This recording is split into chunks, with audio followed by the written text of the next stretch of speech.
If you couldn't tell by the ungodly length of this video, I have a lot to say about Star Wars Jedi Survivor, and to tell you the truth, I was pretty let down by this game in quite a few ways. One thing I want to get out of the way now is that I'm not approaching this critique from the perspective of a diehard Star Wars fan or anything, as I can't in good faith call myself one. I grew up on the prequels and enjoyed them just as much as any other kid who was too young to understand why they were kind of stinky. I have some fond memories from a few of the tie-in games that came out around the time, watched and appreciated the original trilogy as I got older, and had some friends growing up who were super into Clone Wars and the like, but that's about it. Star Wars as a brand isn't necessarily what drew me to Respawn Entertainment's Jedi series. In fact, you could say it was something of a turnoff at first. Jedi Fallen Order, the first installment in the saga, was officially unveiled at an E3 press conference in 2018. So the Star Wars name is Jedi Fallen Order.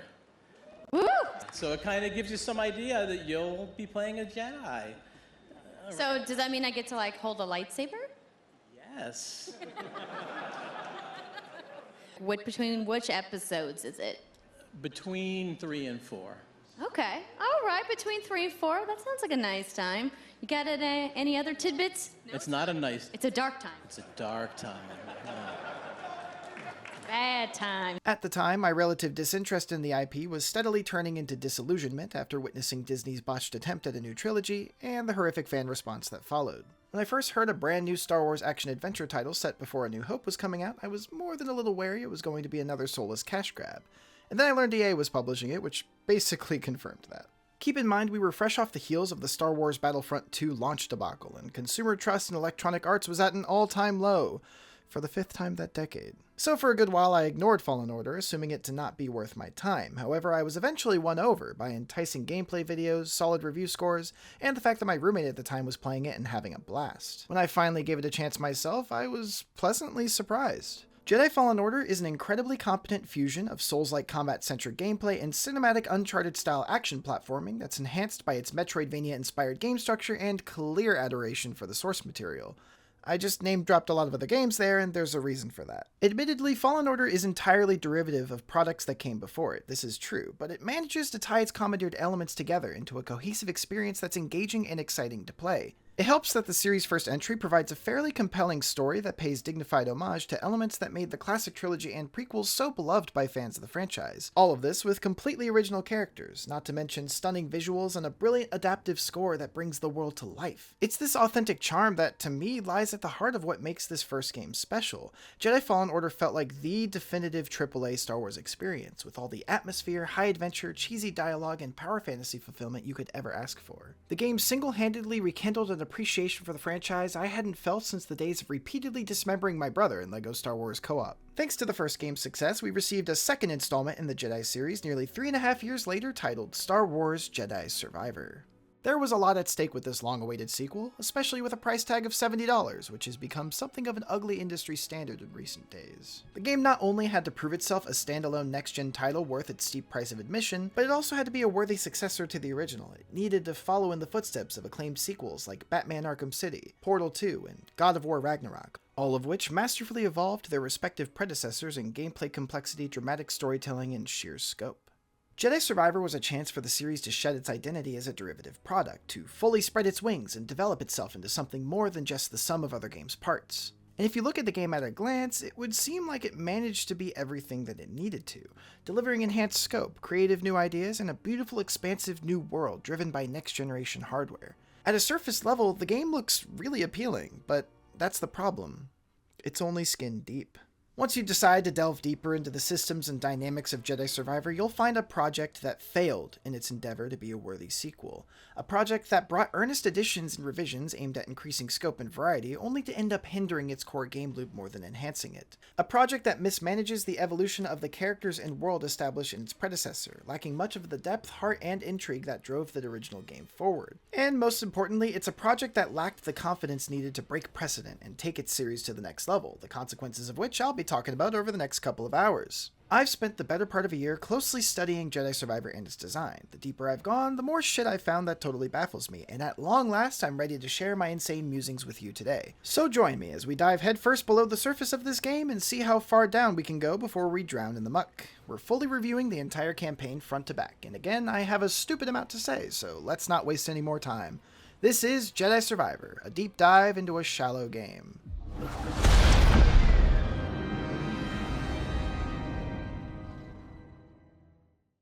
Good luck.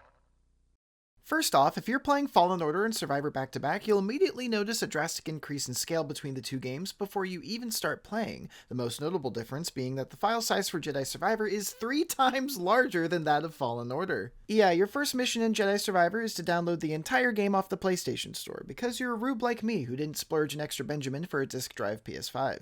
If also, like me, you happen to have shite internet, it will be literal hours before you even get a chance to see the main menu. This is because Jedi Survivor weighs in at a whopping 150 gigabytes total. For reference, Elden Ring, a 2022 systems-driven high fantasy game with a seamless open world, gritty realistic aesthetic, 140 unique fully animated enemies to fight, and hundreds of hours of endlessly replayable content, is around 60 gigabytes. Jedi Survivor is the size of 2.5 Elden Rings. Hot damn, this game must be gargantuan. Sure, it takes 4 days and 22% of my available system storage to play the damn thing, but the amount of content I'll be getting in return has to make up for it, right? Well, let's find out. The story opens on Coruscant, the sprawling capital of the sinister empire, where we find our grizzled main man, Cal Kestis, has been taken prisoner and is en route for delivery to a corrupt senator. Our first moments of gameplay are spent walking ever so slowly through the lower slums of the city planet, handcuffed and surrounded on all sides by the mercenaries that captured Cal off-screen. Striking environmental detail and sound design immediately thrust us back into the world of classic Star Wars, as we see firsthand what life is like under the oppressive thumb of the senator we're on our way to meet. As we approach a set of elevator doors, a callous Imperial droid emerges from behind it, suddenly grabbing you with its cold robotic hand before... Oh. Well, that'll make you question some life decisions. Yep, my game crashed during the opening, and when I reloaded my save afterwards, I found that I never hit a checkpoint, so now I have to replay the entire goddamn walking sequence all over again. Great first impression. So we trudged through Coruscant again, having a lot less fun taking in the sights this time around since, we've already seen them. And finally we get dropped off at the feet of the senator, who kicks things off by monologuing at us a bit. Sometimes all it takes is a speech. Thankfully, before the senator can drone on for too much longer, Cal's droid companion BD-1 shows up to bail us out, allowing us to reclaim our lightsaber and begin the game proper. That's mine.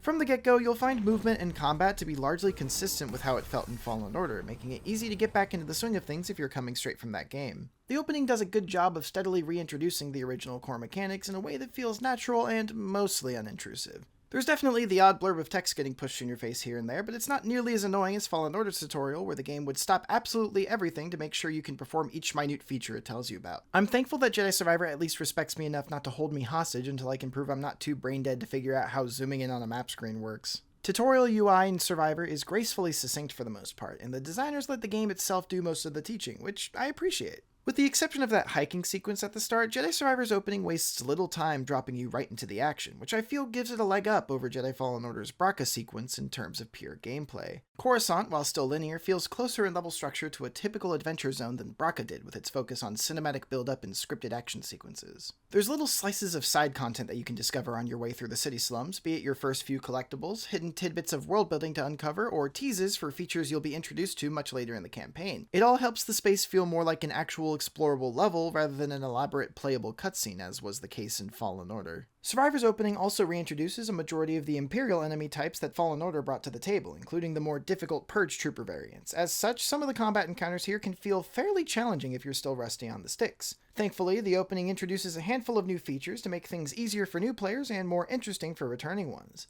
Cal's slow ability from the first game, for instance, has been retooled into a cooldown-based ultimate move that freezes entire groups of enemies at once when used. The brand new Confusion ability, which you earn a little later, lets you instantly turn an enemy on the field to your side, forcing them to fight for you. Finally, this mission sees the return of the dual-wield lightsaber from Fallen Order, which has been upgraded from a single move to its own full stance. I'll be diving deeper into each of these mechanics and their merits when I talk combat later. Coruscant also gives the player access to the first new mobility upgrade the game has to offer, the Ascension Cable.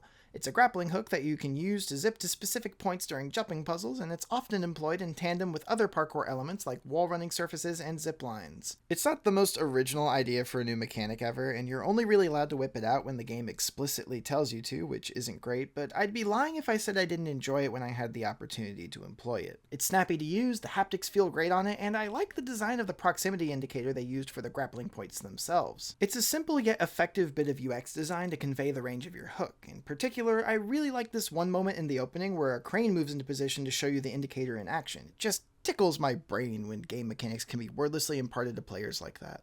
Anyway, bottom line is that the game giving you all these new combat and traversal toys to play with in the first mission makes things feel immediately fresh for series veterans and new players alike, and heightens the anticipation for what's to come. For better or worse. If there's one thing I like a little less about Jedi Survivor's opening compared to Fallen Orders, it's the plot element. It turns out Cal's imprisonment here was an inside job with the mercenaries he came with so that they could all break into the Senator's personal space yacht and steal some intel he has. During the heist, you'll work alongside a colorful cast of characters that you'll pretty quickly realize are going to die horrifically once the game starts trying a little too hard to make them likable.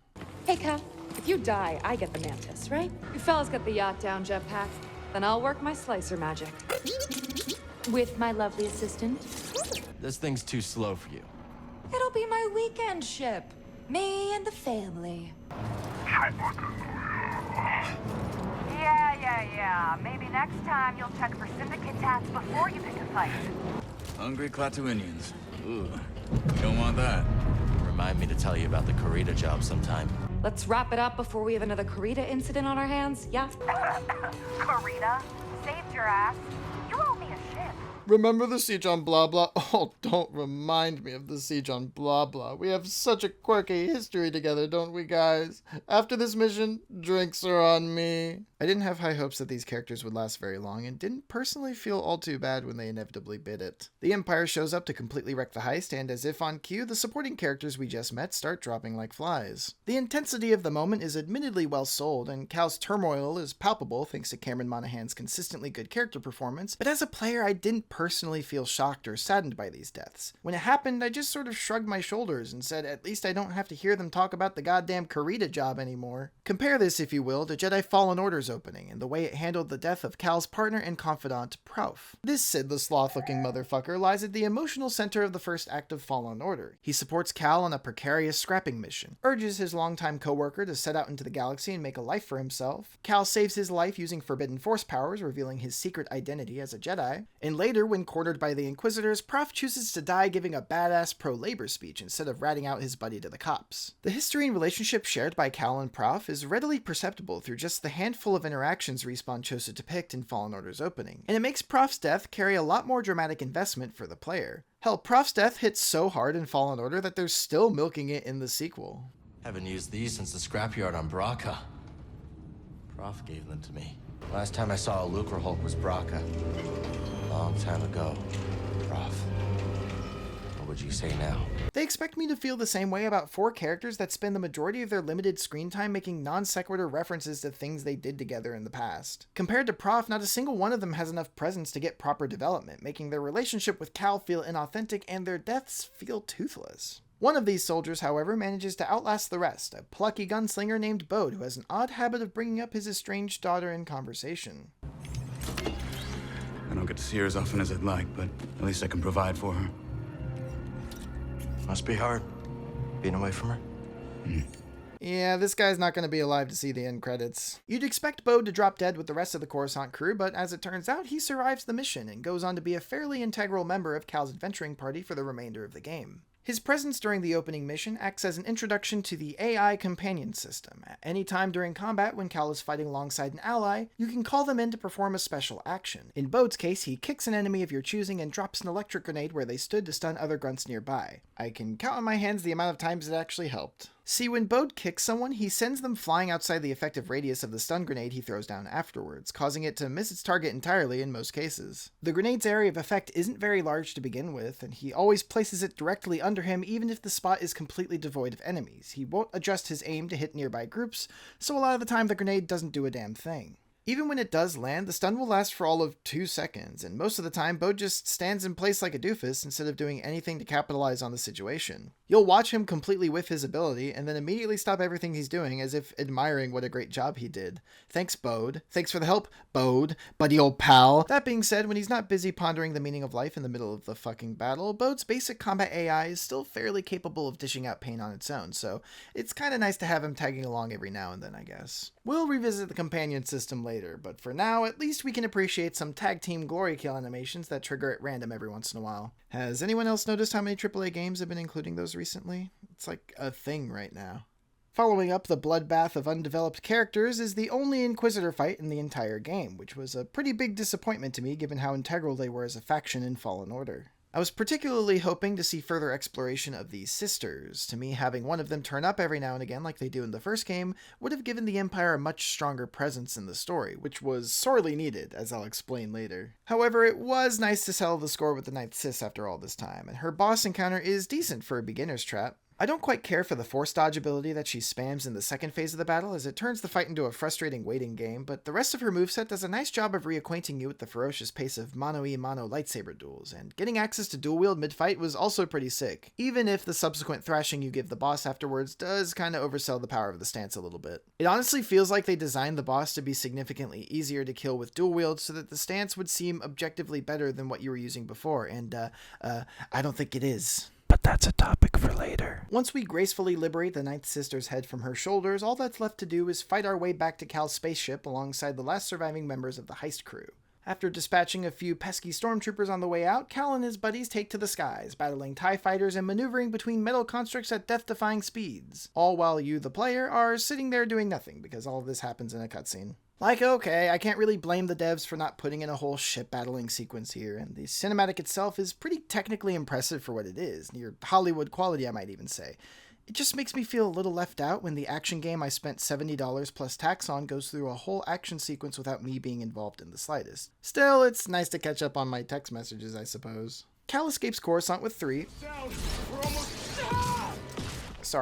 less friends than he had before. He takes a moment to honor the fallen, and in his grief decides to go to a cantina in the middle of nowhere to drink to their memory, or should I say forget they ever existed, which is what actually ends up happening. Our next stop on Cal's journey is the planet Kobo, the central hub of the game and the most sprawling location in the series to date. Looking out over the planet's expanse for the first time, it's easy to see the increase in level scope and visual fidelity made possible by the jump to PS5. The environmental artistry is positively gorgeous, and right away you're given a lot of exciting visual hooks to draw you through the space. Seeing everything laid out before me, massive creatures in the distance, towering canyons that I'd be able to climb, fortresses and towns dotting the landscape, I was absolutely ecstatic to sink my teeth into exploration.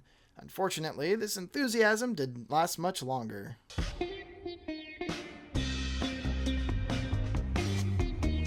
Let's begin with, in my opinion, the biggest problem with Jedi Survivor's core game loop. The rewards you get from exploration are kinda shit. Jedi Survivor's expansive levels are filled to the brim with collectibles that don't feel worth the time and effort it takes to pick them up, and to me, this largely stems from the fact that a massive majority of things you find in the environment are either cosmetics or microcurrencies that you use to purchase cosmetics somewhere else. Examples of such riveting items include interchangeable outfits for Cal, modular weapon parts, assembly components for BD-1, color variant packs for each cosmetic type, and wacky hairstyles that make it exceedingly difficult to take any of the cutscenes seriously. So let me guess, back to Kobo? Yeah, I think so. All of these rewards are completely inconsequential to your character, providing no stat boosts or gameplay effects of any kind, and the sense of satisfaction you get from exploring and hunting for these quote-unquote treasures diminishes with each one you come across. It was fairly insulting, for instance, to spend 10 minutes trying to solve a difficult side puzzle only for the chest I found as a reward to contain one of 5 pieces to a lightsaber design that I didn't even like very much. Especially when minutes later I found another one just like it by walking into a random cave and stubbing my toe on a barely hidden box. It's totally fine to have cosmetic rewards in your game, but they need to be substantial and balanced out with items that add gameplay depth in some way, growing the player's strengths or offering options for honing their playstyle. And to be fair, Jedi Survivor does have those as well, just not nearly as many. Jedi Survivor's actual gameplay upgrades come in the form of skill points, health essences, force essences, extra stems, and perks, which is the only one of these reward types that wasn't carried over directly from Fallen Order. On paper, it seemed like including these upgrades offsets the overabundance of cosmetic items you come into, but in practice, they only contribute further to the imbalance of the game's systems. In a moment, I'll be delving into each of these progression mechanics individually, but before I do that, there's something I feel I need to address about Jedi Survivor in order to properly contextualize some of my criticisms of it going forward. As you might already be aware, Respawn's Jedi series has been commonly referred to as an entry into the fabled Souls-like subgenre of video games. Players and journalistic outlets of varied reputability are eager to cite both Fallen Order and Survivor as members of this esteemed group, but what exactly does this characterization entail?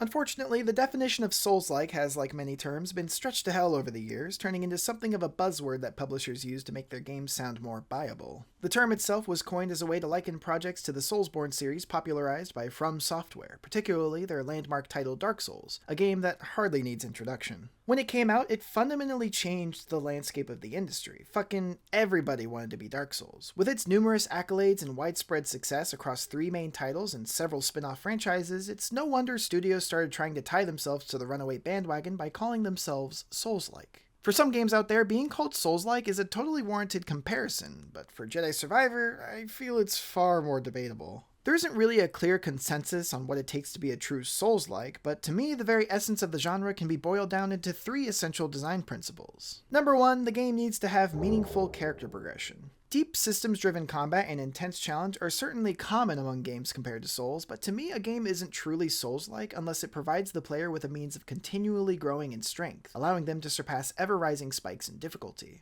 The satisfaction of playing Soulsborne primarily stems from the sense that your character is becoming noticeably more powerful over the course of the experience. In most Souls titles, it feels damn good to return to early game areas and utterly demolish enemies that terrorized you when you were a noob. In this way, you're distinctly able to see the fruits of your time and efforts. The very best Souls-likes often pair this progression with highly involved character customization, giving users a wide variety of avenues for cultivating their own playstyle. In Soulsborne, there are countless ways by which you can empower yourself as a player, each path having its own arc of progression and hierarchy of affordances. No matter what kind of build you choose, you'll always have something to work towards, whether it be access to an amazing new ability or further stat allocations to improve the viability of your chosen build. Being frustratingly hard on its own doesn't automatically make a game Souls-like, nor does having a wide selection of combat options in and of itself. It's the way these player affordances and progression systems work together to allow for a dynamic gameplay experience that truly exemplifies the genre. Number 2, most Souls-likes have limited checkpoints. Safe areas are few and far between, and the space between each one is laden with intense challenge, forcing players to closely engage with the level design in order to find the most reliable path forward. The lack of checkpoints makes the game world feel daunting and unforgiving, but it also amplifies the sense of relief felt when the player eventually does stumble upon somewhere to rest.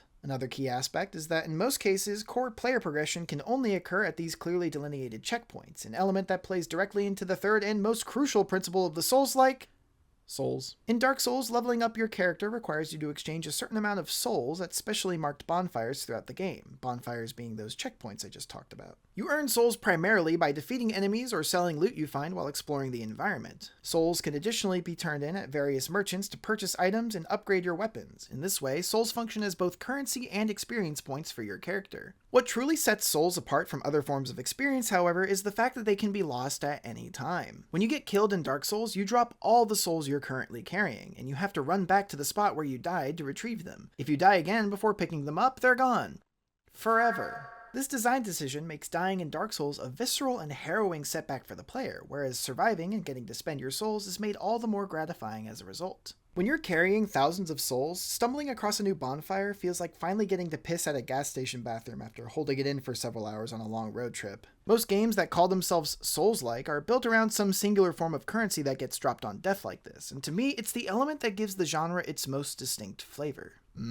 Crushing defeat. There are aspects like story, atmosphere, and interconnected level design that typify a lot of Souls-like games as well, but I think these 3 design elements are the most central gameplay signifiers in my view. With these tenets in mind, let's now look to Jedi Survivor's character progression systems to see what they do or don't do to earn the Souls-like moniker. First on our hit list is skill points. At the top of your screen during gameplay, you'll see a rather unassuming progress bar that indicates the amount of experience points, or XP, that you've accumulated while adventuring. Think of XP as this game's version of Souls. You earn it primarily by fighting bad guys, but you can also score some by scanning for lore codex entries in the level, which is a rather neat way of tying environmental storytelling to progression. Additionally, there are these glowing force crystals you can find hidden in levels, often at the end of platforming or combat challenges, that automatically give you a full bar's worth of XP when you interact with them. Once you manage to fill your experience bar to capacity, you'll have earned yourself 1 skill point. Similar to Dark Souls, you'll drop any XP you're carrying whenever you die, but here you only lose it up to the last skill point you earned, meaning you can't lose skill points once you gain them. To me, this kind of betrays the essence of Souls-like, as it removes some of the high stakes of extended exploration, but at the same time, the combat can get pretty bullshit on occasion, so I'm not really all too mad about getting punished less. Like in Jedi Fallen Order, skill points are used to gain new force and lightsaber abilities off of a set tree, which you can access at specific save points. The amount of upgrades available in Survivor represents a huge step up up from its predecessor in terms of sheer quantity. There's no shortage of individual things to spend your hard-earned skill points on here. Now, I don't want to get too far into the weeds with skills themselves quite yet, as I have a whole section on combat later that goes into excruciating detail on those, but to summarize broadly, I'd say that there weren't a lot of upgrades I found myself actively looking forward to purchasing, and the ones that did excite me often ended up being far less impactful than I had anticipated them being. Many of the skills to purchase are minor enhancements to existing abilities rather than entirely new mechanics themselves, and vague or sometimes misleading descriptions make it difficult to gauge the true extent of these buffs. Notably missing from the skill tree is any kind of boost to Cal's attack power, meaning your base damage output remains static for the entire adventure, from beginning to end. I'd honestly appreciate the decision to nix raw damage buffs if it felt like the new moves I was purchasing significantly raised Cal's hits per second, or provided some other uniquely effective combat utility, but a lot of them sure don't. Some are too functionally inconsistent to be depended upon, while others have too many drawbacks to be universally viable. Having insubstantial and unreliable upgrades naturally devalues the skill points you spend to unlock them, and what harms their worth even more is the fact that a lot of them go towards skills you can't actually use. For instance, there are separate skill trees for each of the 5 lightsaber stances you use in game, but you're only ever allowed to equip up to 2 stances at once while exploring. This means that at any given time, you're locked out of all the abilities you purchased for the 3 stances you aren't actively using. In other words, the skill points you spent on those upgrades essentially go to waste.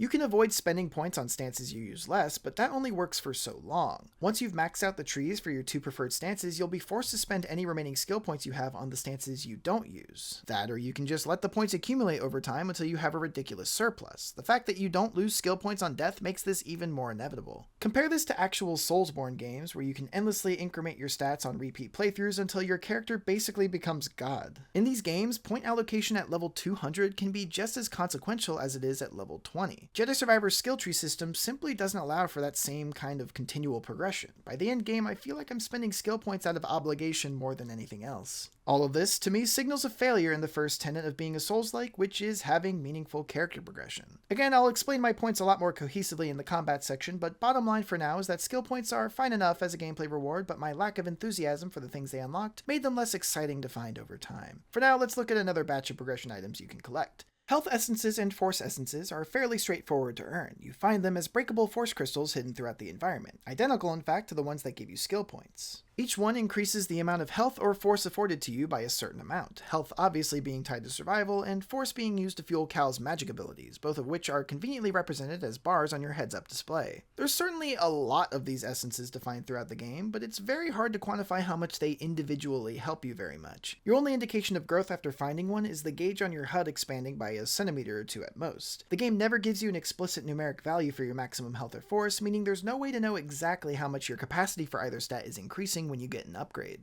Granted, these tiny increments noticeably accumulate over time, and you'll undeniably feel the results of your efforts by the end game, but that doesn't make it particularly exciting to find an essence in the moment. It's just hard to feel like you're progressing by a significant amount when the boost to health and force capacity feels so small, especially on harder difficulties where both stats can be drained in a matter of seconds, regardless of how far along you are. For comparison's sake, we can look to Dark Souls, one of this game's apparent chief influences, where we'll find that upgrades to character stats like health are handled in a similar, albeit far more telegraphed way. In Dark Souls, maximum HP is incremented with each level you invest into the vitality stat of your character. These increases are also small, but you're actually shown a number for your maximum HP in the upgrade menu, so you can see exactly how much health is being added with each level up of your character's attributes. Furthermore, you can choose to exchange your hard-earned souls for increments to stats other than vitality, some tying to survivability in ways that extend beyond just raw HP, such as endurance, which increases resistance to certain types of damage. Alternatively, you can choose to forego health upgrades entirely and focus on boosting stats related to attack power instead. Or you can go the sorceress route and invest your levels into attunement, giving you access to more damaging and varied spells. It's this variety and consequence of choice that forms the entire basis for character building in Soulsborne titles. It's what gives progression in those games its depth,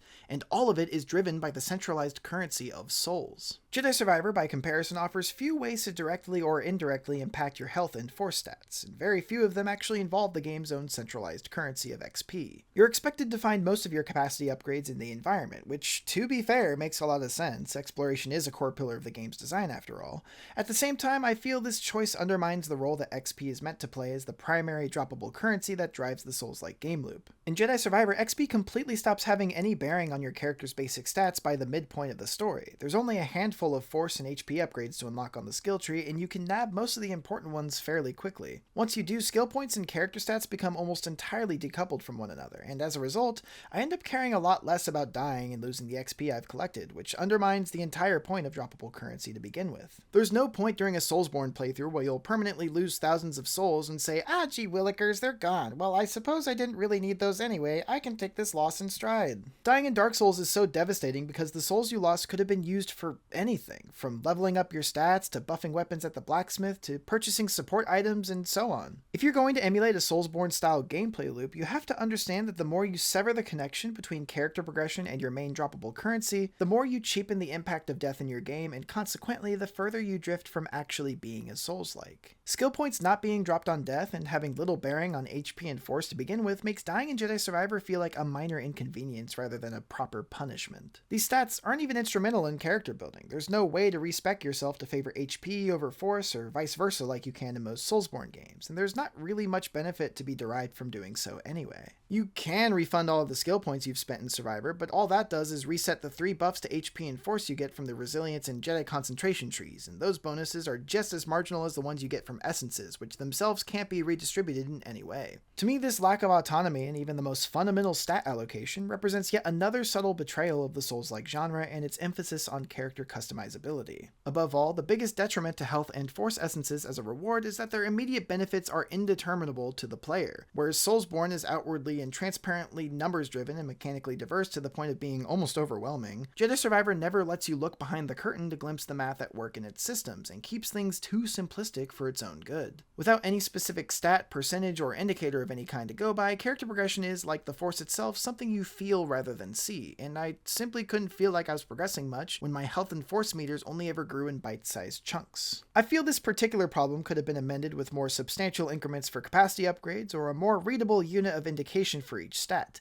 Team Cherry's famous 2D platformer Hollow Knight, another dubiously cited Souls-like, has both of these elements in its design. In that game, your character's HP is quantified on screen in the form of masks. On your HUD, 1 mask equates to 1 hit you can sustain from enemies, with saucier bad guys sometimes damaging you by 2 or even 3 masks. Getting an extra mask then is a clear demonstration to the player of how they've progressed. They can now take 1 more hit than they could before. Moreover, you earn extra masks by finding them in the environment, just like Jedi Survivor, but each new mask is split into 4 shards that you need to find and unite before your health rises by any amount. This same system of health progression is employed in games like God of War with its Hidden Apples, Legend of Zelda with its iconic Pieces of Heart, and even in Jedi Fallen Order, this game's very own predecessor. There you had to find 3 health or force essences to see a boost to either stat, and the eventual increase provided was a lot more noticeable. To be honest, I'm not entirely sure why they decided to change that system for the sequel. I imagine the argument was that seeing your HP raise immediately, even if by a small amount, is inherently more satisfying than finding a piece of a health upgrade that doesn't do anything at first, but personally,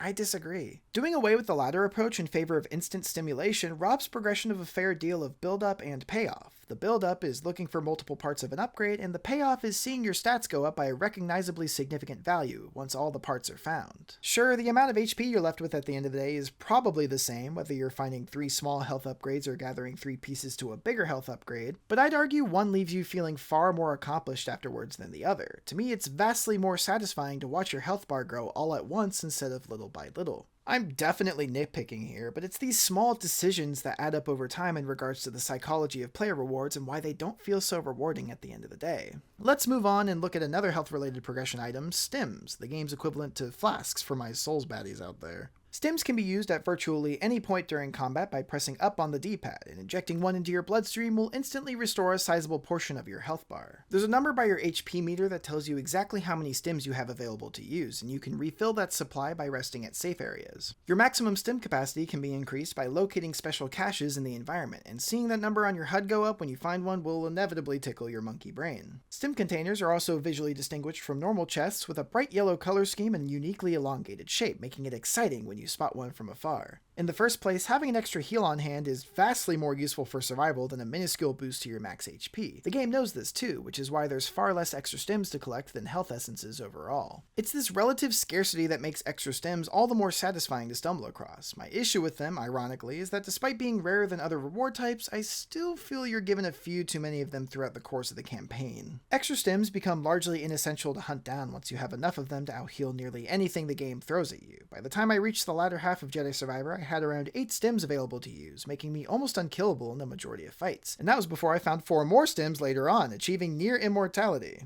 Healing mechanics trivializing difficulty has been a prevalent design issue in many games out there. It's hard to strike a perfect balance between punishing players for mistakes and giving them a means to immediately recover, and for a Souls-like, walking this tightrope is crucial for cultivating an adequately challenging game loop. I found that the games that manage to do this best are those that limit player health and healing in creative ways. Ska Studios' Salt and Sanctuary, for instance, has a wounding mechanic where maximum HP is slightly decreased whenever you take damage, meaning your heals are less effective the more you get hit. This forces players to be far more mindful of enemy movesets, even in the late game. No matter how many heals you have, taking damage still matters. Hollow Knight, on the other hand, nixes healing items entirely in favor of its focus system, where healing is fueled by a meter on your HUD that you fill by landing hits on enemies. While healing, you're left immobile and vulnerable to attack for a few seconds, forcing you to carefully consider when and where to activate a heal, making it a much more engaging gameplay mechanic than just shooting yourself up and healing immediately. FromSoft's Elden Ring, for its part, discourages players from having too many health flasks by tying the amount you have directly to the count of mana flasks in your arsenal, which are used to fuel spells and special weapon arts that are crucial to combat. The more of one flask type you equip, the less you can have of the other. Because of this, flask capacity upgrades always carry weight for the player, as finding one allows them to better balance their flask numbers according to their specific playstyle, even in the late game. Thus, flasks double as both healing utility and yet another means for character building, a simple yet highly complementary design choice to the game's adjacent systems. Jedi Survivor, by contrast, lacks any nuance in its healing mechanics. There's no designed counterbalance to the large quantity of extra stims you get. There's no reason or even way to limit the amount you bring into the fight with you, and the game doesn't do anything to punish players for being better at healing themselves than avoiding damage. The only potential drawback to overusing stims is running out of them mid-fight, but that's never going to happen by the time you get to the endgame and have up to 13 of those fuckers at your disposal. It'd be one thing if I worked really hard to get all those stims, but most of the caches you find are insanely easy to stumble upon. Go slightly off the main road on your way through the forest? That's an extra stim. Complete a single basic zipline jump in a barely hidden side room? That deserves an extra stim. Trade 10 easily found collectibles for the only non-cosmetic item in Doma's shop? Surprise! You just bought an extra stim. Sometimes it feels like the game is practically handing me these things, so I don't derive as much enjoyment out of finding them as I probably should. All that being said, the stim system works well enough, I suppose, though it's not really doing much to further the case for this game being as Souls-like, other than resembling a single mechanic that existed in Soulsborne. And with that, we're left with the final progression upgrade on our list, Perks, a welcome new addition that suffers several of the same issues I've described already, and then some. Perks are collectible badges you find in the environment that apply buffs to Cal's attributes and abilities when equipped. Each perk requires a certain amount of available slots in your inventory to be used, and you can only wear as many perks as your slot capacity allows, forcing you to think carefully about the best perk combination for your playstyle. You've seen this system before in plenty of other games, except here it's not nearly as interesting as I think it should be.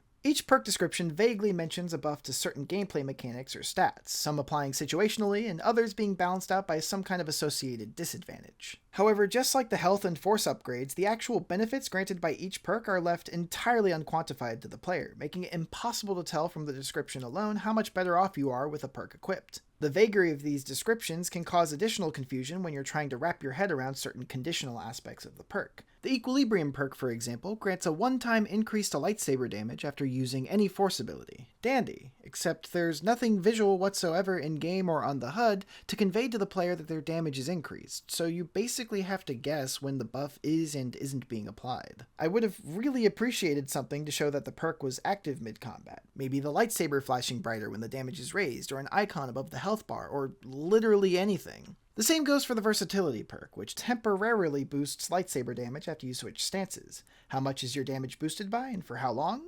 Who the hell knows? You just have to take the perk's word for it that the condition is being triggered properly, and that the damage buff is large enough to make a perceptible difference, and hey look, it's not. All these vague perk descriptions and feedback issues honestly could have been fine if the stat bonuses were substantial enough to see in-game with the naked eye, but most of the boosts here are so teensy-weensy that you can barely tell they're being applied in the first place. Again, if you're going to forego explicit numeric values, at least have the provided advantages be substantial enough to notice in moment-to-moment gameplay. As is, I feel like I need a fucking microscope to see how these perks are helping me in any way. My biggest frustration comes from the fact that there isn't a good combat sandbox you can use to appraise the set of perks you're using. There's a training mode you can access from save points, but all you get there is a series of scripted tutorials that teach you basic fighting mechanics. The only way to empirically test perks is out in the wild, and combat is often far too hectic for you to be able to run any kind of controlled experiments. Even when the stars align enough for a proper comparison, the difference is still nearly imperceptible most of the time. The multipliers here are just way too low to be meaningful. Compare this to the immediately apparent and distinct utility of charms in Hollow Knight. Many of them completely change the functionality of certain mechanics or introduce entirely new abilities, and some pairs of charms have unique and unexpected synergies, encouraging you to get creative and experiment in search of stackable effects. Perks should fundamentally change how you play the game, but Jedi Survivor just gives you simple buffs that are so negligible that you'll forget they're even there.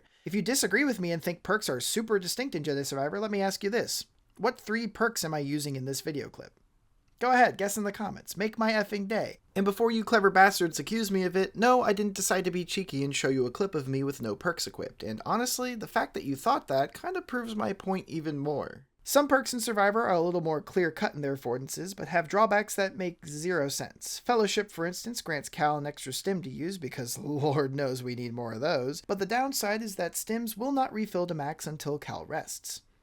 Did they forget that's already how the mechanic works? As far as I can tell, the only way you can regain used stims normally is to stop and rest at a meditation point, so this perk's drawback doesn't actually change anything. I mean, it looks like your stims also refill when you find an extra stim cache, so I guess that wouldn't happen anymore with the perk equipped, but is that really anything more than a slight inconvenience, if that? There's only 10 stim caches in the game, so that disadvantage won't be relevant for 99% of the journey. With Fellowship, you're essentially just trading 4 perk slots for an extra stim, but the game tries to make the transaction seem more conditional than it actually is. That leads me to another thing I dislike about the perk system here. The slot cost balancing feels way too lopsided. Of the 22 total perks you can find in the base game, only 4 of them have a 1 slot equip cost, and all of those ones are pretty damn mundane. A majority of the perks even remotely worth using cost 3 or 4 slots to equip. By the end game, you'll have up to 10 perk slots available, so you might be able to equip around 3 or 4 perks at a time depending on the economy of your build. The problem is, for most of the game, you don't have 10 perk slots to spare. You start out with just 3. And a lot of those extra perk slots can't be found until well into the latter half of the campaign.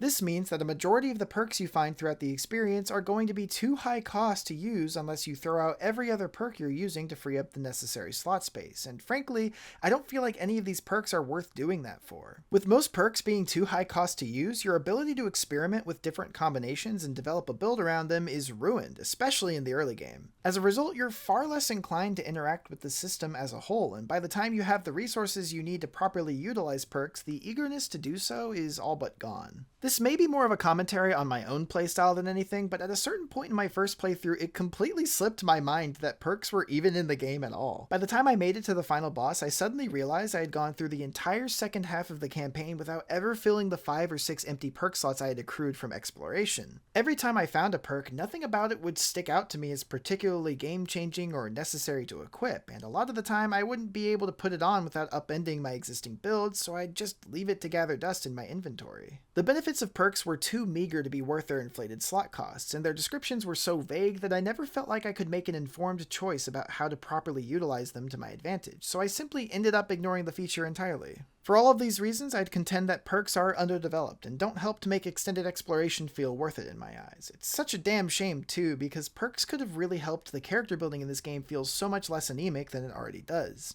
Even without all of these problems with all of these progression items, the truth is that none of it matters. Because most of the time, all you're going to find are goddamn cosmetics! Seriously, I did the math. Unlockables in Jedi Survivor's base game include 80 individual lightsaber components, 30 blaster components, also individual, 13 hairstyles, 12 beards, 35 pieces of clothing, 18 clothing material packs, 40 separate BD1 parts, 18 BD1 decals, and 22 weapon colors for a total of 268 cosmetic items that don't contribute to gameplay whatsoever. This isn't even including the hundreds of priorite shards and data disc collectibles that are only really useful for buying the cosmetics I just listed. By comparison, there are 60 health, force, and skill point crystals, 10 extra stims, 22 perks, and 7 perk slots. Adding it all together, that means cosmetics make up 73% of the character-centric rewards that you'll find from playing. That is absurd in a game that openly touts itself as a combat-centric, systems-driven Souls-like. I hope with this I have enough evidence to convince you that the comparisons to make between this game and Soulsborne are shallow at best.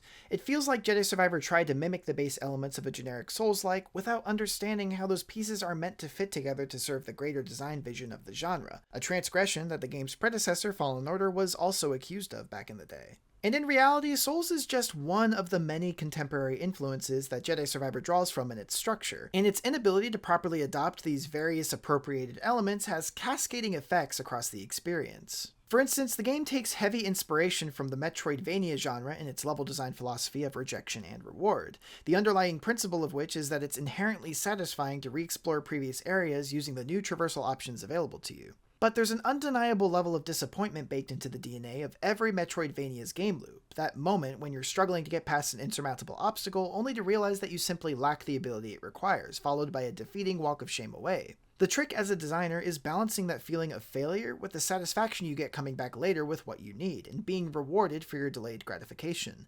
This is something that I think Jedi Survivor simply wasn't able to do. Any motivation I had to revisit old areas dissipated once I realized that the only thing I'd get for my efforts were more stupid hairdos or gameplay upgrades that, after a certain point, I truly didn't care about anymore. Jedi Survivor's rewards were lackluster, and it was one of the biggest things holding the game back from true greatness. Far from the only thing, though.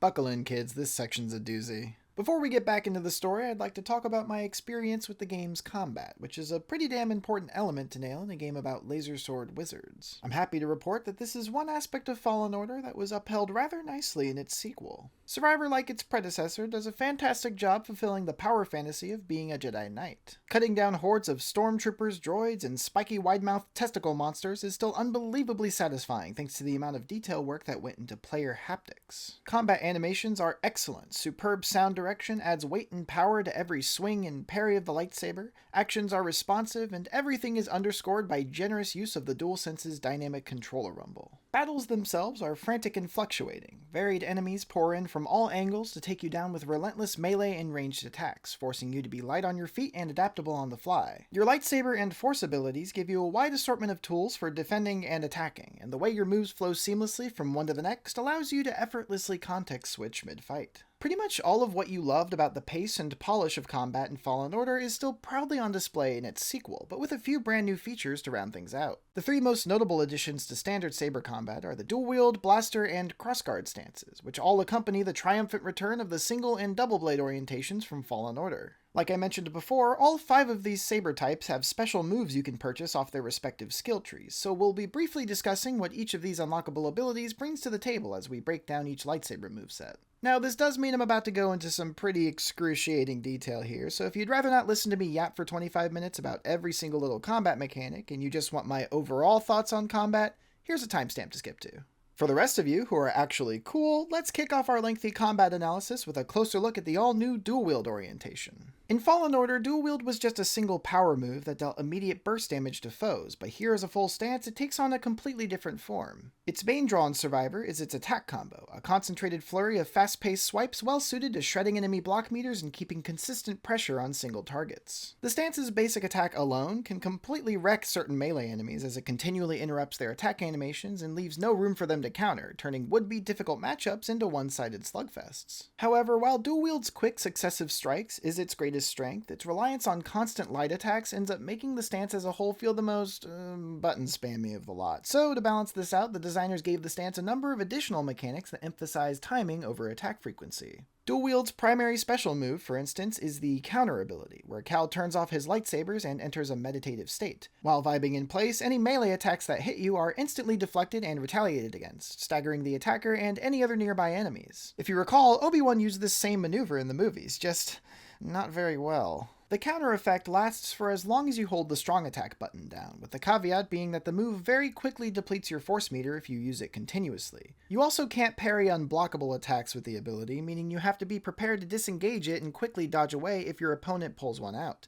To me, though, these disadvantages make total sense from a balancing perspective. One drawback I don't appreciate is how sluggish the move feels to execute at times. There seems to be a roughly half-second delay between pressing down the counter button and the ability actually taking effect, which doesn't sound like a lot, but that interval can make a whole world of difference when you're up against enemies with insanely quick attack patterns, aka most of them. This seemingly designed input lag makes it difficult to use counter in a responsive manner during fights. It takes just a little too long to activate in reaction to an incoming attack. Because of this, it's far more prudent to use counter well before an enemy even begins to swing at you. You have to anticipate what your opponent will do next, carefully watching their animations for cues, and triggering the ability just when you think they're about to spring into action. However, as cool as it can be to read your opponent like this, I don't feel like that sort of playstyle gels very well with the breakneck pace of this game's combat. Most times when I was able to land a counter, it's because I was just standing around waiting for my opponent to make their move, which is kinda boring. In a lot of cases, opponents will stick to unblockable attacks that you can't deflect, and other times the enemy might straight up decide they don't feel like attacking you at all. In both of these cases, you end up draining a massive chunk of your force meter without inflicting an ounce of damage in return. Even when you manage to perfectly execute a counter on someone, the results are often far less than astounding. I personally found it way more efficient and fun to just violently flail my swords around without a care instead of wasting time trying to play 4D chess against everybody around me. To me, counter feels incompatible with the aggressive playstyle dual wield otherwise enables, and while it adds some unique utility to the stance, its slowness makes it feel unnatural to use in tandem with the rest of your moveset. In conclusion, I don't like it, which really sucks because it's like half the stance. Dual wield's unlockable skill tree abilities are similarly underwhelming. Uncoiled Strikes and Serpent's Bite extend your basic attack combo depending on how you time and hold your button presses. So you're still spamming the basic attack button, but you're spamming it more deliberately, I guess. The combo does decent enough damage on weaker enemies, but it's basically useless if you're up against melee opponents that know how to parry your swings. In most cases, your attack chain gets interrupted before it even has a chance to start. It's best to wait until the enemy's guard gets broken to start the combo so it doesn't get deflected partway through, but it takes so long to pull off the whole thing that by the time you get to the end of your combo, your opponent's block meter has already shot back up to full, so the last and most impactful hit ends up doing next to nothing. At the end of the day, you can get basically the same result from just button spamming like the rest of us plebeians. Split Reflection spawns a second projectile and sends it towards a random enemy if you successfully parry an opponent's singular blaster shot. Aw, that's cute, I say as I use Double Blade to do the same thing, but with 20 projectiles at once. Also, I kind of feel like it's a coin flip whether or not the second projectile actually hits its target. A lot of times it either flies straight into the ground or seemingly disappears entirely. Boo. Focused Parry and Precision Release enhance your counter ability by giving it a follow-up spin strike and increasing its effectiveness depending on when you release the strong attack button. The damage on the spin strike is pretty piss poor on its own, but the ability makes for a good interrupt if you get caught with your pants down while trying to parry, somewhat alleviating counter's weakness to unblockable attacks. Precision Release offers far more damage output, but I found the timing window on it to be a bit counterintuitive. It feels like you have to let go of the button a few frames after the hit connects rather than the exact moment that it does. Trying for the latter usually caused me to end the counter effect milliseconds too early, resulting in ouchies. Even so, the damage and AoE stun provided by Precision Release admittedly make it worth the trouble, if you can get the timing right. Both these moves add a bit more depth to counter, but in my opinion, neither really save the mechanic from feeling any less clunky to use during intense spars. Twin Vipers and Dancing Blades are decent additions for how they uniquely improve your lightsaber throw compared to other stances. Being able to throw both lightsabers is the most basic ability you'd expect from a dual-wield stance, which is why it's kind of silly to me that it's as far up the skill tree as it is. Still, the benefits pretty much speak for themselves. Watching your swords jump from enemy to enemy, it's a good-ass time. Backstep Slash is a fun little move to toss into the mix when you get tired of pressing square over and over, but it usually does just about as much damage. Also, personally, I feel like Cal doesn't step back far enough to make the move exceptionally useful for dodging. Utility-wise, it really is just a slightly different basic attack, so snore. Yeah, in case you couldn't tell already, dual wield is probably the stance I enjoyed using the least. Its speed undeniably gives it an edge over other stances when it comes to basic combat, but that's all it's particularly good for. It's outclassed in many respects by the other stances which I found more varied and fun to use, like for instance, the Blaster stance. Is anybody got a light?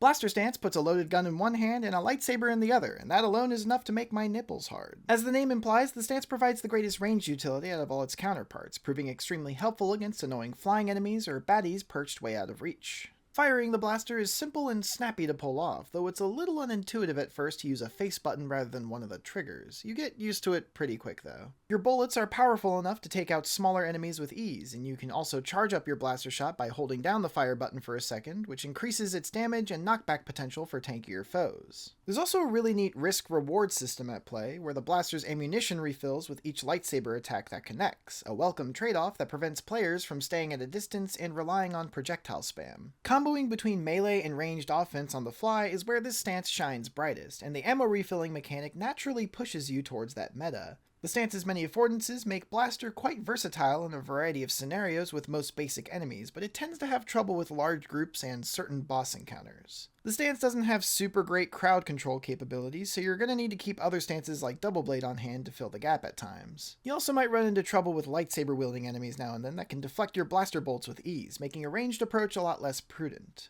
Still, Blaster holds its own pretty well in one-on-one encounters, especially if you can get a good feel for mixing blaster shots in with your lightsaber swings. You can get a lot of chip damage in that way. There's also several abilities you can purchase on the blaster skill tree to balance out some of these cons associated with the stance. Energizing Flurry, for example, is a fast-striking melee move that quickly replenishes your ammo meter, inflicting heavy damage in the process.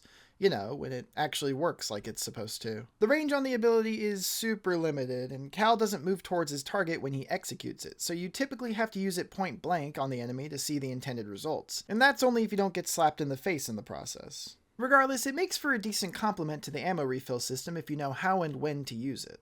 Point Blank is a new parry type that levies immediate burst damage on enemies if you fire your gun right when their attack reaches you. It hits like a truck and puts even the strongest dudes on their asses. I honestly love it. Blaster cooldown and improved clip increase the rate at which blaster shots replenish, as well as the maximum amount of bolts you can carry. A little basic, but they're helpful upgrades to have nonetheless. At the very least, the buffs provided aren't negligible like they are with perks. And then there's Efficient Heat Transfer, which decreases the amount of time it takes to fully charge your blaster shot. A simple upgrade on its own, but one that makes viable the various special ammo types you can purchase from a side NPC you meet later in the game. Equipping one of these bad boys applies a unique effect to your fully charged shot, one adding splash damage, another making bullets ricochet from person to person, and the third stunning enemies for a brief period. Nothing crazy, but it's a nice little spice of customization and variety that no other stance in the game shares. Another blaster skill, Flying Lunge, is useful for quickly closing the gap between you and your opponent. Fun fact, this exact move used to be usable on all stances back in Fallen Order, but they limited the ability to blaster and single blade for the sequel. Personally, I don't really have a problem with that change. The ability gels nicely with the hit-and-run tactics that Blaster promotes, so it makes sense to be tied with this stance. The only blaster ability I really didn't care for was Quick Draw. I'm all for bullet time mechanics in games with gunplay, but it feels really out of place here. The move has a long-ass wind-up animation that gets interrupted by any modicum of damage taken, making it feel clunky to execute, especially when the ability straight up refuses to detect enemies standing directly in front of you. Even without these problems, the ability doesn't deal enough damage to be worth the amount of force you expend to use it. It feels more like a gimmick than anything else, a shallow imitation of a mechanic that's been done far better in plenty of other games. Even so, Blaster Stance on the whole is one of the freshest new additions to Jedi Survivor's combat. It's remarkably distinct from the other orientations, has a fair deal of flexibility in its moveset, and it's just a damn joy to use. This leaves us with our third and final new stance introduced in Jedi Survivor, the Crossguard. This bad boy is the best tool of choice against enemies with beefy health bars, as it boasts the highest damage per swing out of all the lightsaber orientations. It tears through HP and block meters with ease, staggering enemies small and large, and the only drawback is that it has a far slower attack rate compared to its peers. I'm not entirely sure what the physics are behind my lightsaber getting heavier just by adding two tiny little side blades, but I can accept this choice from a game design perspective as it helps Crossguard stand out from the crowd and balances out its overwhelming strength. Although it's the slowest stance by far, you're still able to stay fairly mobile with it. Parrying and dodging work exactly the same as they do with the rest of the stances, meaning there's not as massive of a learning curve to contend with when picking this one up for the first time. Once you get used to the pacing of your swings, you'll find this stance to be more than formidable against opponents of all kinds. Crossguard also has a decent amount of variety in the utility of its moveset, especially in its unlockable skill tree abilities. Cleaving Swing is a charged strong attack that you can use to inflict heavy burst damage with a single chop. And then we have Rending Strike, which gives you a charged strong attack that you can use to inflict heavy burst damage with a single... Wait a second. Yeah, for some reason they decided to give Crossguard two of the same type of attack, with one being available in the base moveset and the other having to be unlocked off of the skill tree. Both moves absolutely devastate block meters and can knock opponents over with ease, further elevating Crossguard's overall damage output and making it easier to combo stagger even the toughest bastards. On the skill tree, we also have Greater Cleaving Swing and Reaching Cleave, both of which increase the power and speed of the stance's two charged strong attacks. While all of these upgrades are good on their own merits, it's a tad disappointing to see moves essentially repeating themselves on the same stance like this. Luckily, the rest of the skill tree kinda makes up for it. Sundering Swipe gives you a sweeping attack that can inflict heavy casualties when you're surrounded by enemies. It can knock over opponents pretty easily, which makes it a good move for crowd control, though its slowness makes it rather prone to interruption. Charged Reflection amplifies parried projectiles by increasing their power and giving them splash damage on impact when you reflect them back at enemies. This happens to be the only projectile reflection upgrade that Double Blade doesn't completely shit on, so points for that as well.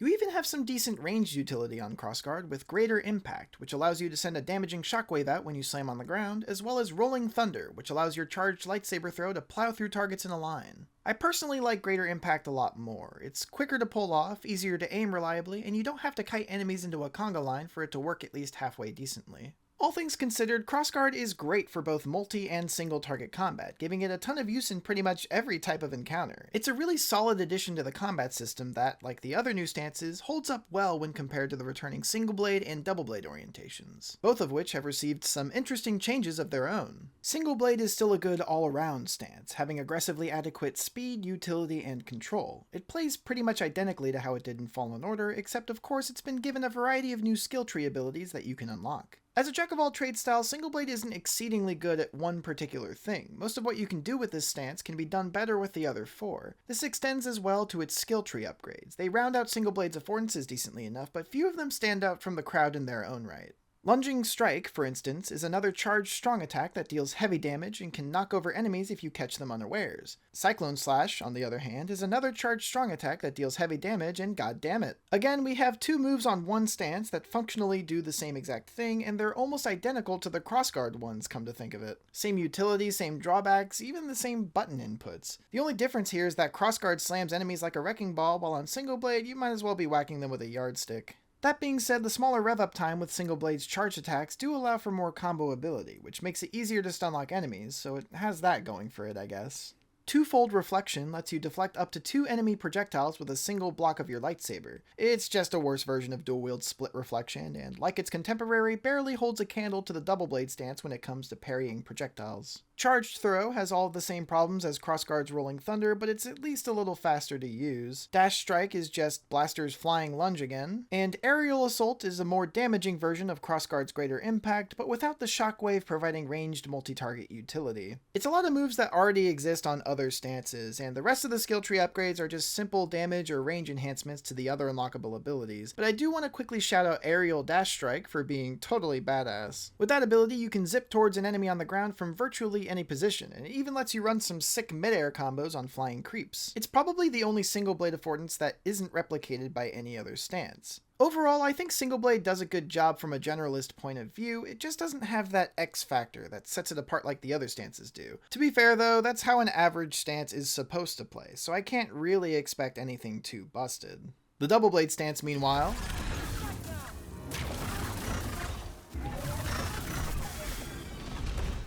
holy shit. Double Blade is somehow even more broken than it was when it first appeared in Jedi Fallen Order. Cal's flamboyant lightsaber spinning gives this stance some crazy damage output, potentially the highest base DPS out of any stance, especially when you unlock skill tree abilities like Gathering Tempest and Endless Hurricane, which extend and enhance your basic attack combo depending on button input, akin to Dual Wield's Uncoiled Strikes. Also, like Dual Wield, the Double Blade orientation can careen towards button spammy on occasion, but basic attack combos aren't the only thing this stance has to offer. Double Blade's wide swing radius combined with its fast-paced strikes makes it a uniquely essential tool for crowd control, something that becomes a major factor in Jedi Survivor's latter half when the game says fuck it and decides to dump a kindergarten class's worth of enemies on you every 5 minutes. Double Blade has always been tailor-made to deal with large groups, and Jedi Survivor adds even more to the stance to support this characteristic. The returning orbit throw ability, for instance, sends Cal's lightsaber spinning around him in a circle with a single press of the strong attack button, decimating anything unlucky enough to get caught in its path.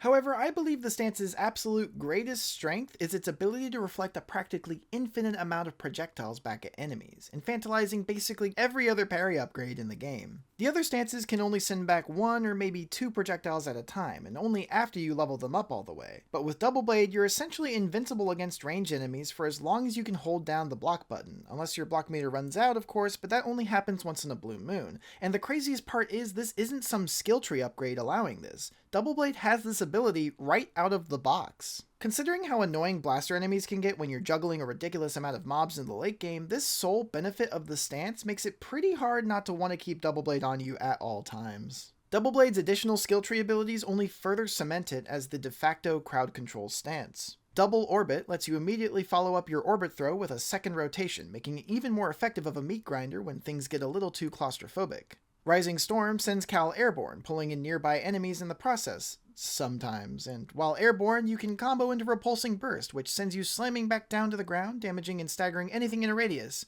Again, sometimes. Multifold Reflections is by far the best projectile countering skill in the entire game, allowing you to send parried blaster bolts to any enemy at random, regardless of whether or not they even carry a gun. Controlled Throw is a move that exists. With this upgrade, you can toss your lightsaber out and control its trajectory while it spins, but it does murder to your force meter, moves at a snail's pace, leaving you extremely exposed to any and all attacks, and it deals pathetic damage when it lands because it almost always knocks opponents out of reach of the spinning blades, but hey, it's kinda cool looking, isn't it? My favorite move on the stance, and probably even in the whole game, is the Vortex Dive, where Cal torpedoes himself at his opponent head first and flails the double blade around like a garbage disposal. It inflicts a metric ton of damage in a short amount of time, and it's additionally useful for carving a way out whenever you find yourself surrounded by a ridiculously large gang of baddies. Backstep Slash wishes it had this much utility. The move is silly looking, but damn if it doesn't turn anything it touches into a corpse, and man, do you feel cool when you use it. Look at this smug bastard. Double Blade's damage output, crowd control utility, and insane projectile parry make it, in my opinion, the most effective stance in the entire game. Don't at me. The greatest thing about Jedi Survivor's combat, though, is that every player is going to have their own completely different perspective on which stance is the objective best. That certainly seems to be the case when scrolling through various forums related to the game anyway. And to me, that's a testament to how well put together the swordplay really is in Jedi Survivor. Each stance has something unique to offer in terms of playstyle. There's enough mechanical parity between them for you to jump easily from one to another, and they're all fun to use in their own right. I may have my own personal preferences, Double Blade gang till I fucking die, but I could see a genuine argument being made in favor of any of the orientations at play here. Each stance is equally usable, which by definition is pretty well-rounded combat design. That comes with its own problems, but we'll get there soon enough. But the fun doesn't stop there. In addition to their chosen stances, the player is given a wide assortment of force powers that introduce a whole new layer of novelty to general combat. Alongside the push, pull, and slow abilities that return from Fallen Order, Jedi Survivor introduces 3 brand new telekinetic skills to play around with, those being Confusion, Raise, and Slam. I already mentioned Confusion before, as it's something you earn during the opening mission on Coruscant. With it, you can brainwash practically any non-main boss opponent into murdering their buddies for a brief period of time. Yes, we're still the good guys apparently. Unsettling moral implications aside, I tried to be conservative with my use of this mechanic because for the most part, it kind of felt like a win button. Confusion not only gives you a low-cost ally that can wreak havoc on other opponents without you having to get your hands dirty in the slightest, but it also lets you draw enemy aggression away from you, keeping opponents distracted long enough for you to take pot shots as you please. On the skill tree, you can increase the duration of the mind control, raise the damage of enemies that are under your influence, or even add the ability to manipulate a second person. There really isn't a whole lot stopping you from exploiting the hell out of this skill either. The second your confusion wears off on someone, you can almost always instantly reapply it to them with little more than the press of a button, which is convenient but also kind of really sad if you think about it. While the ability itself is cool, it feels somewhat uncharacteristic of a Jedi to use the Force in this manner, and I'd probably consider it more than a little overpowered. For the most part, I tried not to use this skill unless I found myself surrounded by a buttload of enemies that I didn't feel like taking on, so most of the endgame actually. Raise and Slam, on the other hand, fit in perfectly with the rest of Cal's Force moveset and saw a lot of good use during my playthrough. These two abilities alone have the potential to transform the game into a giant physics sandbox. It's cathartic as hell to tee enemies up and fling them away like golf balls, or to lift a large group of droids into the air and send them crashing down again in a satisfying explosion of robot guts. Between these and Confusion, I feel it would have made a lot more sense for Raise and Slam to be introduced first. They have utility in both combat and environmental physics puzzles, and I feel there was potential for them to be more integrated into the enemy and level design had they been given to us sooner. Also, unlike Confusion, Raise and Slam don't feel insanely overpowered. Both abilities consume a pretty sizable chunk of your force meter, it takes time to charge up each move before using it when raising larger enemies or groups, and opponents are only suspended for so long before they drift back down to the ground again. Despite these risks, I feel Raise and Slam are still totally worth using. They're both consistent and powerful moves that introduce a fair amount to Cal's arsenal. The only thing I don't like is that you can't use them until well into the game's second half. Setting aside whatever design reasons there might have been for that, it's pretty silly to me that lifting and slamming things with the Force is framed as something Cal couldn't already do. Like, was it really a massive epiphany for him to realize he could push and pull things horizontally and vertically? Meh. Yeah, I'm being a dick. Bottom line, I like these abilities, and I'm glad for their inclusion. I just wish they came around sooner so we could use them more. The slow mechanic is technically new in Jedi Survivor. Slow is used to hold enemies and objects in stasis for a brief period. This freezing effect is interrupted if you inflict enough damage on the enemy, so its best use is in resetting your positioning or scoring free hits. Although the concept featured prominently in Fallen Order and was carried over for its sequel, it's been altered significantly from its original appearance. In Fallen Order, this ability was freely usable on single targets as well as groups, and could even apply to environmental set pieces, something that became particularly useful in the game's various physics puzzles. In Jedi Survivor, however, Slow is presented as a rechargeable ultimate ability that requires a lengthy cooldown between uses, thereby being far more limited in its utility. Activating it freezes all enemies in a wide radius around Cal, but you can no longer control who or what you're choosing to slow, and the ability can't be used freely during exploration, removing all of its relevance to puzzles. It works well enough in combat encounters, but it's admittedly a bit disappointing to see the mechanic stripped of its previous depth like this. I was at least hoping that there would be more skill tree progression to the ability beyond simple buffs to its duration and general effectiveness. I think it might have been really cool, for instance, if your ultimate recharging move was something that you could switch out depending on your playstyle, like a lot of other games have. Providing more options for the player's super move like this could have helped to elevate the character building in Jedi Survivor all the more. Better yet, if you picked up those ability variants as rewards for exploration, it might have also helped offset the abysmal ratio of cosmetics to actual gameplay rewards this game suffers from. To me, the recharging ability mechanic was yet more wasted potential in the progression department, but again, Slow itself is quite useful nonetheless. While these fun new force powers are quite distinct in their own right, their skill tree upgrades are a little more underwhelming, as most only increase the potency of these moves at a basic level. You can make Confusion last longer and apply to more people, you can make Raise and Slam work on increasingly larger targets and groups, and you can make Slow's effects get a little harder to break. These are all helpful upgrades, sure, but damn are they boring. As for the other returning abilities, Push and Pull remain largely unaltered from their original appearances in Jedi Fallen Order. As their names suggest, each ability respectively lets you grab an enemy with your telekinesis and either pull them towards you or thrust them away, perfect for shoving dudes off cliffs instead of fighting them like you're supposed to. Pull can be used to grab onto projectiles, shields, and environmental set pieces, and you can use Push to fling those items at opponents, dealing damage from a distance. To this day, I can't help but smile anytime I nab a rocket out of thin air and sling it back at my hapless foes. It just never seems to get old for me. Furthermore, most of the puzzles in the game utilize push and pull to some extent, so they're fairly fundamental mechanics for the player to master, and using both becomes like second nature the more you play. Some of the new skill tree abilities for push and pull add some neat utility to the powers as well. Wrenching Pull, for instance, brings groups of enemies in your proximity towards you en masse, allowing you to combo into crowd control options. It's cool, but I have to take points off for it being a direct clone of an upgrade you already purchased in Fallen Order, because I guess Cal forgot how to do this one between games or something. Parry Push is yet another counter move that you activate right when an enemy's attack hits you, the result of this one being an instant push that knocks over enemies in a radius. It works pretty damn well, but at this point I have to ask, do we really need 4 different parry abilities in this game? This one's one of the cooler ones, but still I feel like we have enough upgrades repeating themselves as is. Twin Pull is a step in the right direction. It allows you to grab and hold multiple enemies at once, which isn't all that useful, but at least it looks plain sick. And one of the coolest additions is Redirected Strength, which mixes confusion and pull to grab blaster enemies and force them to fire at their friends. Side note, that's so fucked up of Cal, right? Like, there's no way this doesn't break the Jedi Code, or whatever the Star Wars equivalent to the Geneva Conventions is. Anyway, push and pull are still great. Like a lot of aspects of this game, I feel a little bit more could have been done with each mechanic to break the mold from Fallen Order,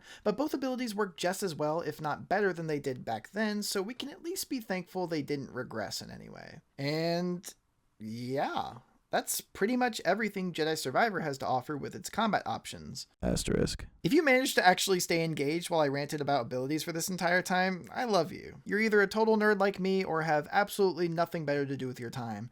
Also like me.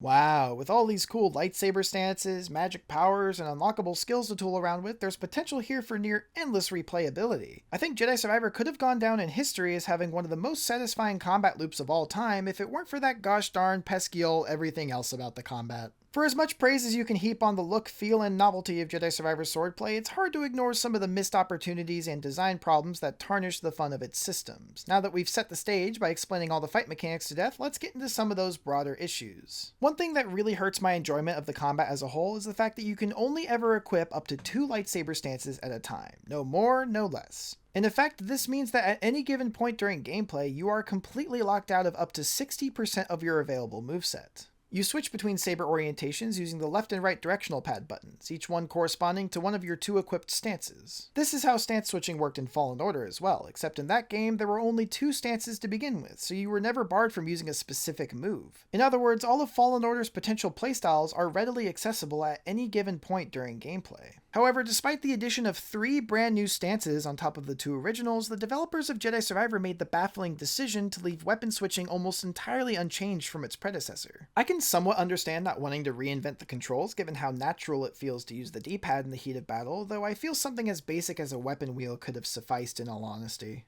What really doesn't make sense to me is not even being able to swap your chosen stances outside of combat. The only time you can do so is when you're resting at a meditation point, those safe areas I mentioned a while back. For the record, you can change stances at workbenches as well, but there's only like 5 of them in the entire game, and they're usually right next to meditation points anyway. Also, some planets don't even have workbenches on them, so really meditation points are where you're going to have to do most of your stance switching. The problem with this is that, in accordance with our Souls-like tenets from earlier, these safe areas are deliberately designed to be scarce. They're placed far apart from each other so that getting to each one presents a challenge for the player. That's all well and good for Jedi Survivor's desired gameplay loop, but because stance swapping is restricted solely to these meditation points, this decision inadvertently limits the player's ability to efficiently experiment with the combat mechanics. For example, let's say you encounter a patrol of enemies in the overworld and decide you want to employ a particular stance against them that you don't already have equipped. There's no workbenches nearby, and you can't change stances in the menu, so you'll have to hoof it all the way to the closest meditation point, change out one of your stances in the menu there, and then go all the way back to the encounter you found just to try out your new approach. If you then decide you don't like the new stance you're using and want to give another one a shot or go back to what you had before,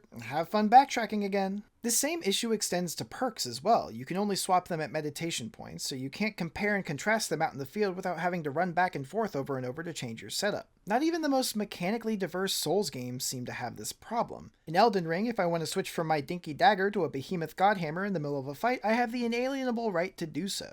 Want to swap out one of your trinkets to get a better perk? Boom. Done. Takes 2 seconds. No walking required. Granted, in Elden Ring there are abilities like spells that you can only swap out at save areas, but you can instantly teleport to any save area from the map screen, so there's far less trotting around involved when you decide you need to change your build a bit. In Jedi Survivor, there's no way to fast travel to a meditation point unless you're already at one, meaning you're locked into whatever stances and perks you've chosen for however long it takes to stumble upon a save area again. The sheer inconvenience brought on from this limitation essentially hassles you into sticking with whatever build you're already using because changing it always requires a needlessly lengthy hike. Again, I feel like this is such a fundamental issue that could have been resolved with some relatively straightforward design overhauls for the UI.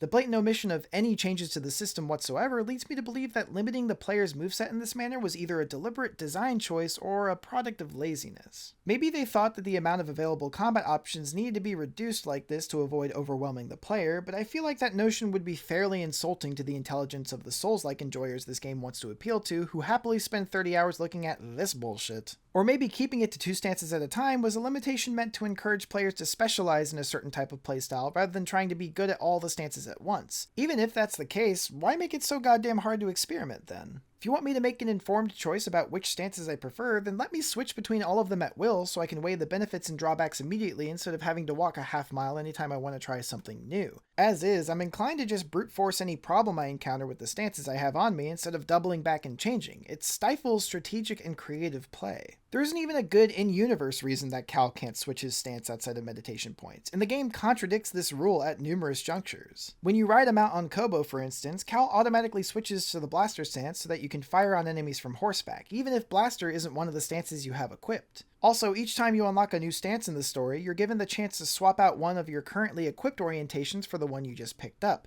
No meditation point needed. So why the hell can't I do that whenever I want? I'd honestly be a little more forgiving if other games out there hadn't already done stance switching mechanics so much better. Sucker Punch's Ghosts of Tsushima, for instance, lets you easily transition between all 4 of its sword stances whenever you damn well please, which is great because each stance in the game is suited to specific enemy types, and you're actively encouraged to switch between them on the fly as you move from person to person between fights. In this way, stance switching actively enhances the flow and engagement of combat. Jedi Survivor doesn't have this same efficiency of stance switching. If enemies in Jedi Survivor had required you to use specific stances like Ghost of Tsushima's does, you'd constantly be running back and forth to meditation points to switch out your build, which would have been grueling. The thing is, for better or worse, enemies don't require specific stances in Survivor. In fact, I'd go as far as to argue that you don't ever need to change your stances at all. It feels to me that the combat mechanics and encounter design were carefully balanced so that players could succeed with whichever stances they wanted to use. For the second half of the game, my 2 main stances were Crossguard and Double Blade, the former being useful for shredding tanky opponents and the latter for dispatching groups and deflecting projectiles. Once I had fully settled into those 2 styles, I had little reason to change things up. There weren't really any fights I encountered that I felt would have been better handled by the stances I was choosing not to use. Blocking, parrying, and dodging function essentially the same across all stances, even with the heavier crossguards, so enemies that necessitated the use of those mechanics weren't an issue for my chosen build. Even enemies at range that would typically make for great blaster fodder were just as easy to take out by pulling them off their high perch with the Force, reflecting their projectiles back at them,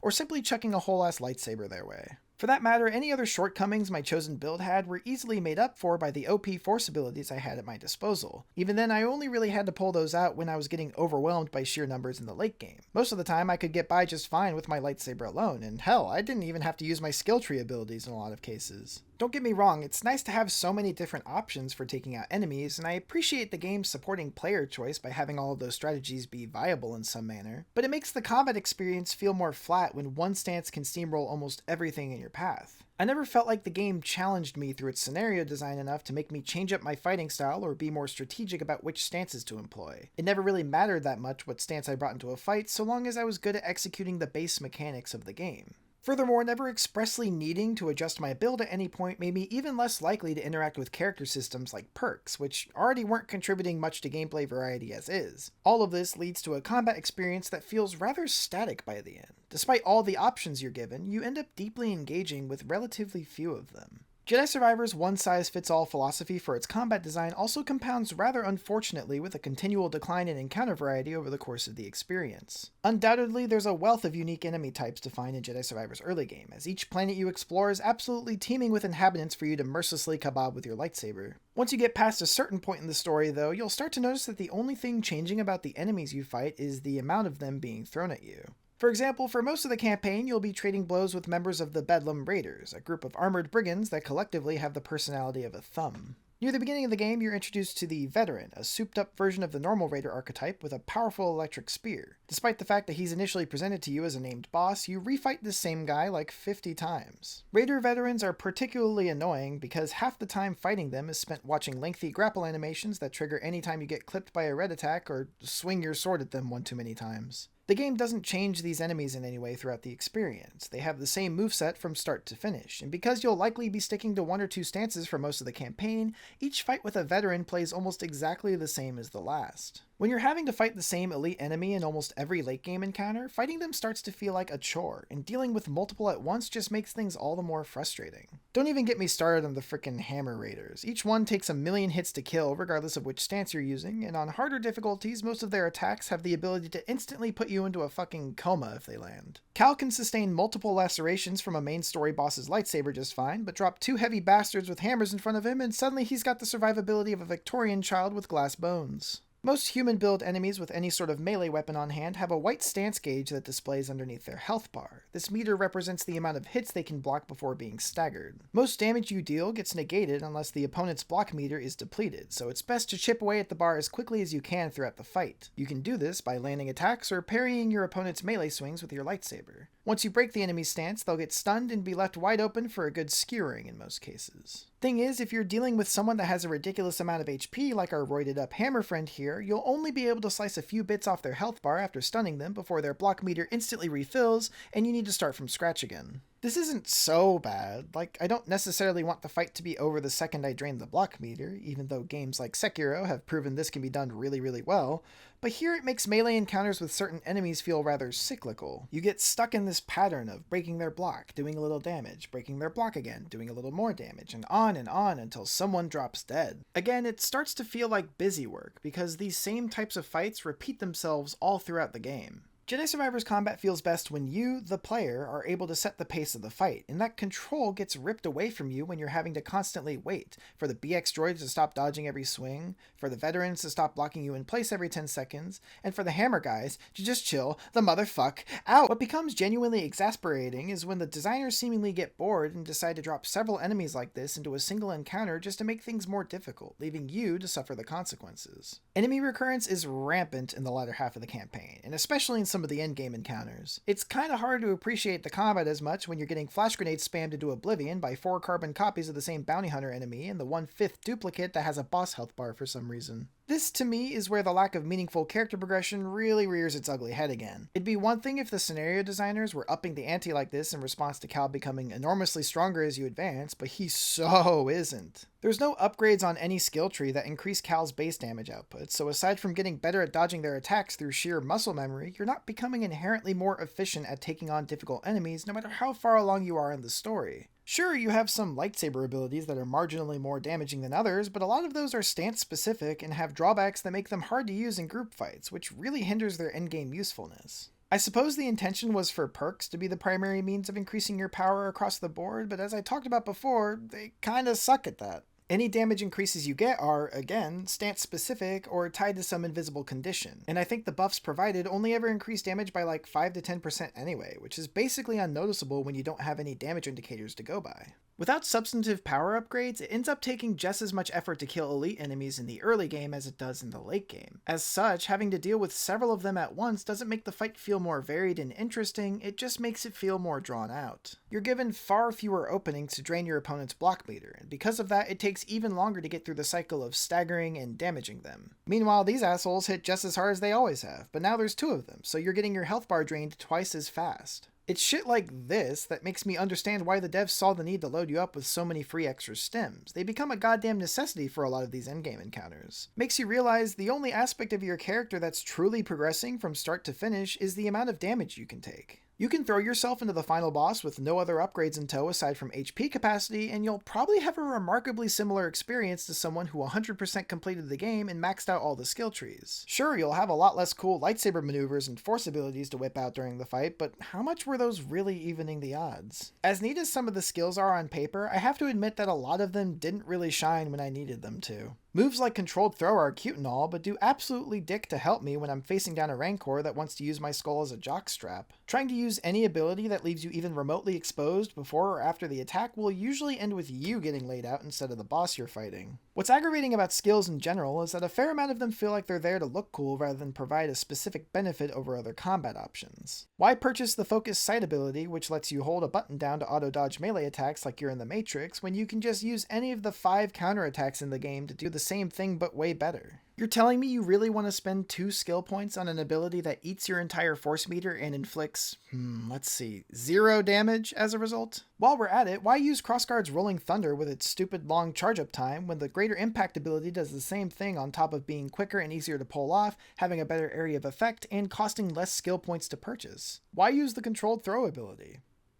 Ever. The same extends to your force arsenal. Even the cool ones end up being unusable in a lot of circumstances because of enemy resistances to certain abilities. I'd really love to implement redirected strength into my fight routine, but I'm getting ganked by 3 bounty hunters at once and they all can't be force pulled for some reason. Look at this, I might as well be a kid tugging on their pant leg. Why did I even get excited about purchasing the ability if I can't use it when I need it the most? In terms of its combat progression, it feels like Jedi Survivor put emphasis on giving you more options instead of better options. There's decent upgrades for each stance, sure, but there aren't many at all that make you significantly more powerful than you already were. This, combined with the lack of enemy variety as time goes on, makes this otherwise fun and frantic combat system feel quite stale by the end. Some of these problems are only further exacerbated by the game's approach to difficulty. In Jedi Survivor, there are 5 difficulty settings you can choose from and switch between at any time during your playthrough. In ascending order, we have Story Mode, Jedi Padawan, Jedi Knight, Master, and Grandmaster. Each difficulty setting affects 3 gameplay variables, which are conveniently displayed in the form of sliders on the menu. Those variables are enemy damage, determining how much it hurts when you get hit, parry timing, which affects how precise you need to be when pressing the block button to deflect attacks with your lightsaber, and enemy aggression, which is a rather ambiguous term to describe whether or not an opponent will stand around and twiddle their thumbs while you're giving their best friend a lightsaber enema.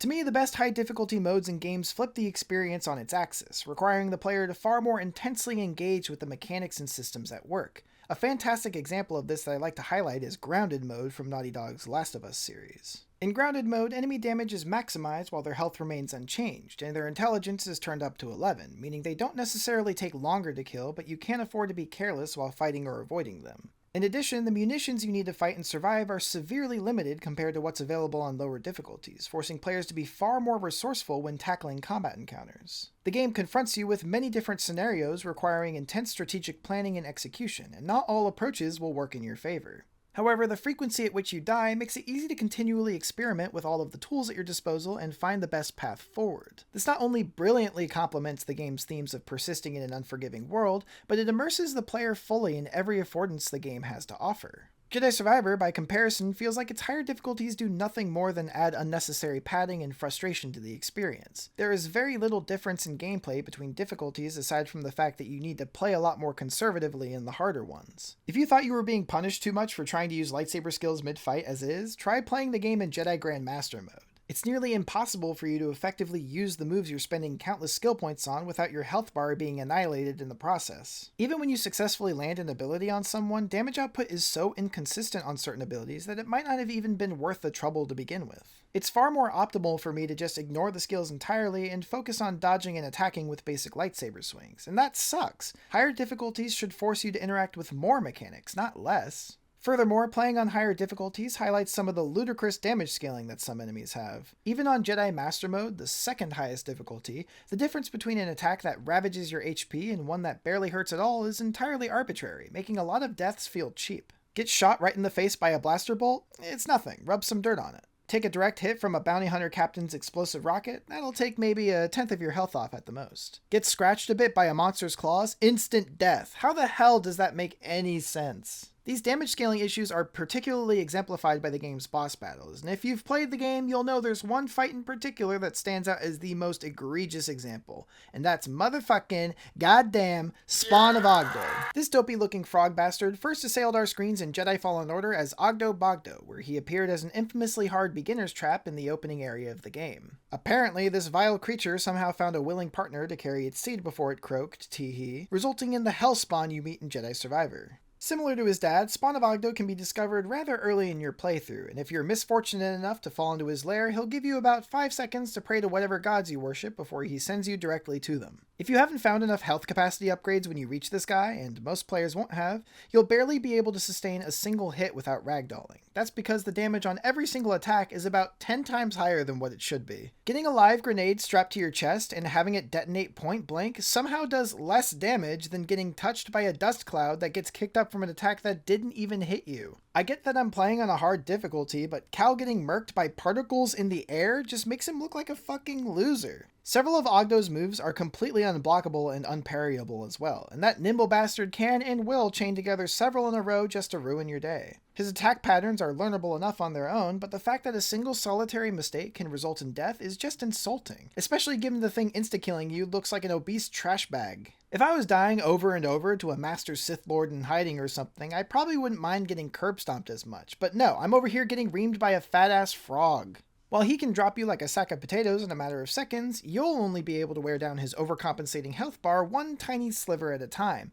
Again, there's no increase to Cal's lightsaber damage ever, so it doesn't matter if you tackle Augie at the start or end of your playthrough, he'll always be eating your hits for breakfast. He's got a stagger meter that you can deplete, but I don't really know why. If you refrain from hitting him for more than a second, it refills again. I've never seen him be stance broken before, and I don't think it's even possible. Good luck trying to use any of your unlockable skills, by the way. Even if one hits him, he'll simply pretend it never happened and then bite your head off. Trying to pull off force powers is even less productive. Spawn of Ogdo could not give less of a damn about me trying to use my telekinesis on him. Again, a majority of the bosses in Jedi Survivor, including Augie, are completely resistant to all force abilities, rendering them completely useless in the fight. That's like half of your available moveset being entirely invalidated during the most demanding combat challenges. There are one or two enemies that will occasionally glow blue during an attack, representing that they're off balance and sensitive to your force abilities. Using push or pull when they're in this state will usually throw them off guard for a moment, allowing you to get some hits in. The problem is that most enemies in the game never actually do this, and for the couple that do, the window of opportunity is often so small that you can't react fast enough to take advantage of the mechanic. It always feels to me like there's a tiny delay between when I pull the trigger for a force push and when it actually activates, causing me to miss the mark during the 4 frames where this off-balance mechanic is even relevant. Anyways, it doesn't matter because there's only 2 enemy types in the entire game that have that mechanic, and Augie isn't one of them. This thing literally has no weaknesses. All the skill points in the world couldn't save me from this godforsaken toad, which once again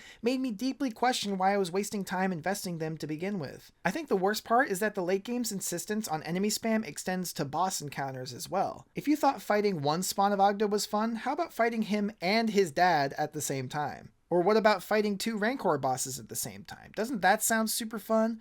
Ooh, or what about fighting all 3 of the legendary monster bosses in a single combined encounter? That doesn't get old really quick, does it? Quick, we need a difficult bounty hunter scenario to cap off one of our main side quests. I got it, let's just lock the player in a small room with 3 bounty hunter bosses that they've already fought multiple times. There's more of them to deal with, so it's a totally different encounter, right? Developers who use the term Souls-like loosely often make the mistake of equating hard with fun. As such, they can see decisions like saddling the player with an inappropriate amount of previously fought enemies as permissible because it's harder and therefore more fun. That's what Souls means to them.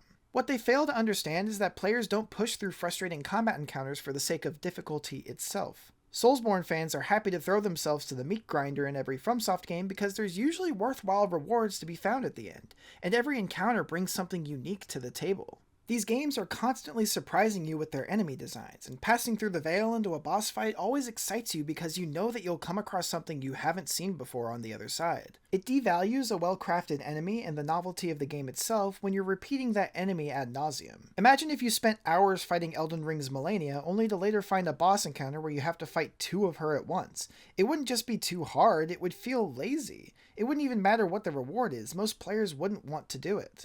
They've already experienced the best that Malenia's fight has to offer when facing her one-on-one. Dropping them in a room with multiple of her would only amplify the negatives of the battle without providing anything new for players to take away. Unless you're a masochist like this guy. I'm not arguing that Soulsborne games aren't guilty of repeating content like this, but even in those cases there'll often be an added twist to the fight that makes things more interesting.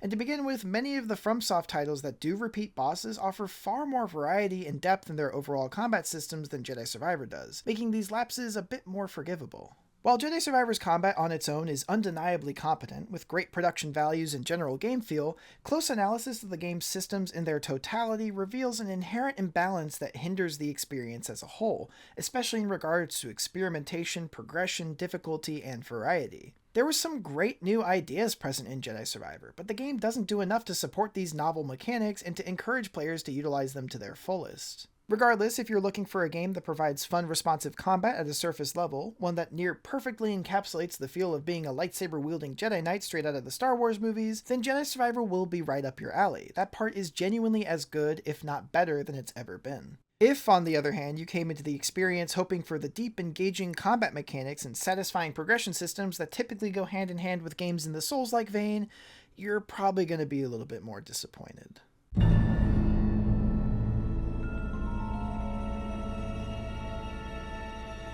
Woof, glad I got all that out of my system. With progression and combat discussions out of the way, I think it's finally time to pick up where we left off in the story like an hour and a half ago, good lord. As a quick recap, Cal just watched his friends die during a heist, and if that wasn't bad enough, his ship got effed up in the process, so we're here on the planet Kobo to make repairs and drown our sorrows at the local pub. By this point, if you're like me, you've exhausted a lot of the early game exploration you can do on Kobo before going into Pyloon's saloon for the first time, and with the only thing to show for your efforts being a few t-shirts and a mullet, you're probably really thirsting for that drink right about now.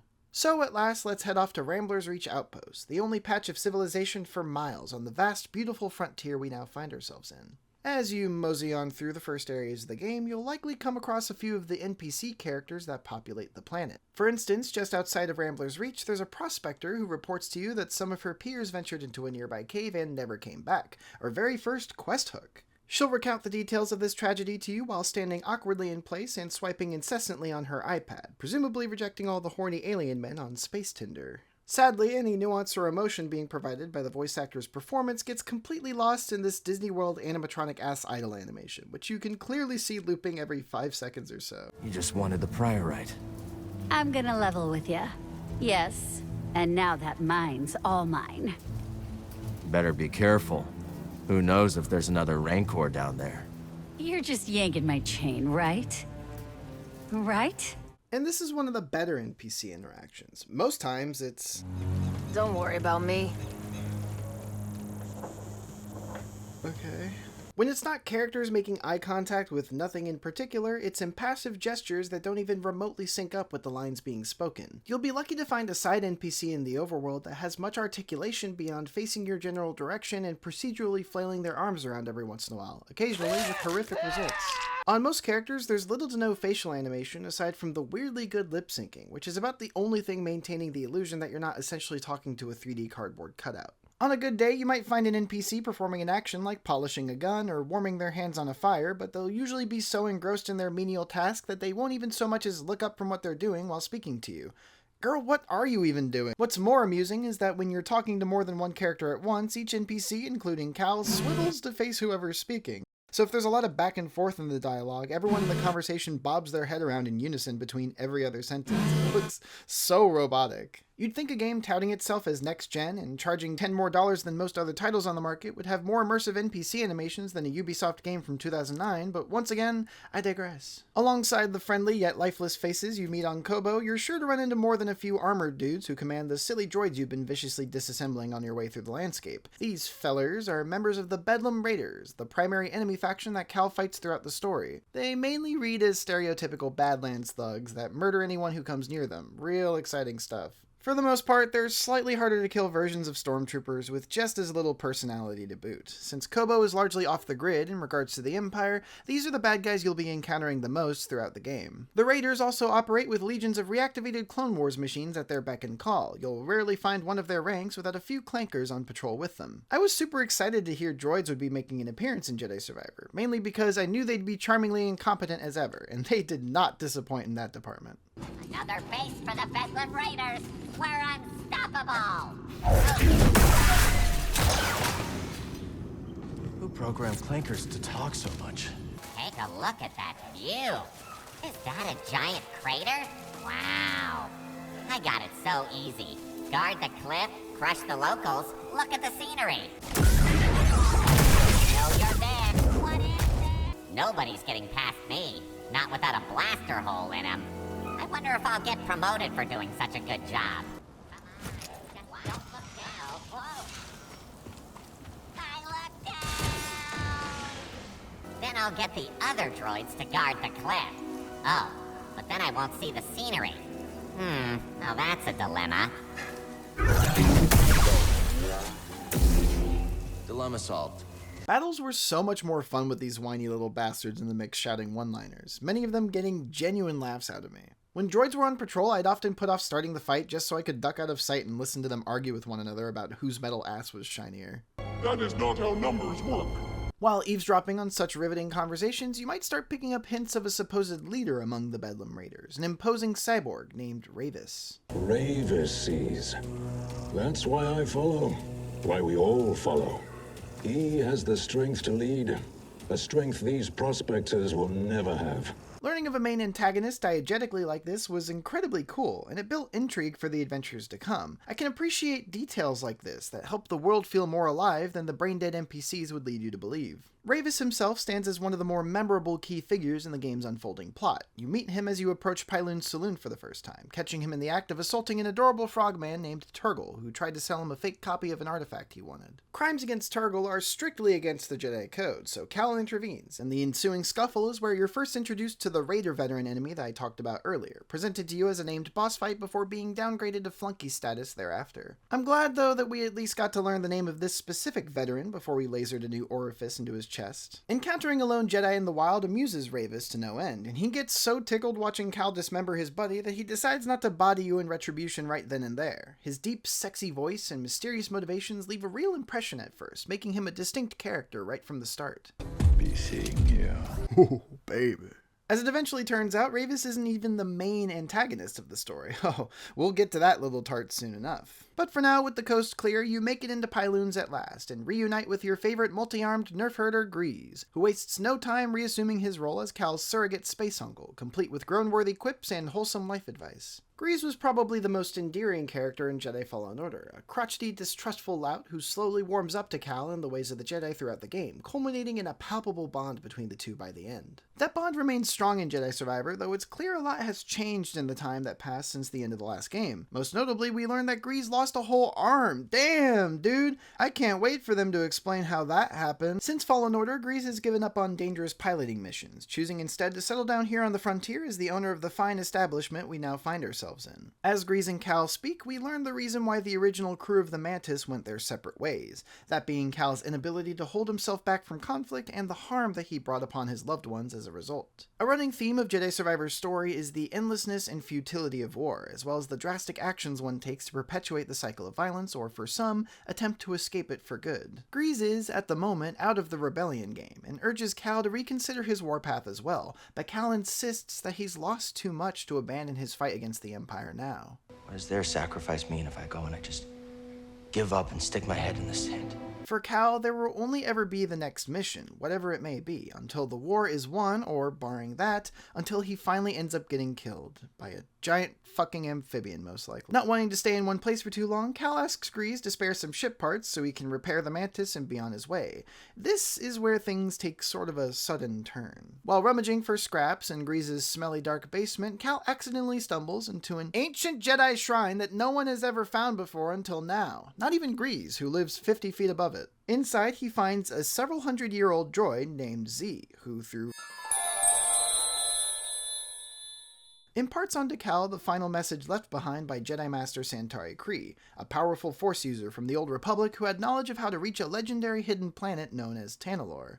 Did you get all that? I hope so, because this random plot thread is now the focal point of the entire rest of the game. Cal gets a stiffy thinking about a place the Empire can never find, and decides to drop everything else he's doing to retrace Master Khri's steps and find her map to Tanalorr. It feels very much like a treasure hunt plot reminiscent of Uncharted, which to me is fairly appropriate given the gameplay style of this series and how the first game's stories sort of fit that same mold. So we're gunning for a vacation spot on a lost world, big deal, but first we need to find it. The surface droid we recovered, Z, prompts us to visit the Forest Array, a tower lab in the woods that Master Khri built ages ago as part of her research into Tanalorr. To help us break into the joint, we're given a key card that unlocks any places that Khri had sealed off. This happens to be the artifact that Ravis was harassing Turgle for earlier, and now it's ours. Eat shit, sexy purple man. This keycard also gives us access to the many Jedi chambers that pepper the landscape on Koboh. I'll go into more detail on those when I talk level design in a bit, but for now we're making a beeline to the Forest Array in hopes of getting the hell on with the plot. An additional wrinkle gets thrown in when Cal reaches the top of the Forest Array, only to discover another Jedi being kept alive in the bowels of the facility. Through more we learn that this Jedi was a close associate and possible boy toy of Santari Khri's named Dagan Gera. He helped Khri find the lost planet Tanalorr all those years ago and worked with her to establish a Jedi temple there. Cal is in dire need of new friends after that rough opening on Coruscant, so he decides to let the sleeping Jedi out of his tube, and the little shit immediately throws a temper tantrum. Dagan believes the Order betrayed him, and even though it's been hundreds of years since then and they're all dead now, he's still butthurt about it, and somehow that's our problem. Why all of this means he needs to come out swinging at Cal, who has done absolutely nothing whatsoever to antagonize him, is beyond me. He's just evil right out of the box, I guess. And just in case you didn't realize by this point that Dagon's going to be the big bad of the story, they have him pull out his yellow lightsaber and change its color to red, right before our very eyes. Thank you, game. Very subtle. We wail on Dagon like a schoolyard bully until Ravis shows up out of nowhere to break up the fight, by saying and doing absolutely nothing. Seriously, Ravis doesn't have a single line of dialogue in this cutscene, and it's really weird. Regardless, Dagon hops aboard Ravis' ship, and the two fly off without any further explanation of how they're related, leaving Cal confused and me slightly perturbed. So now there's two angsty boys with lightsabers looking for Tanalorr, and even though we just saw that Dagon was literally one of the people who found it to begin with, we somehow still have a fighting chance to get there first. After returning to Rambler's Reach, Cal reunites with his pal Bode from the opening mission and fills him in on the sitch. We also learn that Grease has successfully repaired the Mantis, which means we now have access to other planets for the first time. Well, one other planet, anyway. From here, the crew decides to pay a visit to Jedi Master Cere Junda, Cal's former mentor from Fallen Order, who's rumored to be shacking up with a religious group known as the Anchorites. So it's off to the desert planet of Jedha, the second largest locale the game has to offer. Upon arriving, however, our heroes find that the Empire has already beaten them to the punch. Sort of. While several units have begun combing the desert in search of Cere's hidden base, they've yet to find anything of note. You can find many of these patrols ambling about the facility's general location in the overworld, some of them even getting as close as the front gate. Thankfully, though, none of them ever stop to question why there's a giant metal door in the side of this canyon, allowing Cere's hidey hole to remain miraculously undetected. Even if you physically lead stormtroopers to the base and walk them inside, the Empire will remain completely oblivious to its whereabouts for the entire story. This brings me back to a point I touched on earlier, that these guys really don't seem to pose much of a threat throughout the story, which honestly undermines the plot a bit to me. Sure, you'll run into a fair amount of stormtroopers here and there, but they aren't exactly doing anything important when you find them. In fact, a lot of them will outwardly lament that they don't know why they're being posted there in the first place. Also, despite you mowing down hundreds of their ranks on Jedha over the course of the campaign, the Imperials never think to deploy significant reinforcements to the small patch of desert where all their troops seem to be mysteriously succumbing to missing head syndrome. You'd think they'd at least send Inquisitors out there as a show of force or something, but the only Inquisitor appearance in the entire game is that Ninth Sister fight during the opening. Aren't there like 8 other sisters running around? Well, 7 if you don't count the one that Vader cut in half last game. My point is, Cal's supposedly the most wanted man in the galaxy. People are saying it all the time, but that being the case makes it seem like the Empire either really sucks at its job or can't be bothered to expend the effort to find him for some reason. I know it's a video game, and it's a Star Wars video game at that, and I'm supposed to suspend my disbelief about the rebellion being able to slip under the radar of an all-powerful galactic empire, but it's mighty difficult to do so when Cal can return to the literal capital of said empire later in the story, park his extremely recognizable ship in the exact same spot he did a few days ago when he showed up and murdered state officials, and not even see a modicum of enhanced security as a result. It somewhat undermines the idea that the Empire is supposed to be this insurmountable threat, which the game's story really wants to hammer home, by the way, when the Empire's actions, or lack thereof, read as complete incompetence. To be fair, the Empire is totally unaware of Tanalorr when we begin our quest to find the lost planet, so it makes sense that they wouldn't do much to impede your search for it aside from accidentally being stationed along your path every once in a while. Even so, it's disappointing that there isn't any character representative of the Empire that shows up every now and then to keep the faction relevant throughout the campaign. It makes them feel like an afterthought in the story. Dagon, Ravis, and the Bedlam Raiders are framed as the primary threat, and the Empire is just sort of there. Of course, there's a very clear point in the story where this stops being the case, but we're gonna get to that much later. Back to the story, we spend an hour faffing about in some cool desert ruins, getting eaten by giant scorpions and whatnot, until we eventually make it to our rendezvous with one of Cere's contacts, who turns out to be another returning character from Fallen Order, the badass enchantress Merrin. It becomes abundantly clear she and Cal kindled a situationship at some point between the first and second games, but it seems the two parted ways, so Merrin could set out and explore the galaxy, while Cal carries on his preferred pastime of making stormtrooper widows. Now reunited, the two race against the clock to escape an encroaching sandstorm, battling wandering Imperial forces along the way to Cere's base. Merrin is the only other AI companion besides Bode that fights alongside Cal and has a dedicated partner ability that can be used during combat. Only hers has the added benefit of actually working now and then. When called upon, Merrin will use her magic to pin down one or multiple enemies for a brief duration, including bosses, allowing you to get multiple hits in with ease. Unlike Bode, Merrin doesn't stupidly kick her target out of the stun's effective radius, making her ability work far more consistently against foes. Still, Merrin suffers from the same same issue that Bo does in that she won't follow up her stun with any other attacks, though I suppose you could argue she's too focused on keeping the enemy locked down with her magic. What's your excuse, Bode? Another thing that's frustrating about Merrin as a companion is that she picks and chooses which fights to help you in. She has no problem taking the lead when we're up against 3 dudes holding nightsticks in the main areas, but try and encounter a little off the beaten path and she'll exclaim, "You got this," and plop herself down somewhere nice and shady. I don't got this, Merrin. I'm fighting a gargantuan golden scorpion crab monster, and I might come out the other side far less maimed if you help me instead of making sandcastles 20 feet away. This sort of reveals a larger problem with the companion system, which is that you have no control over which companion you travel with or when they'll accompany you. You only get a +1 to your adventure when the game feels like giving you one. If you try to go anywhere you aren't supposed to with your travel buddy, they'll immediately poof out of existence and the game will do the UI prompt equivalent of wagging its finger at you. Even when you're somewhere companions can be used, you can't switch Merrin out for Bode or vice versa. This lack of meaningful choice with the system makes you wonder why there's AI companions in Jedi Survivor to begin with, aside from, again, them being an apparent checklist item for AAA games released in 2023. I guess this is as good a time as any to mention that there are special environmental interactions involving your companions that you can trigger during levels, and by that I mean the game will randomly tell you to press a button, you'll press it, and then you'll watch your companion do something to open the path forward. More like a quiet QuickTime event now that I think about it. These interactions only happen during story missions. There's like 5 instances of them in the entire game, and they never come into play when you're out exploring on your own, so snore, dare I say. Anyways, after fighting through the desert together for a while, you find yourself an oblong on stilts to ride into the sunset with, giving Merrin and Cal some quality time to catch up with one another. With the original Mantis crew primarily absent for the first couple hours of the game, you forget how much chemistry these characters have with one another. And in general, it's heartening to see Cal talk about something other than PTSD for once. This tender interlude between 2 estranged friends is symbolically set to a live orchestration of the song Fields of Dusk, a fan favorite piece from the first game's soundtrack.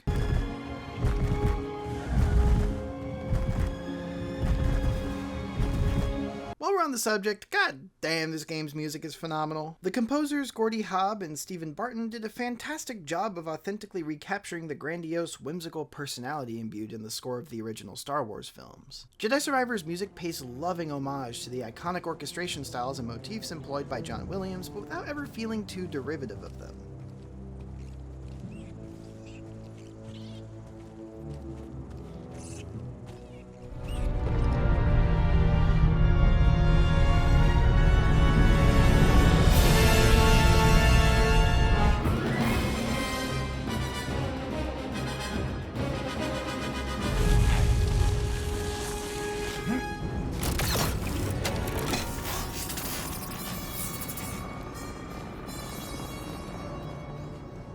Additionally, the reactive nature of the soundtrack, where the music seamlessly transitions between moods depending on what's happening in the scene, does so much heavy lifting for player immersion. There's a lot of weird shit in this game that can take you completely out of the experience without warning, but the music is like an anchor that keeps you tethered to the world you explore. I have nothing but praise for the sound design team over at Respawn. From the effects to the score, they absolutely knocked it out of the park. After not so platonically waiting out the sandstorm together in a cave, Cal and Merrin arrive at Seer's base at last, and there we're surprised to find another familiar face waiting for us at the gate. Jedi Master, Cordova, what the hell? Cordova, as you may recall, is the enigmatic figure who led us on a treasure hunt across the galaxy in Jedi Fallen Order. To tell you the truth, I was immensely shocked to see this guy alive and well in Survivor because the first game all but screamed at us that he wasn't ever coming back from his forever field trip. Because of that, I almost felt fooled by this reveal. Him being suddenly dropped back into the story made me weirdly distrustful, and the way he walks like he has a butt plug in only made me more uncomfortable. I had this gnawing feeling that this wasn't going to be the real Cordova, or if it was, that he wouldn't be the man we learned about in Fallen Order. Maybe he'd betray us in some way, or let us down when it matters most. In my mind, there had to be a good reason why the devs would bring him back essentially from the dead like this. What more is there to learn about Eno Cordova? How were they going to develop his character further? Here's a hint. But that's another conversation for later. Right now, let's just accept the reality that Cordova is back and more talkative than ever. As he leads us through the base and pours exposition into our ear holes, we see our ship, the Mantis, arriving at just about the same time as us. Wait a second, why the hell did I have to walk all the way here? In the intro cutscene for Jedha, we're told this. However, a dust storm is sweeping over our location. It is too dangerous for your ship to land. Oh yeah, the dust storm, the one that we just spent the past hour raw dogging. Seems like we could have just waited the whole thing out with Bode and Grease, played cards on the ship or something. It's not like we would have gotten to the base any later. We literally see them make it here before we do. There's no good reason that Cal needed to risk a treacherous excursion through the desert aside from the devs needing another level to happen. But it was worth it to hang out with Marin in that kick-ass sandstorm sequence, wasn't it? Hey, fuck you, man. Fuck you. Yeah, it kind of was, though. As you enter the main hangar, Cordova will prompt you to head to the archives and meet with Cere. The conversation continues between Marin and Cordova, though, so naturally you'll continue walking with them and listening in. You won't realize you were supposed to keep going without them until 30 seconds later when they run out of things to talk about. How are you feeling? Better. That tea you brought me was wonderful.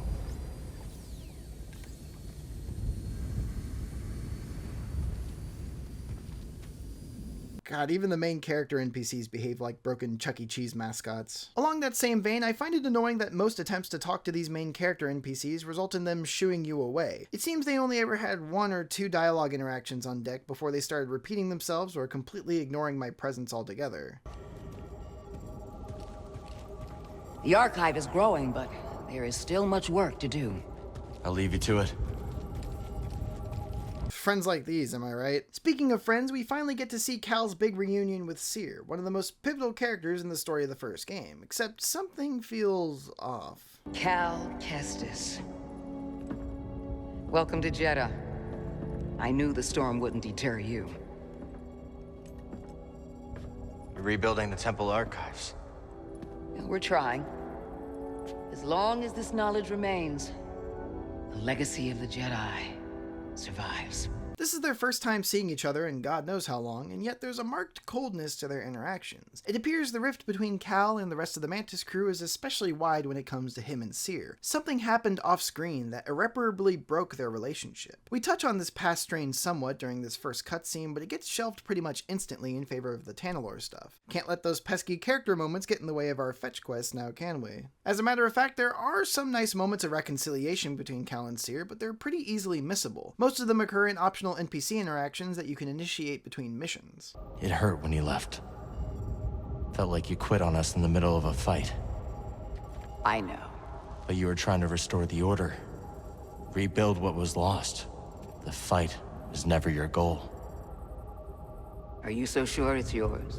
For what it's worth. With this, we've reunited with all of the returning cast members of Fallen Order, but it's clear the crew we came to know in the first game is long gone, and it begs the question of whether or not we'll eventually get to see that pivotal moment that fractured them beyond repair. Again, just keep that in the old noggin for me. Cordova presumably Control-F'd Dagan Gera's name in the databanks while we were talking to Cere, because in no time at all he finds out the exact location of his secret moon lab and a ruined settlement on Kobo that he visited before being suspended in jelly. He suggests that we go visit those 2 locations for more clues about how to get to Tanalorr, so to be clear, we trekked all the way here, facing giant scorpions, vicious natural disasters, and fascist war machines, just to immediately be told to go back to Kobo again. This was when I started getting a little bit more impatient with the story. If we don't include time spent on exploration, side content, and the 50,000 deaths to Spawn of Ogdo, we're anywhere from 5 to 6 hours into the main campaign when we first reach Cere's base. By around that point in Jedi Fallen Order, you've slid down crumbling Star Destroyers, battled atop a bullet train, explored a temple hidden in a magic storm, piloted a freaking AT-AT in the middle of a Wookiee land war, and you've encountered and fought Inquisitor Trilla, the main antagonist of the game, numerous times, learning more about what made her the monster she is with each encounter. In Jedi Survivor so far, I've climbed around some grimy rooftops, watched all of Cal's boring friends die, stumbled into a random dungeon with a random old droid inside that led me to a random one-armed villain who attacked me for no reason, and I just spent a solid chunk of time crossing a desert, also for no reason, it turns out, only to be told to go fuck off back to where I just came from at the end of it. Honestly, the storytelling and scenario design feels so much less streamlined and interesting to me than it did in Fallen Order. A lot of time has passed since I started playing Jedi Survivor, but not a lot has actually happened. I've only just met the main villain, and I know next to nothing about who he is as a character because none of the missions I've gone on thus far have actively involved him in any way. Hell, it feels like we've barely even scratched the surface on this Tanalorr shtick, and that's the main plot hook of the entire game. Jedi Survivor's first act feels aimless and disconnected, and that's largely because our protagonist himself is aimless and disconnected. disconnected, with little motivation beyond sticking it to the stormtroopers however he can. This makes for an intriguing character study, and it pushes the action along fine enough, but it consequently causes the plot to feel unfocused, and the game as a whole to feel like it's taking forever to get the effing ball rolling. Even after we find our prime objective in the Tanalorr quest, the game still feels the need to pad itself out with an hour-and-a-half hike through a desert to get to a meeting that really could have just been an email. Whereas Fallen Order was a linear yet condensed product that kept itself engaging with a fast-paced flow and constant stream of plot hooks and memorable set pieces, Jedi Survivor feels more meandering and bloated by comparison, with a far lesser concentration of unique scenarios on hand to consistently hold the player's attention. And I believe one of the things that might be partially to blame for these pacing issues is the game's decision to utilize more open-ended environments in its level design. Segue!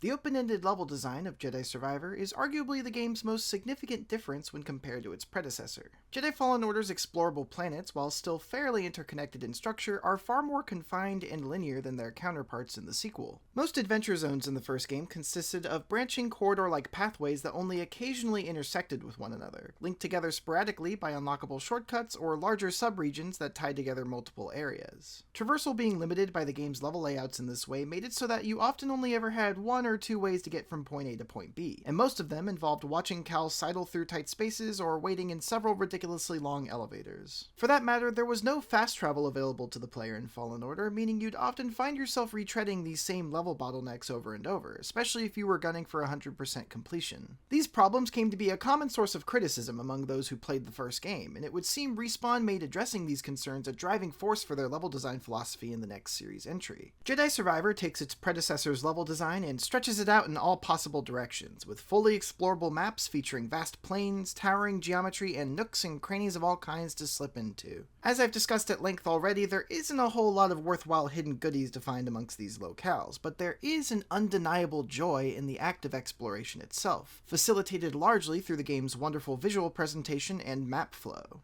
Locations are distinct, thoughtfully arranged, and visually stunning, from the sweeping vistas of Koboh and sun-bleached canyons of Jeddah to the lonely serenity of the Shattered Moon. Vibrant colors and stylistic lighting give each area you explore its own unique personality. Additionally, high-fidelity textures and subtle ambient effects bring a level of authentic detail to these settings that makes the game feel truly next-generation. When everything loads in properly. From a visual perspective, the levels in Jedi Survivor are far more technically impressive than anything you'll find in the previous game, representing a massive achievement on the part of the art team. Cinematic moments like the sandstorm on Jeddah or the late-game battle above the clouds at the Koboh Observatory are accompanied by visceral weather effects that further blur the lines between game and film graphics. And all of it is punctuated by an incredible atmospheric score that breathes life into every place and event you experience. The expansive nature of each setting compared to those in Fallen Order additionally helps to cut down on the incidents of unnecessary backtracking that plagued exploration in that first game. It feels like the devs did everything in their power to make this the case, placing particular emphasis on interconnectivity in the world structure. Koboh, for instance, the map with the most square footage by far, is structured around a massive central plane encircled by gateways to adjacent sub-areas, many of which conveniently loop back into the level's nexus once you've made your way through them. Jeddah, similarly, features a large stretch of desert broken up by scalable ruins and winding canyon paths. Most major locations you visit on these planets are represented as massive landmarks that can be seen in the distance from anywhere in the overworld, providing natural signposting that allows players to orient themselves. Koboh in particular has numerous such locales, like the Koboh Observatory and Lucrehulk, both of which are mid to late game areas that ominously loom over you throughout your journey.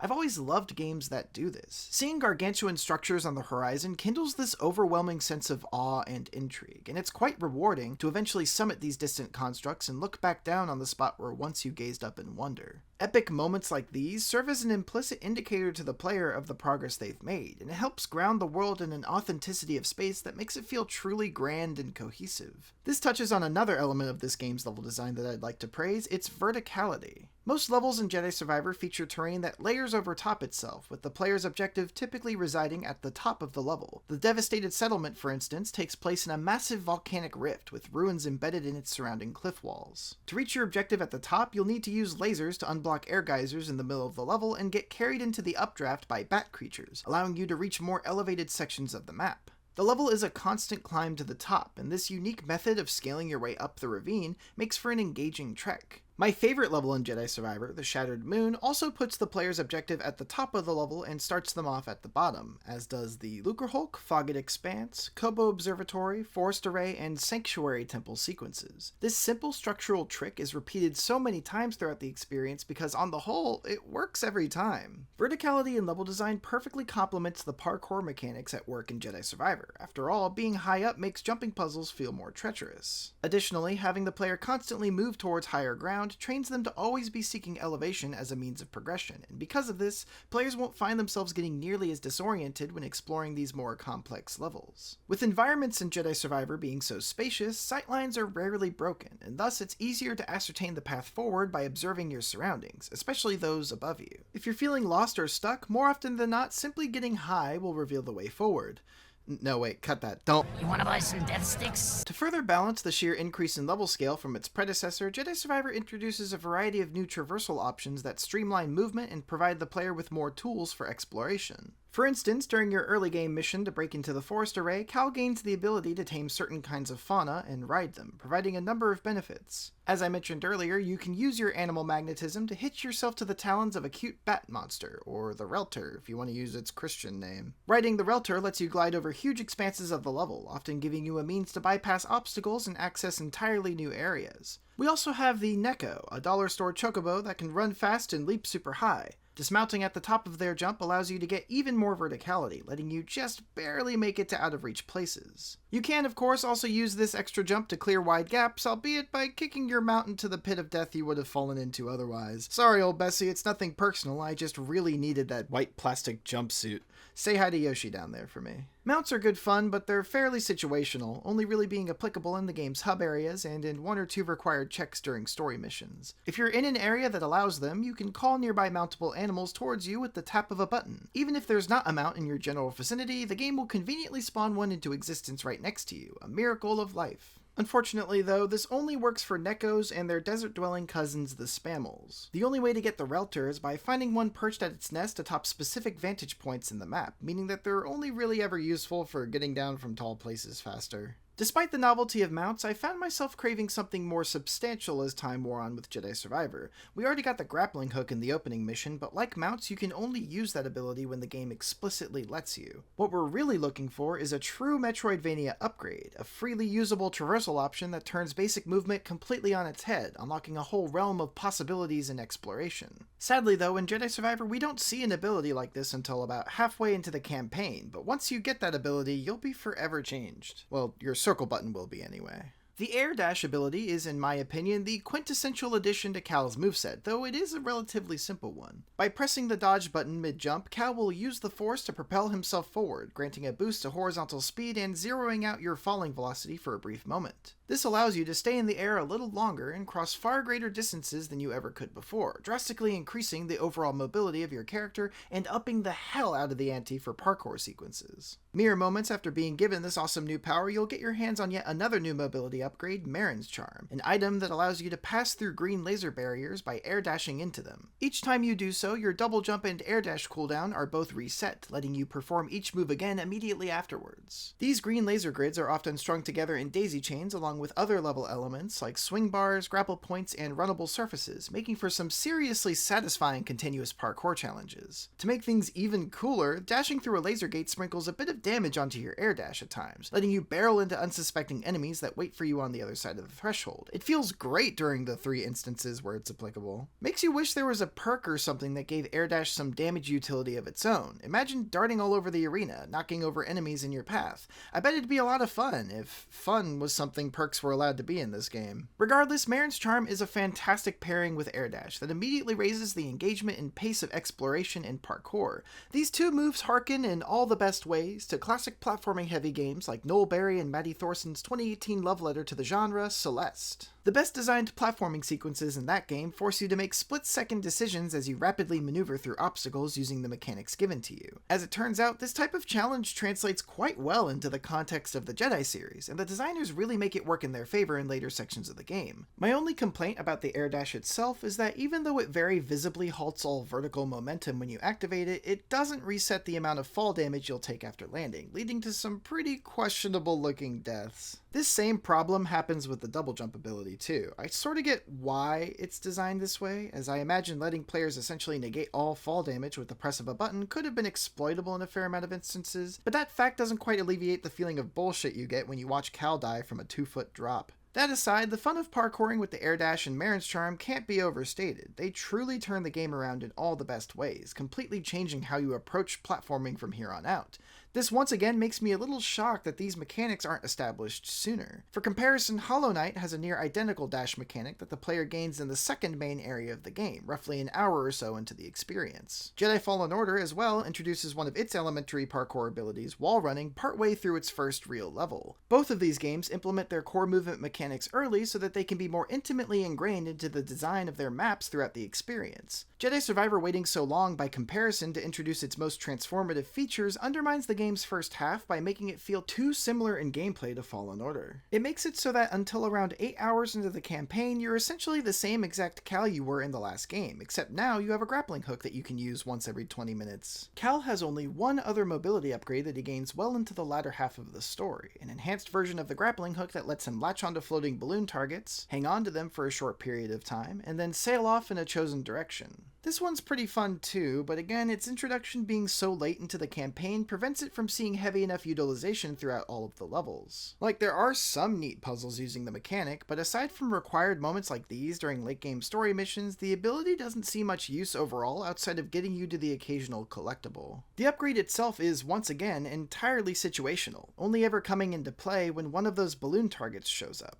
What could have been cool is if the ability changed how normal grappling points worked too, maybe letting you latch onto them and launch away in a specific direction like you can with the balloons. As is, the enhanced cable is a fun enough item to use, but it's nothing all that exciting in terms of traversal progression, and it's the last upgrade you unlock, which only adds to the disappointment. In addition to these mobility upgrades that grant you access to new areas and provide unique movement utility, Jedi Survivor provides a couple of new features that let our lovable droid sidekick BD-1 get a piece of the action as well. These abilities give our faithful shoulder percher 2 different types of projectiles to expel from his cute whittled face, the usefulness of both being entirely relegated to exploration and puzzle solving. The Kobo Grinder ability lets BD-1 spew purple goo onto any surface the player aims at. This goo, called Kobo Matter in-game, is ignited by specific level elements as part of environmental puzzles. BD-1 can create a long trail of Kobo Matter and have the flames travel along its path, necessary in most cases for destroying obstacles in Cal's way or revealing hidden areas. There's also no limit to how much goo you can discharge with BD-1, meaning you can use the Kobo Grinder to create some real classy artwork if you so desire. It's a fun and satisfying mechanic that's well utilized in the levels it's relevant in. Nothing game-changing, but a nice minor addition nonetheless. The other BD-1 upgrade, the Electro Dart, kinda sucks honestly. You get it during one of the last missions of the game, and all it really does is allow you to activate blue fuse boxes hidden in the environment, which 9 times out of 10 just opens a door or unlocks a treasure chest 5 feet away, and you already know what that's gonna get you. Aiming and firing is a brain-dead process, and occasionally having to move to get a clean shot on the fuse box is about the most complexity you'll see from puzzles involving the mechanic. It's also immensely disappointing that you can't use the dart to stun enemies during combat or anything like that. You can hack droid opponents from a distance using the move, but only if they haven't noticed you already, which rarely happens. I guess though it's kinda better than the Kobo Grinder, which doesn't have any use in combat whatsoever. These abilities being exclusive to puzzles and one-off skill checks means there's basically no reason to pull them out aside from the handful of scenarios where they're expressly needed. To me, that's even more wasted potential in terms of gameplay variety. Why can't Cal use his grappling hook to latch onto opponents and zip to them from afar outside of this one scripted moment during a boss battle? Why can't you use ignited Kobo Matter to burn enemies or even affect them in the slightest? Why can't the Electro Dart be used to stun foes for a moment in the midst of a fight? Any one of these things could have made combat even more dynamic than it is currently, and it would have given these upgrades a use that transcends their base purpose in puzzles. Granted, BD-1's abilities aren't very viable for Jedi Survivor's combat even without these limitations.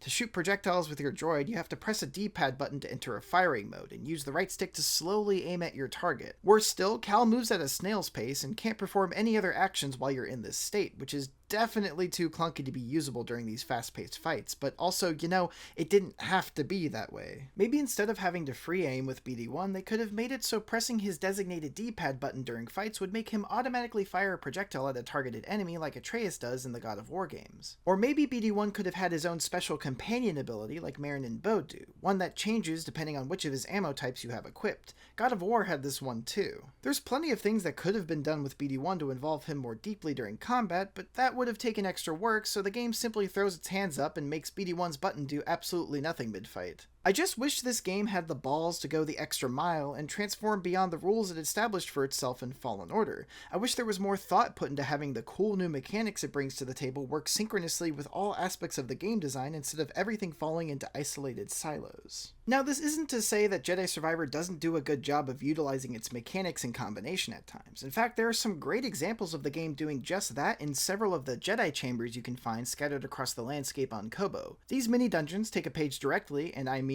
directly, out of Zelda Breath of the Wild's playbook with its shrine levels. These are self-contained challenges that test the player's spatial awareness and ability to employ multiple level elements in tandem. In universe, Jedi chambers are testing grounds that Master Creed devised to train initiates in preparation for their journey to Tanalorr. Most of them utilize level mechanics that you've already interacted with at a base level in the main story, but recontextualize them in really clever ways. Two particular favorites of mine were the Chambers of Connection and Detachment, both of which make very engaging use of BD1's Koboh grinder ability by using water to limit where you can draw a path of ignition, as well as including movable parts of the scenery that you need to use to transport ignited Koboh matter across the room. They weren't the hardest things ever to solve, but they're clever enough for you to feel pretty smart after completing them nonetheless. Finishing a Jedi chamber will always net you a new perk, for what those are worth, with an additional chest typically hidden behind a more difficult side puzzle for those of you chomping at the bit for more lightsaber hilt colors. Still, this is another case where I believe the act of completing the content is inherently more rewarding than any of the actual rewards you get for doing so. I only wish there were more chambers to complete. There are 7 total in the game, and honestly that number is a bit inflated since 3 of them barely qualify in my opinion. One of them you're required to complete as part of an early game mission, which is why it's very easy to solve. Another is really just a single mini-boss encounter, one you've probably already fought somewhere else by the way, and the third isn't really a chamber because it's exposed in the overworld, though I really like the puzzle solution for that one, so I don't mind counting it personally. Even so, that means there are only 5 of these things to come across as you're exploring, which isn't a whole lot.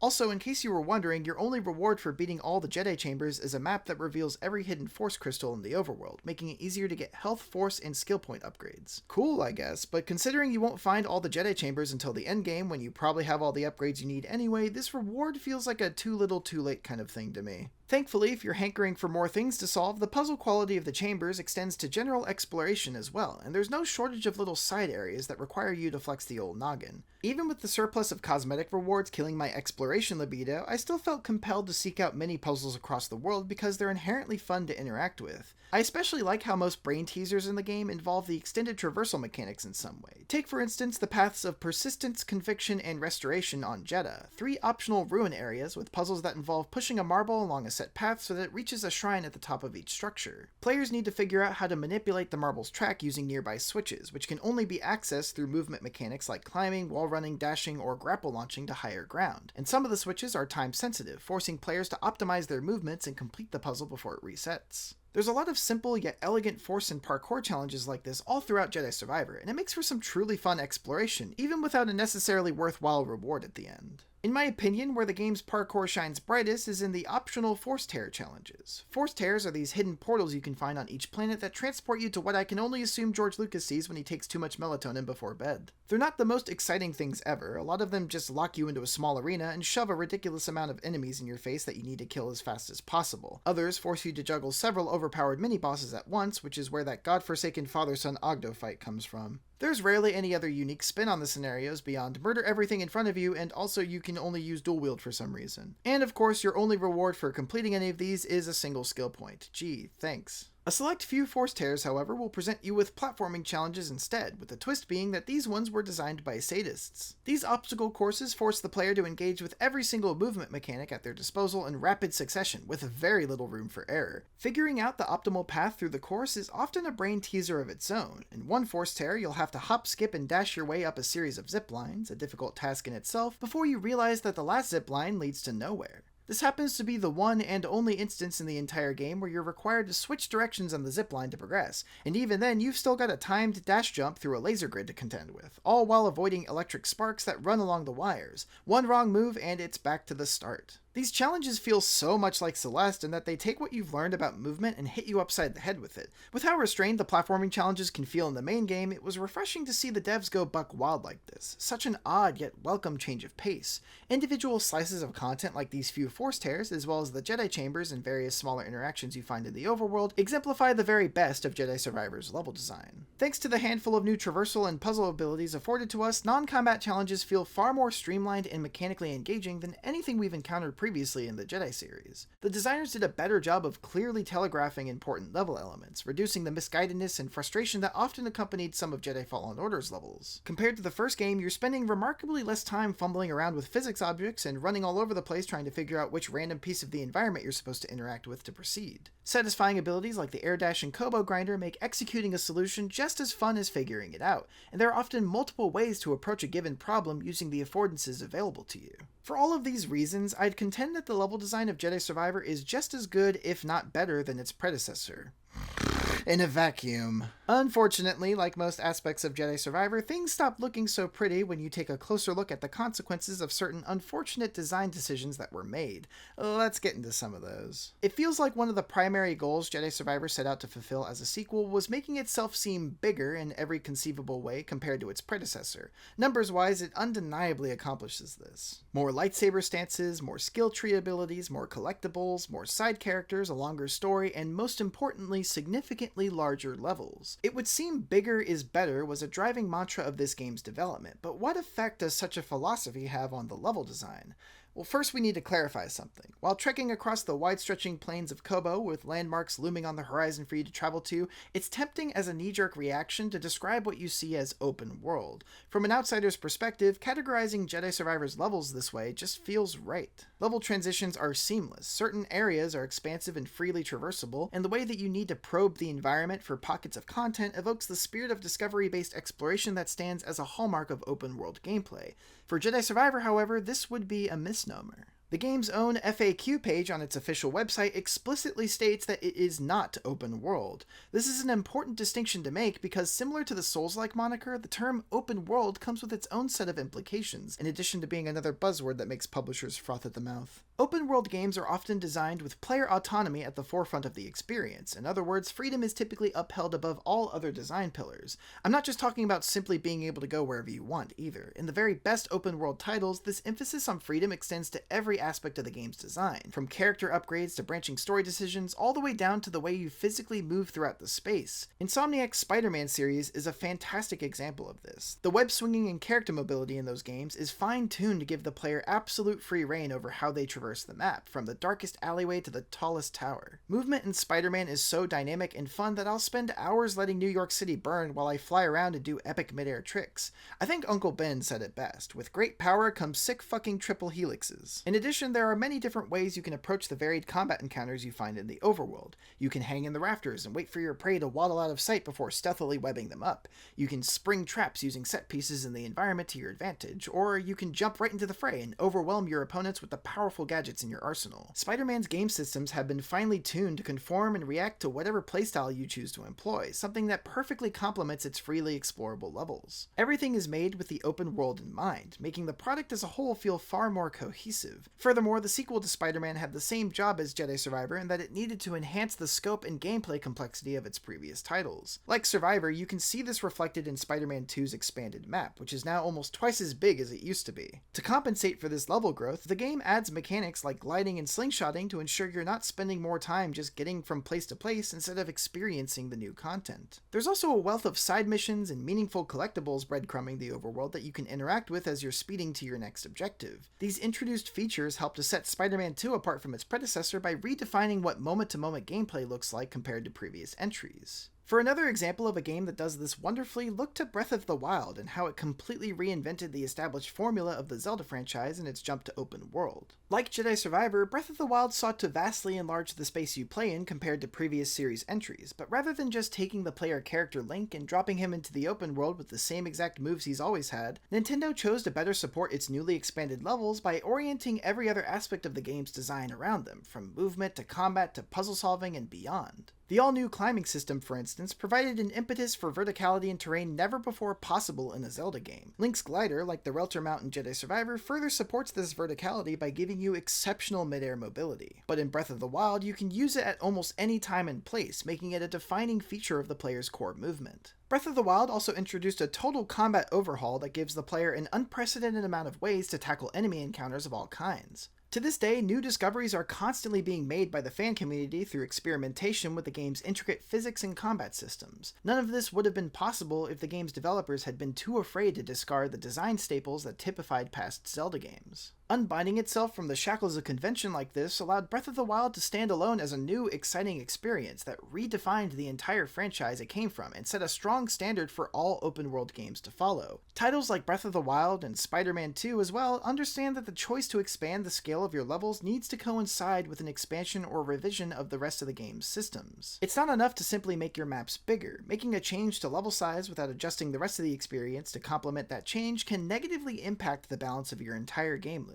Exhibit A, Jedi Survivor. Once again, Jedi Survivor is by its own admission not an open world title. Got it? Not an open world title. However, the game clearly strove to distinguish itself from its predecessor by increasing the scale of its levels to the point where they strongly resemble an open world. The structure and size of Koboh and Jedha alone are evidence enough of this, and while that choice makes a lot of sense for a sequel, to me not enough was done to support it. We've already covered a fair amount of the elements that contribute to this feeling. For instance, spending hours exploring a larger level isn't quite as satisfying when over 70% of the items to find in it don't contribute to gameplay whatsoever. Cosmetics featured prominently in Fallen Order as well, but they only consisted around 32% of that game's overall reward pool. And even then, the levels were more compact and restricted in Fallen Order, meaning it took less time to hunt down each collectible, making the reward itself feel a little more equivalent to the effort you expended to get it. As such, Jedi Survivor making its levels larger inherently diminishes the value of its lesser rewards as you have to invest relatively more time into tracking them down. Cosmetics are made all the more disappointing to find because it takes so long to uncover them. The same thing happens with the game's story beats. Levels being pared down as they were in Fallen Order meant there was less downtime between high-intensity story sequences, helping tremendously with the overall narrative pace of the game. Jedi Survivor's more expansive levels, on the other hand, make it so that you're spending less time engaged with the game's curated story content and more time crossing miles of terrain to get to your next objective. This, to me, is a big contributing factor towards why I found the first half of Jedi Survivor's campaign to feel so bloated. The exploration that you devote well over half your playtime towards stretches out the interval between narrative beats immensely, often making you lose sight of what the hell the story's even about. This wouldn't be as much of a problem if side exploration was narratively enriching on its own, but as I'll explain in the next few sections, most of Jedi Survivor's optional content does little to develop or enhance the world and characters it draws time away from. When you're not rushing to your next mission, you're either interacting with side tasks that have no bearing on the game's unfolding plot and don't provide substantial rewards, or you're searching through random areas that have no bearing on the game's unfolding plot and don't provide substantial rewards. Either way, having larger levels weighs down Jedi Survivor's overall pacing significantly, which hurts the quality of the narrative in turn. This issue is intensified by another facet of the game that felt incompatible with its larger levels, Cal's moveset. Character affordances in Jedi Survivor are far more limited than what games with open-ended levels typically have to offer, which hinders the player's ability to fully enjoy the space afforded to them by the game's expanded maps. There's a good handful of new mechanics that theoretically increase your character mobility, but they feel half implemented in the level design. As I said before, most of them are entirely dependent on when the game allows you to use them, and that doesn't happen nearly as often as you'd like. The sequences that introduce these new abilities are typically where you'll find their most engaging use, and because of this, you're often led to believe that the mechanics you're presented with are far more versatile than they actually are. When you get the enhanced ascension cable, for instance, you expect to start finding grapple balloons all over the place. You imagine being able to soar over the map from high above, using the sky as your own personal highway and giving the finger to all the roaming raiders and monsters below you that you no longer have to bump elbows with.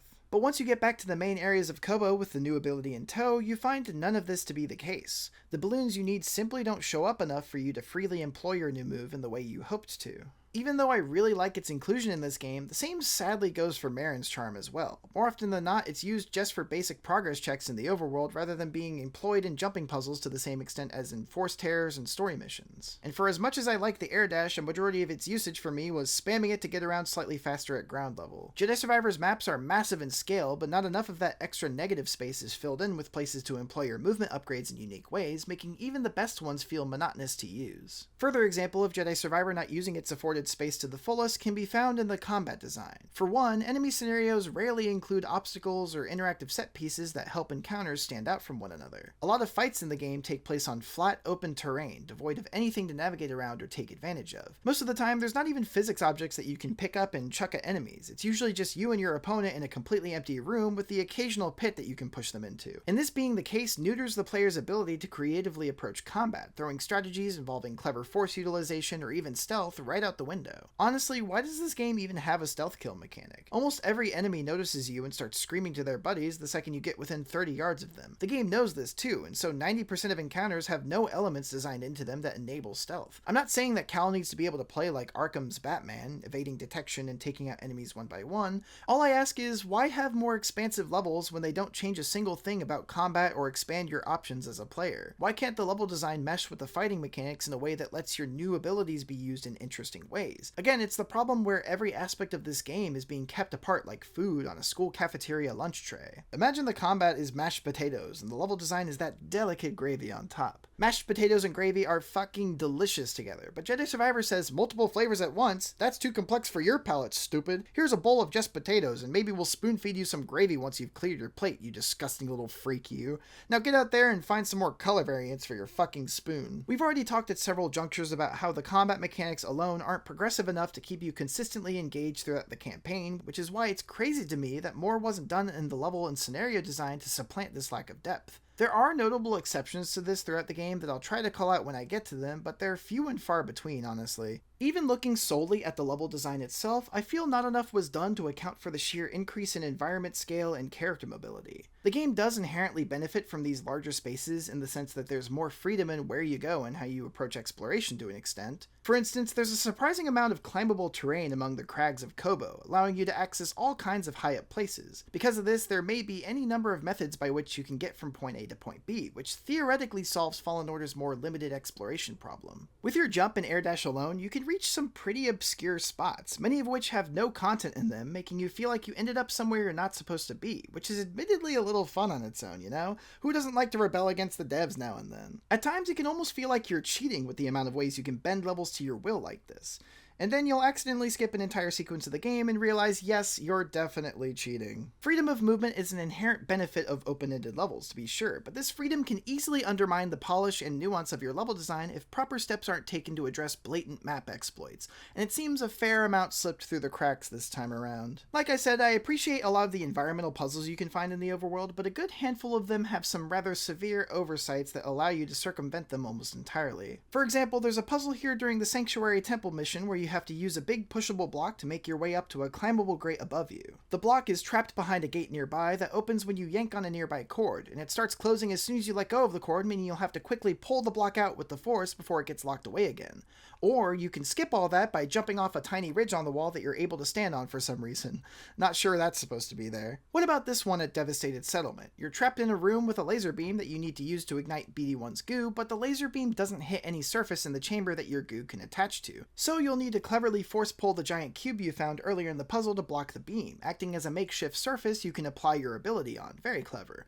Or you can ignore the box entirely and shoot your goop through a part of the wall that upon closer inspection is definitely meant to be a solid panel of glass.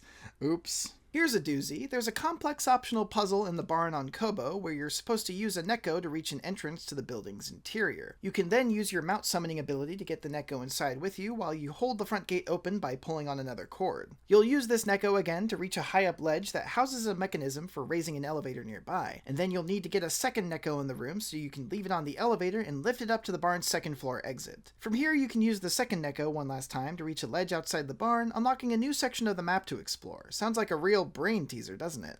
Or you can use random machinery in the scene to scuttle your way up to the roof of the barn and air dash across to the last ledge, skipping literally everything I just described. I refuse to believe this was intentional because it's rather janky getting on top of these set pieces. I can only assume an environmental artist placed them in the scene without realizing that it would give the player a means to bypass the entire puzzle right next to them, and somehow no one managed to find the problem before release. Something about Jedi Survivor that I really started to notice after a while is that there are a lot of places like this where the art and level design feel out of sync, often leading to confusion and frustration during exploration. So many times throughout my experience, I'd try to jump to a ledge that screamed traversable, only to be met with, at best, an invisible wall followed by a lengthy plummet to my death. Even more jarring was when on numerous occasions, I'd fall straight through the ground I was trying to land on and plunge into the endless abyss outside the map. It's bizarre to me that a game featuring levels designed to be intimately explored and approached from various different angles didn't take the time to make sure every included area you could reach with your character was adequately traversable, or at the very least not let it look like you can go somewhere you can't. There's countless other examples of poor environmental conveyance to be found across the overworld. For instance, why can't I climb these vines when they look identical to these other vines I climbed earlier? Why is this metal grate completely non-interactable when I'm able to latch on to the same exact metal grate elsewhere? Sometimes Cal will refuse to grab onto ledges that he full well should be able to, while other times he'll be able to stand in place on top of nothing in particular. These aren't freak occurrences or obscure examples, these are areas that anyone can access through minimal effort, and they're all over the place. At one spot you might be able to land on a platform 15 feet below you, but try to drop the same exact distance elsewhere and you'll fall through the ground and immediately void out. That's another thing, my god does fall damage suck all the fun out of exploration. Cal can't seem to go 30 fucking seconds without breaking his ankles on something, and the amount of distance you have to fall to trigger it is so goddamn inconsistent. You'll keel over from landing after just 2 seconds of airtime, and then a couple minutes later you'll survive a 5-story plummet without Cal so much as buckling afterwards, calling into question literally every other time you've died from fall damage. Cal can't even land in a giant pool of deep water without ragdolling. It's fucking water! In what other game would this interaction result in death? Is nothing sacred? It wasn't this bad in Fallen Order, right? Like, how did they handle fall damage in that game? Close, but got a little sidetracked.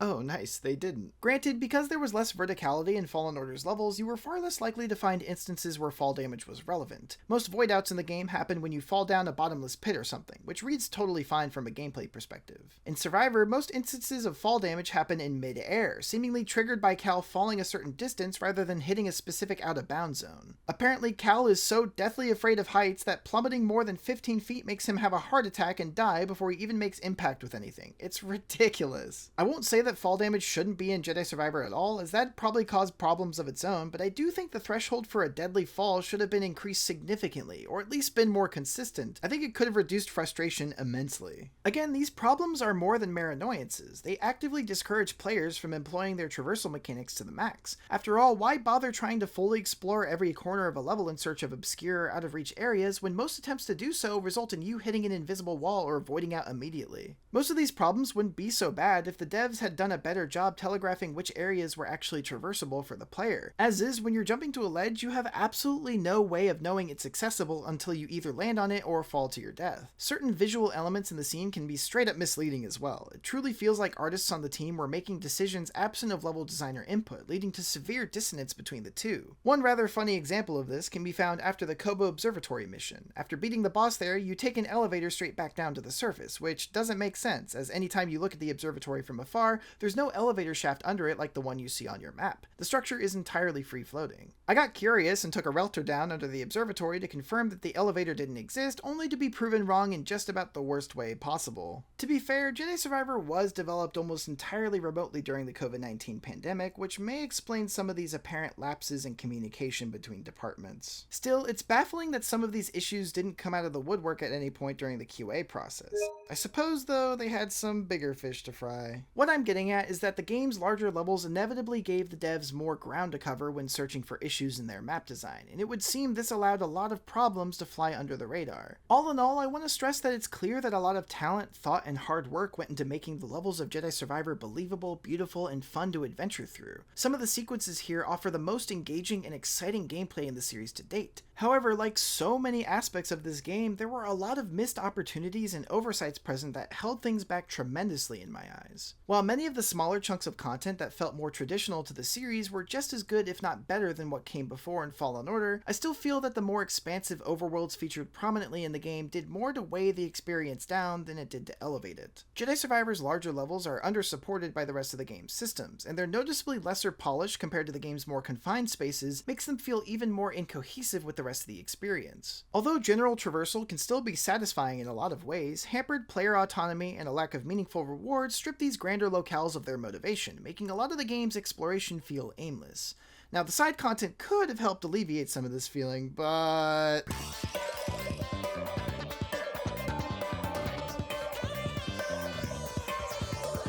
As you're wandering the expansive landscapes of Jedi Survivor, you're bound to happen upon a lovely little chap with a scuba mask and thick Scottish accent named Scuba. You'll always find him aboard his makeshift space dinghy that quietly hovers over bodies of water. He's hunting for exotic fish in ponds across the galaxy. Each time you watch him catch one, he'll give you fun facts about his quarry and regale you with charming tales of his humble origins. And the guest of honor, a senator?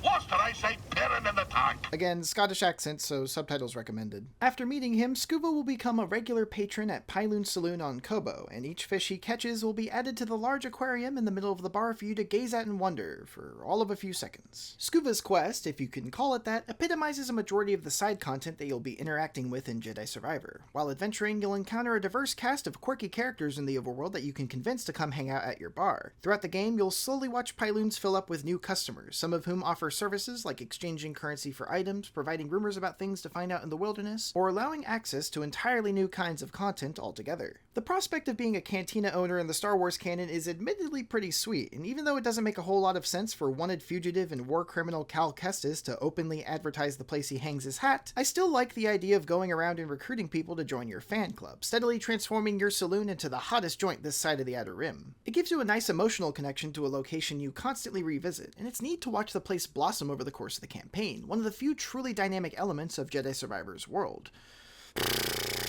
As with everything in this game, my problem with the concept comes down to, once again, the shallowness of what's really being offered upon closer inspection. While the setting itself is a great framing device for the multitude of side quests on display, the content provided often leaves much to be desired. Let's look at another example. A little down the road from Pyloon's, you'll find a woman named Ash and her droid DDEC, who both have a passion for music. You'd expect to complete a side quest for them or something before they join your posse, but talking to them just once will instantly convince them to permanently set up shop at your saloon. For whatever reason, they're happy to immediately drop everything they're doing to live in a dingy bar for the rest of their lives. Once you invite them to Pyloon's, they'll take the stage on the first floor and the droid will start blaring various music tracks over the loudspeakers, trying in vain to hype up the other bar patrons. In true Star Wars fashion, all of the music you can have the droid play is themed around fictional alien bands, with surreal synthy instrumentation and lyrics consisting of gibberish. It's rather charming if I'm being honest. Unlockable music tracks for your new sentient jukebox are one of the few non-cosmetic collectibles to find in chests during exploration. Don't get too excited though, only 3 of the 15 available songs can actually be found in the overworld. The rest are purchased at Doma's shop, situated just across the street from the saloon. You buy them in exchange for Priorite shards, the currency of choice here on the frontier.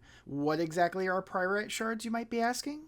Beats the hell out of me. There's no lore entry or dialogue that explains what it's useful for in universe, so it's really just a shiny rock that gets you things. All of the prospectors on Kobo talk about it like it's this super rare mineral. They're all literally dying looking for it, but you can find 100 of the things just lying on the ground in random places, so not really sure what all the hubbub's about. All I know is that music tracks happen to be the only other thing in the game you can spend Priorite on other than cosmetics, and that's enough to warm my cold dead heart. At this point, I'll take anything that's not a goatee or jacket. However, I have 2 main problems with this music-related side content. One, the devs for some reason didn't take the golden opportunity to throw Cantina Band in there as a track. You know, that iconic little ditty from episode 4. Why is that not in there? I assume licensing bullshit got in the way, which is fair, but also kind of weird to me. Like, how can you secure the rights to Darth Vader's likeness, voice, and theme music, but not also get the silly jazz song that the ballsack aliens play in the first movie? The other thing I dislike is that you can only play found music tracks inside the saloon. The game doesn't give you any way to listen to them while you're out exploring, not even in the game's pause menu. How am I supposed to get excited about finding a new music track in a chest on Jedha when I have to sprint all the way back to my ship, fly to another planet, barge into the saloon, and beg the DJ droid to play it just to find out what the song even sounds like? And it sucks. I want to be like Star-Lord from Guardians of the Galaxy, you know? Brutally murdering space bandits to upbeat pop music. With music locked to the saloon, I'll never get to experience the catharsis of cutting grown men in half while listening to the hit single Spice Man by Nerdtad. Having unique music tracks as an unlockable adds a nice bit of flavor to the game, but it's a shame they're relevant at the cantina and nowhere else. At the very least, the music provides some nice ambiance for the other riveting activities you'll be performing at Pyloon's, like waiting at the bar for a drink that never comes. No, really, you can lean on the counter for hours and the bartender will never offer you anything to sip on or even look in your general direction most of the time. Average clubbing experience in Chicago, by the way. Honestly, pretty effing rude to be refused service considering I'm responsible for 90% of the traffic coming through here.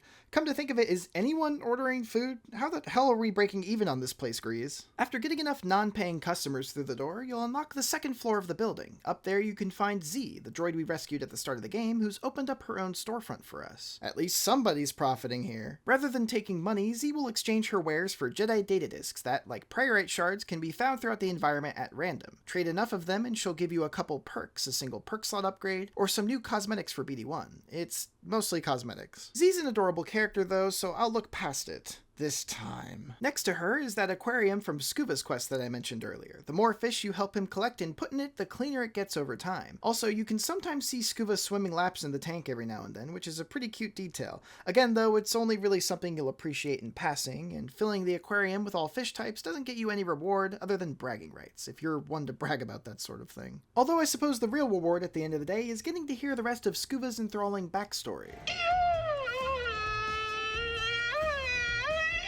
The bits you can decipher anyway. Moving on, there's a pair of odd-looking fellows you can rescue in the Boiling Bluffs who immediately profess to having a gambling problem. As soon as you recruit them as Pyloon's patrons, you can feed into their addiction by challenging them and others in the bar to Holotactics, a side game you can find tucked away in the spare room on the second floor. I was expecting something akin to actual chess made to look like that one game Han Solo and Chewbacca were playing in the movies, but the real thing ended up being far less strategic in nature. It works like this. Any enemies or beasts you defeat and scan with BD1 in the overworld become unlocked as deployable troops in Holotactics. Each enemy type you deploy costs a certain amount of points to use, and you only have a specific amount of points to expend throughout an entire match, with periodic refills between rounds of play. The game itself is essentially an auto-battler, with the simple goal of having your troops outlast your opponents in an all-out fight to the death. Lose any round, and the game is over. You're able to see the opposing army's layout at the start of each round, so the idea is to pick the best troops and place them in a way that counters your opponent's formation, while using the least amount of points possible so that you can use them for more difficult rounds later on. I think it's really neat to have a side game that changes depending on which enemies you've encountered and beaten in the campaign, but I have to admit that I really didn't spend all too much time with Holotactics because it mostly felt luck-based. It's kind of like having two CPUs fight each other in Smash Bros. And betting on the winner. It's fun to watch, but I'm not really doing all that much personally. It doesn't help that all I ever really had to do to win was drop a giant Scraton into the ring and watch it single-handedly steamroll everything on the field. I tried a couple of rounds going with more standard troops, but their erratic and sometimes nonsensical AI behavior always sent me running back to my beloved Scorpion monster. At the end of the day, this is one of the side activities that I kind of like, but it was hard to get into the mood to watch computer enemies slap on each other for an hour when the only reward at the end was, get this,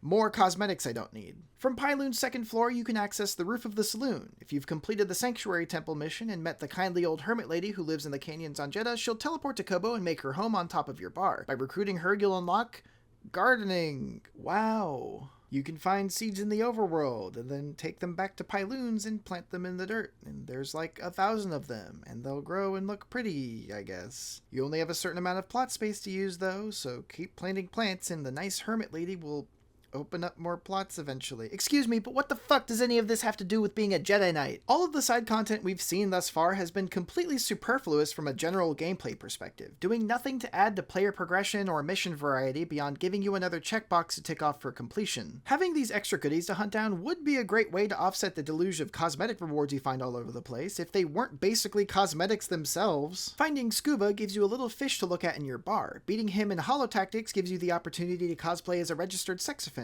And planting pretty flowers earns you the chance to plant more pretty flowers. Who the hell is this for? Like, okay, I know a lot of people out there who adore gardening games and can really get behind the idea of curating an ornamental terrace, but are those people really going to turn to Star Wars Jedi Survivor to get their fix? It's not like this game even does this feature particularly well. The most influence you have as a player is which seed to plant and where, with your only limits being the plot size of each plant. Once you plop it into the dirt, the plant grows automatically without any further input on the part of the player. You don't water it, care for it, or harvest it. You plant it and wait for it to grow, and that's it. Also, believe it or not, sometimes the plants don't even grow. One time I filled out a whole plot of seeds and then flew off to screw around at the Shattered Moon for an hour or so, and when I came back I found that the seeds I put down hadn't progressed at all. It turns out as soon as you leave Koboh, the growing process just stops. So not only do you have to wait for your plants to fully grow, but you can't go anywhere else until they do. It's ridiculous. Are the people clamoring for an outdoor garden simulator really going to play through half of a lengthy action-adventure game just to get to a version of what they want that barely works and doesn't have anything to offer other than the base aspects of planting?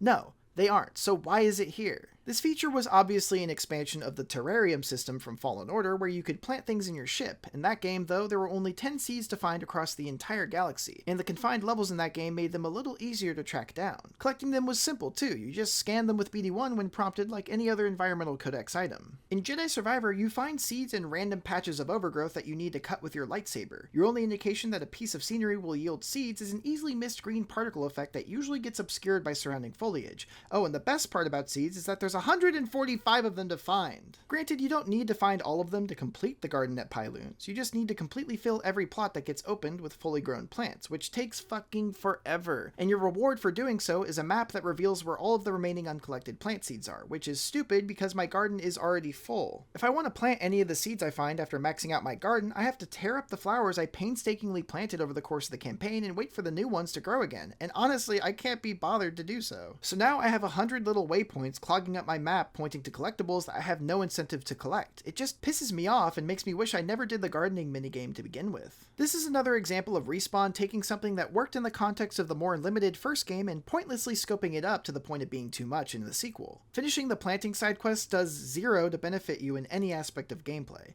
You'd think doing a zen activity like gardening would improve your health or force attunement in some way, but no, it doesn't at all. You don't even get cosmetics for finishing the garden. It's just there. The whole thing feels stitched on with no rhyme or reason other than upping the overall collectible count and driving completionists insane. I know I shouldn't be getting so bent about something as harmless as gardening, but it encapsulates everything I dislike about the side content in Jedi Survivor. All of it is completely cut off from anything regarding the main gameplay loop or story and offers shit rewards for the effort you put into them. Now there is one side quest that does have real cohesiveness with what Jedi Survivor is at its core, a sword-fighting exploration game, and that's Cage Vanda's bounty missions. Cage is a mysterious Aussie gal with a cowboy hat who kicks her feet up alone at a table in Pyloon's. She's there from the very first moment you walk into the place, and she's the only NPC in the game to outright tell you to F off whenever you try to talk to her, making her immediately stand out from the crowd. She'll keep giving you the cold shoulder until you manage to take down your first bounty hunter mini-boss during a story mission, after which she'll take a shine to you and start providing intel on where to find and defeat more mercs like the one you just murked. From here on out, every bounty hunter you defeat yields a bounty puck that you can exchange at Cage's shop for, oh my god, actual gameplay upgrades! Put those pitchforks down, guys, she has cosmetics too. Cage is the character I mentioned way earlier who gives you special bullet types for your blaster. She also has droid hack abilities for sale, each one giving BD1 the capability to hijack a specific droid type and force them to fight for you. You can only hijack a droid if you damage it enough though, and they don't heal after turning to your side, which means your new battle buddy's only ever going to last 5 seconds before getting dismantled, and that's if they don't just stand there doing nothing, which is what happened most of the time I used this ability. Isn't it crazy how every theoretically cool idea in this game has to have some sort of downside that tarnishes it? I feel like every good thing I say about Jedi Survivor has to come with a but, and some of these buts are especially stinky. Hey kids, get a load of this!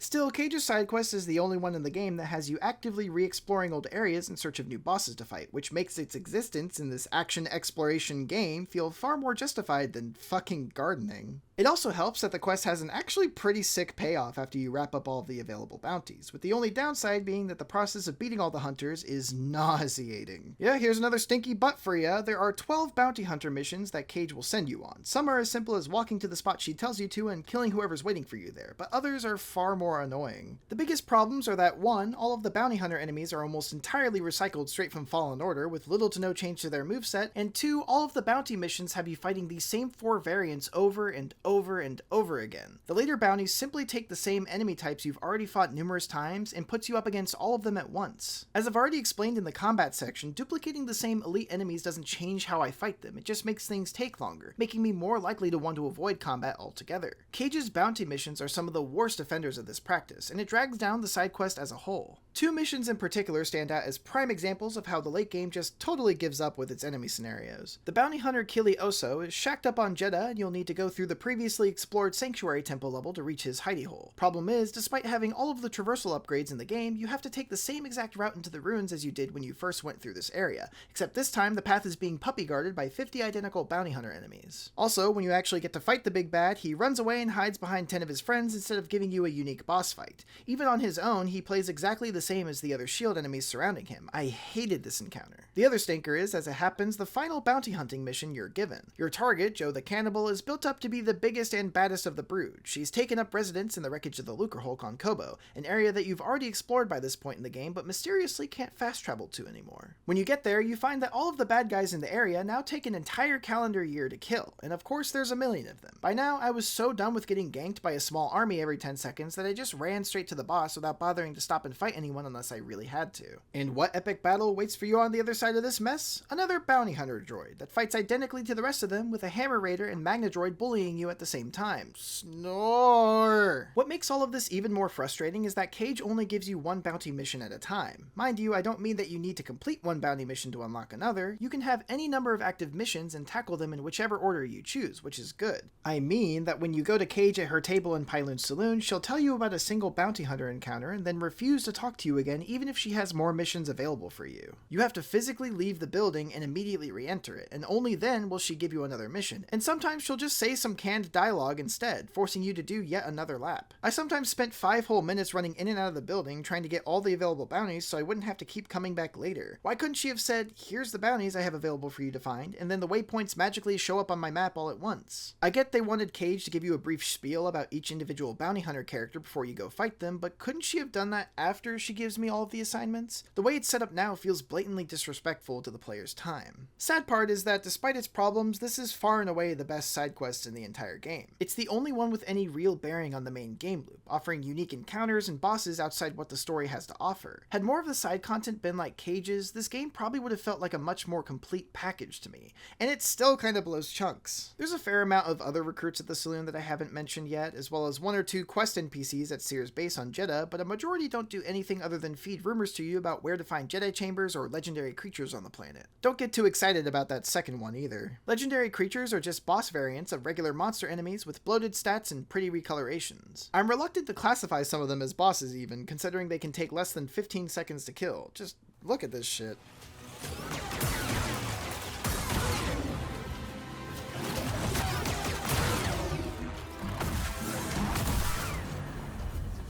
That was no ordinary droideka. It wasn't? I'd be a little more enthusiastic about secret bosses if they weren't just the same cookie-cutter enemies I've been fighting with barely noticeable changes to their movesets aside from damage and health bar size. I'm talking to you too, Rick the Door Technician. Yeah, you heard me right. This guy being a deliberate meme fight doesn't change the fact that he's just the same stormtrooper enemy I've already killed 50 of in the same level. Yes, that's the joke, but I refuse to appreciate the game for being self-aware enough to clown on that when all of the other actual secret bosses do the exact same thing and expect me not to notice. While we're making fun of things, why don't we talk about the Jedi mind trick sequences and how effing pointless they are. Every once in a while, you'll come across someone in the overworld who is less than inclined to do what you want, and you'll need to use force suggestion to change their mind, like Obi-Wan does in the movies. Every time you do this, a prompt appears on the screen with 2 different dialogue options for you to pick from. This would naturally imply that there is a wrong option to pick, right? Well, I went through almost the entire game thinking I was a master con artist with a silver freaking tongue because I never once picked an option that resulted in my brainwashing not working. And that's because you can't! Both dialogue options yield the same exact result in every scenario, which makes you wonder why they even provide the choice to begin with. It's like they really wanted Jedi mind tricks to be in the game, but didn't know how to make it an actual mechanic, so they implemented it in a way that would make players think they were doing something other than pressing a win button. Kind of a mind trick of its own when you really consider it. Not to mention either that there is no such dialogue prompt when attempting to confuse enemies during combat. In other words, it takes less effort to convince someone you're actively fighting to stop attacking you and murder their friends than it does to convince a dude in a cave to stop being in that cave.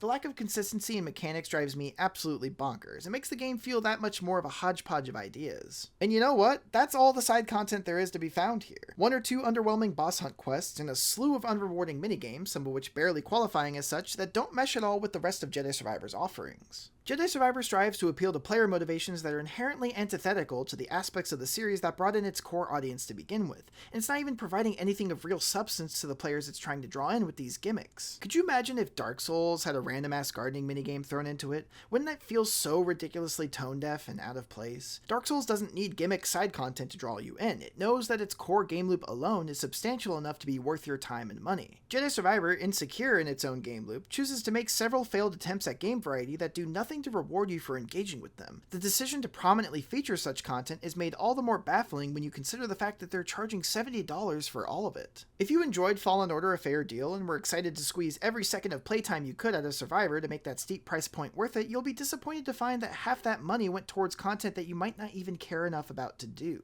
The side content isn't even enticing from a narrative perspective. Random hunting quests, for example, do nothing to add to the atmosphere and lore of the world you're in. At most, a random NPC will tell you that a monster lives somewhere, and then you'll go kill it and everyone will forget it existed 5 minutes later. Nothing of real consequence happens in the world or story as a result of your involvement with the side quests. I'd love for someone to explain to me how the gardening minigame ties intricately into the deep themes of Jedi Survivor's unfolding plot, or how completing it is integral for contextualizing Cal's development as a character. It's not. It's a half-baked time waster that they put in to pad out the total playtime, and that's what most of the side content you'll find in this game is. In addition to providing no impact on gameplay, the side content does very little, if anything, to build upon the world or the characters within it in any substantial way. This to me is a huge missed opportunity, given how enriching and captivating side stories in games can be. Think of the Subject 16 mystery from the early Assassin's Creed games, or literally any of the major supplemental questlines in Skyrim, many of which surpass the main plot in a lot of ways. Bottom line, if you're looking for engaging narrative, you're better off sticking to the main story, and,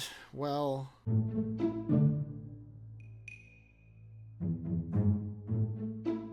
I think the best way to talk about the story further would be to pick up where we left off in the main campaign. If you recall, we just walked a few miles through a sandstorm, only to be sent back to where we just came from. After getting shooed away from Jeddah, you'll fly to Kobo once more and stop in on a couple of Dagan Gera's old haunts, a laboratory he set up on the moon, and a destroyed Jedi temple on the planet's surface. I already talked about the latter location, the devastated settlement, in my level design section. It's pretty good. It's that volcanic rift area where you unlock the Kobo grinder and ride on air currents to get to the top. The other level, the Shattered Moon, is, like I've said, my favorite in the game, though you only really explore half of it initially. Partway through the map, you'll get cock-blocked by a giant metal door, and it'll only open when you use Force Lift to unseal it later, once Cal magically realizes that's something he can do. Still, there's a lot to appreciate here during your first visit. There's some creative platforming challenges here and there, the visuals are truly awe-inspiring, and the setting itself is brimming with intrigue. The wreckage of the laboratory makes for a good visual hook, and the foreboding atmosphere that hangs over the place is amplified by the abundance of creepy, malfunctioning service droids that roam the facility, some of them rambling about some crisis that tore the moon asunder long ago, building up a nice mystery about the world and events that took place within it. At each location you scout out in search of Dagan, you'll come across more of those charming Bedlam Raider fellas who seem to be looking for something themselves. Poke around a bit and you'll find a broken High Republic device that used to belong to Santari Khri. Touching it causes a scene from the past to play out before your very eyes, conveniently generated by... These flashbacks reveal that the Jedi of old fought with their lives to keep these devices out of Dagan Gera's bloody emo mitts, which means they must be important. Once you've recovered the mysterious doodads at both locations you were sent to, Cal will astutely remark, "We should get these back to Cordova." And just like that, you're heading back to Seer's base yet again, and thankfully we don't have to march all the way there on foot this time. Once we arrive in the archives, Master Cordova agrees to study the broken devices we found and try to glean some more exposition off of them.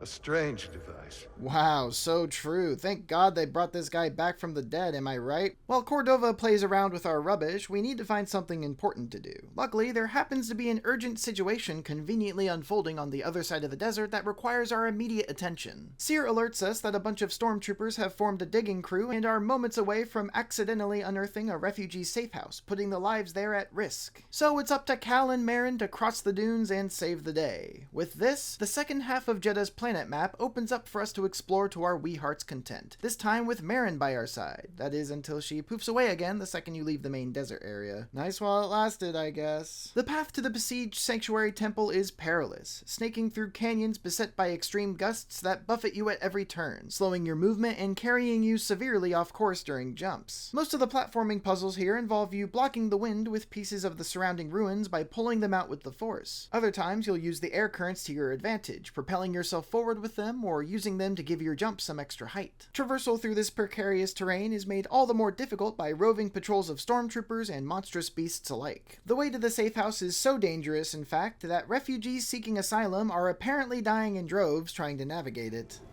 My journey ends here. Perhaps another traveler might find this useful on the path. Not everyone has the strength to make the journey. The creature is gone, but it will return. We should never have made this journey. May the Jedi protect us.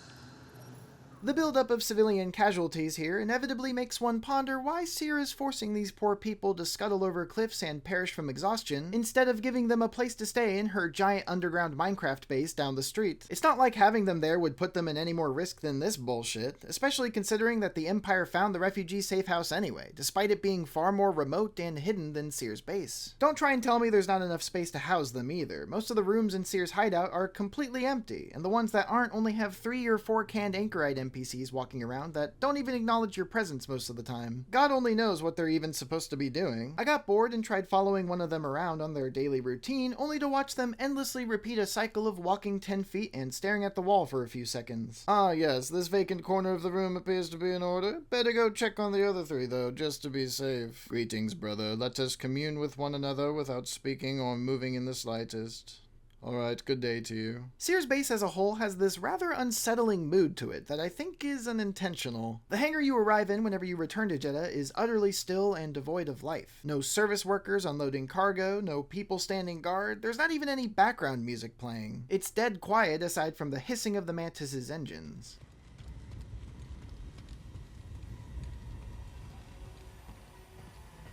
Surely we could fit a couple refugees in here now. The lack of music or characters or any sign of habitation whatsoever in the hangar and most rooms in the base creates an atmosphere so jarringly eerie that it genuinely feels like an oversight on the part of the developers. When I first got back to Jeddah, the vibes were so off that I almost assumed the Empire had already found the base and killed everyone while I was out collecting seeds for my dumbass garden. This feeling of emptiness takes what should be an immersive core story location and makes it feel like nothing more than an unfinished video game area. To be fair though, this is hardly the most egregious example of immersion shredding that Jedi Survivor has to offer. That honor would have to go to a moment that comes, as it happens, in the midst of our trek to the Sanctuary Temple. On your way to save the refugees, you'll come to a crumbling high bridge where strong winds prevent you from making a jump across a large gap. You'll need to make a quick detour into an area known as the Singing Ruins, where you'll pick up a new force ability that lets you thrust forward in the middle of your jump, the fabled air dash move. But before you get to learn this exciting new ability, you'll need to complete a short but rather irritating parkour puzzle that demonstrates the wind mechanics at their absolute worst. Think of it like having to eat your vegetables before dessert, only you're dining behind a jet turbine. The Singing Ruins are structured around a cylindrical chamber that houses a swirling storm at its center. Reaching the chamber's core requires you to carefully wall run and jump your way around the perimeter of the room, battling poorly conveyed wind physics all the while. You're supposed to pull parts of the wall out to block the wind so you can make certain jumps like you did earlier in the level, but it doesn't work like you'd expect here. There's one particularly confusing portion where the wind seemingly blows through the pillar that's supposed to be blocking it, causing you to fall to your death no matter what angle you try to approach from. I spent several minutes throwing myself at this without understanding what was going wrong until I eventually figured out that you have to turn around and pull out a completely different pillar on the other side of the room. At first glance, this solution probably doesn't make a whole lot of sense, but if you carefully analyze the layout of the chamber, you'll come to realize it actually makes no goddamn sense at all. There's a literal tornado in the center of the room generating all of the torrential winds that push you around.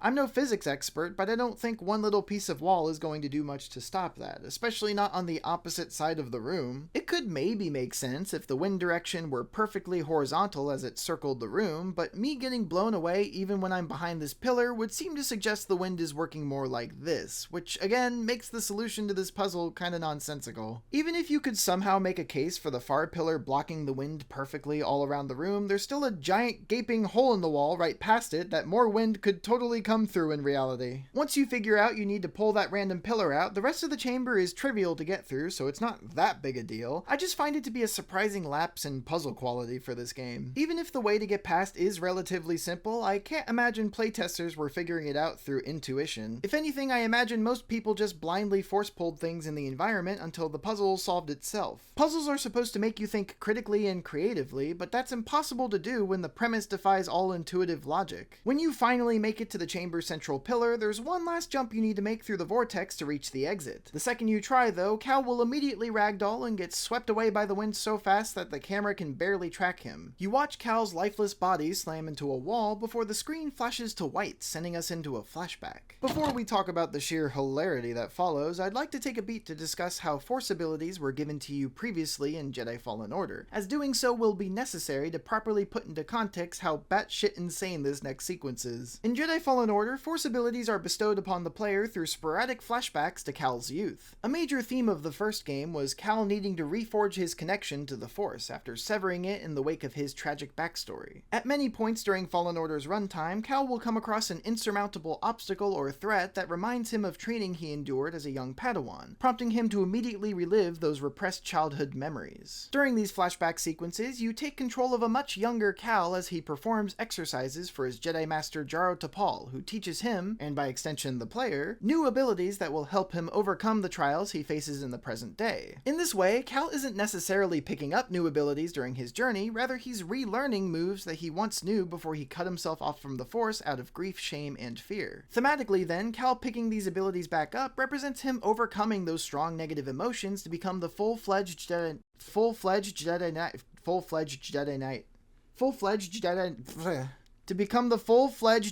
Knight he was meant to be. Close enough. It's a frankly genius framing device that not only sets up a pivotal moment in the narrative later on, but also serves as a perfect in-universe contextualization of each new mechanic you're given. It's wonderful. So how does this compare to Jedi Survivor's approach? Well, after getting thrown directly into a wall, we end up in another flashback like in Fallen Order. Except this one is a cutscene instead of a playable sequence. We watch a conversation between Cal and Cere from before the rift in their friendship formed, though we start to see some of the cracks. Remember an hour or two ago when I said, but it's clear the crew we came to know in the first game is long gone, and it begs the question of whether or not we'll eventually get to see that pivotal moment that fractured them beyond repair. Well, as you probably guessed by now, we don't. The best we're given is this cutscene, where Cere alludes to a recent incident that changed Cal. Ever since Grease What got happened hurt... to Grease is not your fault. But ever since then, you've been reckless. This vitally important character moment is never actually shown on screen and never even gets mentioned again at any point in the entire game. This one line of dialogue is the only reference to this incident. Do you know why? Well, it's because this moment is something that actually happens in a tie-in novel set before the events of Jedi Survivor. You have to read it to understand what they're talking about, and I'm not about to summarize the whole thing here for you now, but it's basically how Grease lost his arm. Honestly, not sure omitting crucial information from your mainline series entry was a wise strategy, but I'm glad Sam Maggs maybe got a few more book sales off of it. Good for them, I guess. Anyways, Cere caps off the conversation by urging Cal to trust in himself, to trust in the Force. The screen fades to white again, and...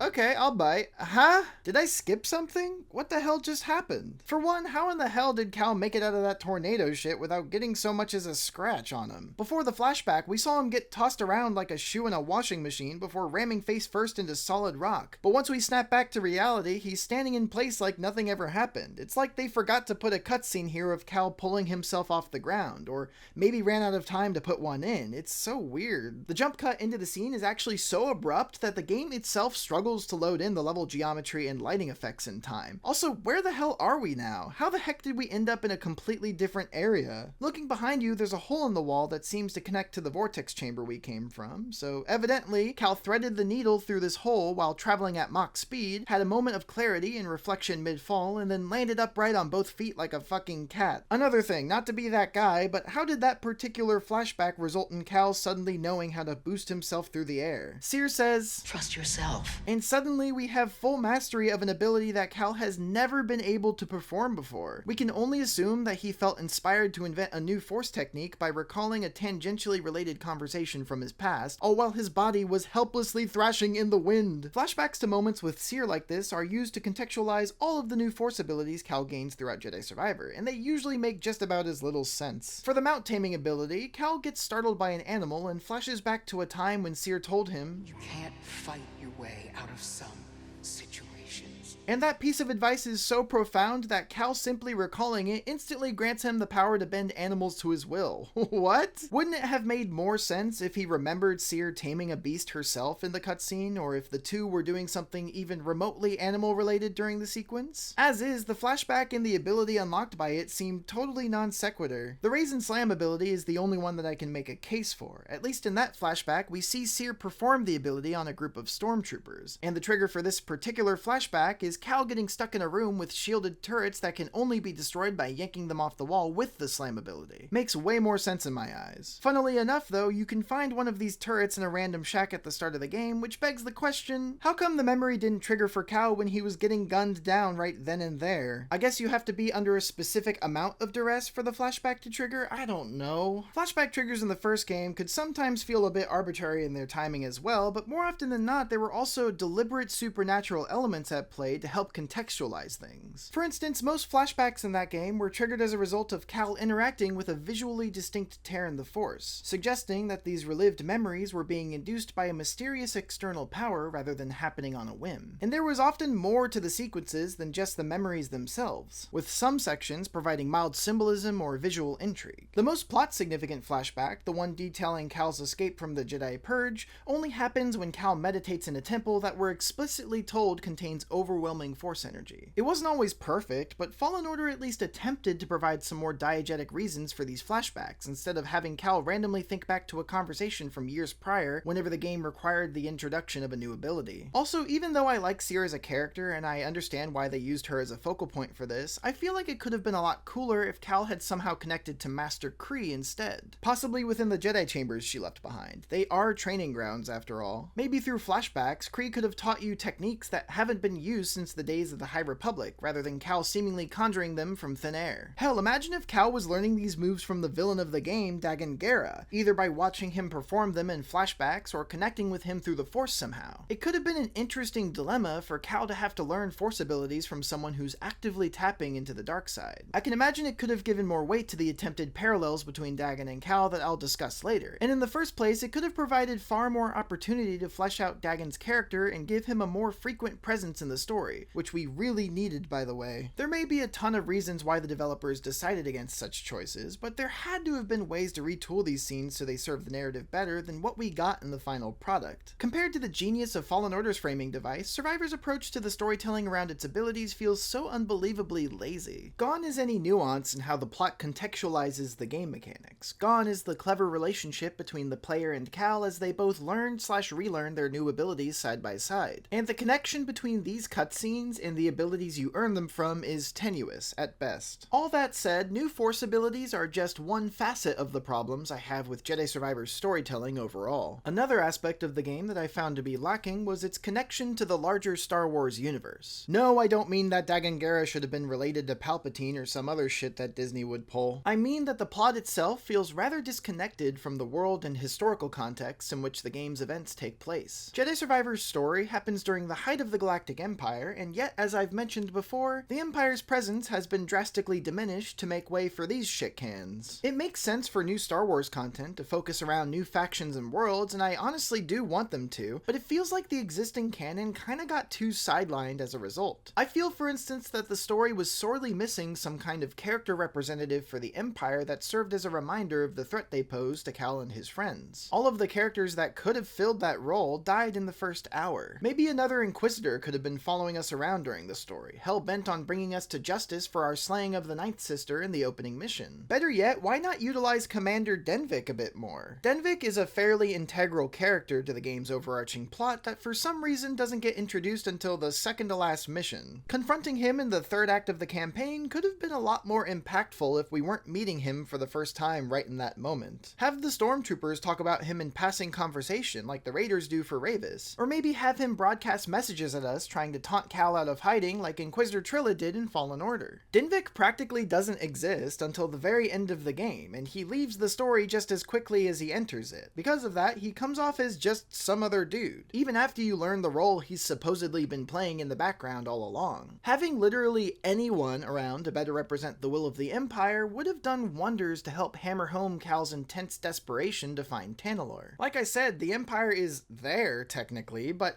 how scared of them should we really be if Cal can gab to everyone and their mother about where his favorite bar is and no one ever shows up to burn the place down? Despite being a crucial faction in the Star Wars canon, the Rebels see even less importance to the story than the Empire. In fact, outside of the opening mission and a few offhand mentions of Rebel leader Saw Gerrera, the Rebellion is entirely absent from the events of the game, which is so strange given they had a pretty prominent role in Fallen Order. Yes, it's refreshing for a Star Wars story to not center around factions and plot elements from the original trilogy that we've seen recycled time and time again over the years, but I also feel that leaving those factions almost completely out of the picture in a game that's supposed to be set during their height does a huge disservice to the cohesion and believability of the world you're playing in. It makes it feel like the plot is happening in a vacuum rather than a living, breathing universe with rich history and complex interconnected relationships. The Empire and Rebellion's lack of presence here is only part of the problem as well. For instance, a sizable portion of Jedi Survivor's plot is grounded in events that transpired during the High Republic era, a period from the extended canon that ended hundreds of years before the story of Jedi Survivor. Despite their importance to the plot, however, the game doesn't really do much to elaborate on these events or the context surrounding them. Jedi Survivor adopts the frustrating tendency of modern Star Wars media to withhold information from the viewer at times, assuming they have enough prior knowledge to understand the offhanded references being made. For instance, in the Force-induced flashback cutscene we watch upon discovering Z for the first time, we see Santari Khri preparing to flee from an apparent cataclysmic event, the very same that supposedly shattered Kobo's moon and ravaged its surface. Later on, you'll randomly unlock a lore codex entry entitled The Emergence, which provides a bit of context to this historic calamity that you won't get in cutscenes. Intriguing. The entry in its entirety reads, "Emergences were the result of a catastrophic event in High Republic history, the consequence of which was chunks of debris emerging from hyperspace and colliding with nearby planets or objects at incredible speeds. One such emergence occurred over Kobo, devastating its moon and raining meteors down on the planet." Well, that's annoyingly vague, don't you think? Two sentences of text that essentially boil down to, something bad happened a long time ago that caused a mess, and now Kobo has half a moon. The only tidbit of information here that I couldn't have simply gleaned from context clues is that the chunks of debris came from hyperspace. Like, come on, I want to know more! Is there anything else in the game that can shed a bit more light on this so-called catastrophic event? Oh, okay, so this codex entry is literally the only direct mention of the emergence in the entire game. Lovely. In fact, there were several opportunities for the game to reveal more information about the emergence, and they deliberately chose not to. The codex entry describing the shattered moon simply states that it was grievously damaged in some past disaster. They don't even name the emergence itself as the cause of the devastation. Why are they omitting these details? Don't they want the player to feel knowledgeable and connected to the world they're exploring? Sure, someone more familiar with Star Wars canon will probably understand the reference right away and get a boner, but as an average Joe, I didn't feel intrigued by the lack of information. I felt annoyed because I had to look elsewhere to get answers. It's a shame too, because if you read up on the actual lore behind the emergence elsewhere, you might find it pretty interesting. According to Wikipedia, the emergences, yes there were several, stem from an incident in which a massive freighter ship came apart after being attacked while traveling through hyperspace, causing wreckage from the vessel to be scattered all across the galaxy at light speed. This debris then collided with occupied planets, causing widespread devastation. That took me, what, 20 seconds to summarize? Why leave out all that important additional context in the only lore entry about the event in the entire game? It honestly feels like they were trying really hard to take a page out of something like Elden Ring, where the lore lore is purposely vague so as to leave details up to player interpretation, encouraging widespread discussion and feverish speculation online. There's just one problem with that though: Jedi Survivor's lore isn't up to interpretation. No one's going to be speculating what this catastrophic event was because you can just Google it and get a clear-cut answer. What's the point then of leaving that information out? It genuinely makes the game itself feel incomplete. These vagaries and omissions extend to character backstories as well. For instance, Dagan Gera's downward spiral to the dark side was arguably kickstarted by an attack on Tanalorr from a faction known as the Nihil, a malevolent force that existed prominently during the High Republic. According to the extended lore, these guys actually caused the emergencies, but you wouldn't know that from playing Jedi Survivor because by the end of the game you don't learn a damn thing about the Nihil. Once again, there is only one codex entry dedicated to them in the entire game, and this one states, "The Nihil, a faction of elusive and powerful marauders, emerged as one of the greatest threats during the High Republic era. Able to navigate hyperspace in ways others could not, they caused mayhem across the Republic's fragile frontier, even launching a surprise attack on Tanalorr." Well, duh! There's not a single word in there that I couldn't have intuited just from having sat through the one flashback cutscene these guys show up in. And again, this is the only source of information we're given on these guys in all of Jedi Survivor. It doesn't matter how important the Nihil are in the greater Star Wars universe, just dropping them into the game and doing nothing to describe them further or tie them more intricately to the narrative makes their existence in the story feel pointless. If you take this game as a singular piece of media rather than a part of a greater franchise, literally any group or person could have attacked Tanalorr and the story would be fundamentally unchanged, and that attack is one of the most important moments in the main antagonist's character arc. This isn't a shortcoming on the part of the lore itself, mind you. I'm not hating on the extended canon per se. If anything, it's a failure on the part of Jedi Survivor being able to take advantage of that lore to build a comprehensive world and connect its story to it. That's not to say they don't try, I suppose. I do appreciate the inclusion of the lore codex entries in general. You unlock them by scanning objects, points of interest, or dead enemies with BD1, and the entries tell you a little bit about what you just analyzed. You also earn XP from doing this. It's a neat way of adding optional flavor to the world while also encouraging players to engage more closely with their surroundings. The same can be said of Force Echoes, which are these glowing points on the map where Cal can reach out his hand and get a vibe. These were also present in Fallen Order. Most echoes allow you to listen in on conversations or events that previously transpired at the spot you find them in. Usually the last moments of an ill-fated adventurer or an enemy that bit off more than they could chew. Think of it like a more involved version of the audio tapes from BioShock or something. Both Force Echoes and Codex scans are smart ideas for imbuing levels with interactive storytelling that extends beyond just environmental set pieces. I like them. In theory. Stinky butt time. The problem with codex entries and Force Echoes, as I kind of hinted at a moment ago, is that they can be quite banal in reality. Rarely did I feel enlightened by things I read in a codex entry or heard from a Force Echo. I'd be ambling along, hunting for a new pair of trousers or some shit, and I'd come across a dead body lying near a pool of tar. Interacting with the Force Echo on said body unlocks the following codex entry. Drowned prospector, the remains of a prospector who stumbled into a tar reservoir. They panicked and slipped into the pit, where the sucking tar caught fast and sealed their fate. Okay, thanks. Dead guy in tar pit died by falling in tar. Glad I stopped everything I was doing for that. 20 feet away, there's a mysterious set of creature bones jutting out from a canyon wall, and BD1 perks up telling you to scan them. After letting the droid do his business, the resulting codex reads, "Creature bones, the bones of some ancient creature partially exposed by excavation. It must date back several centuries." Alright, now you're just describing what I can see with my own eyeballs. Yes, those are bones, and they are very old. How illuminating. Even the codex entries that aren't regurgitated blatantly obvious information at you will usually be too vague to be even remotely interesting. Scan some random equipment on the Shattered Moon Lab and you'll get Laboratory Thermoregulator. To control tests effectively, the inner laboratory's temperature is strictly regulated by a master control unit in the laboratory's atrium. Anybody else get goosebumps from that just now? Only me? How about this one on Jedha? Map of Pilgrim's Path. A rudimentary map of the rigorous Pilgrim's Path, denoted with various symbols and points of interest, both known and unknown. Yes, no further elaboration needed. Don't include a picture of it or anything. Here's another codex on the same planet. Ancient Ruins. The ancient civilization who built this place ended long ago, but pilgrims still journey to these ruins to study them. Would you even know that these were from a Star Wars game if you read them out in the wild? Like, okay, not every lore entry needs to to be intricate and meaningful, but my point is that the abundance of generic, short, and boring descriptions thrown in the mix makes it hard for me to get ecstatic about coming across things to scan. Even worse is that sometimes BD1 will make his little bleeps and bloops to indicate a scannable object is nearby, but the scan button indicator simply refuses to appear long enough for you to trigger the interaction. In some cases, I'd have to spend a solid minute or two just pacing around the area, spamming the button until it suddenly worked in a very specific spot, all to unlock 2 sentences that tell you absolutely nothing. I could dive into more examples, but I assume you catch my drift here. These criticisms don't necessarily reflect every codex entry, but it certainly applies to a substantial amount of them. And the abundance of these nothing entries takes a lot away from the intended purpose of these things, which is to enhance player engagement with the world and set design. Force Echoes have the same problem, but with the added detriment of horrendous voice acting.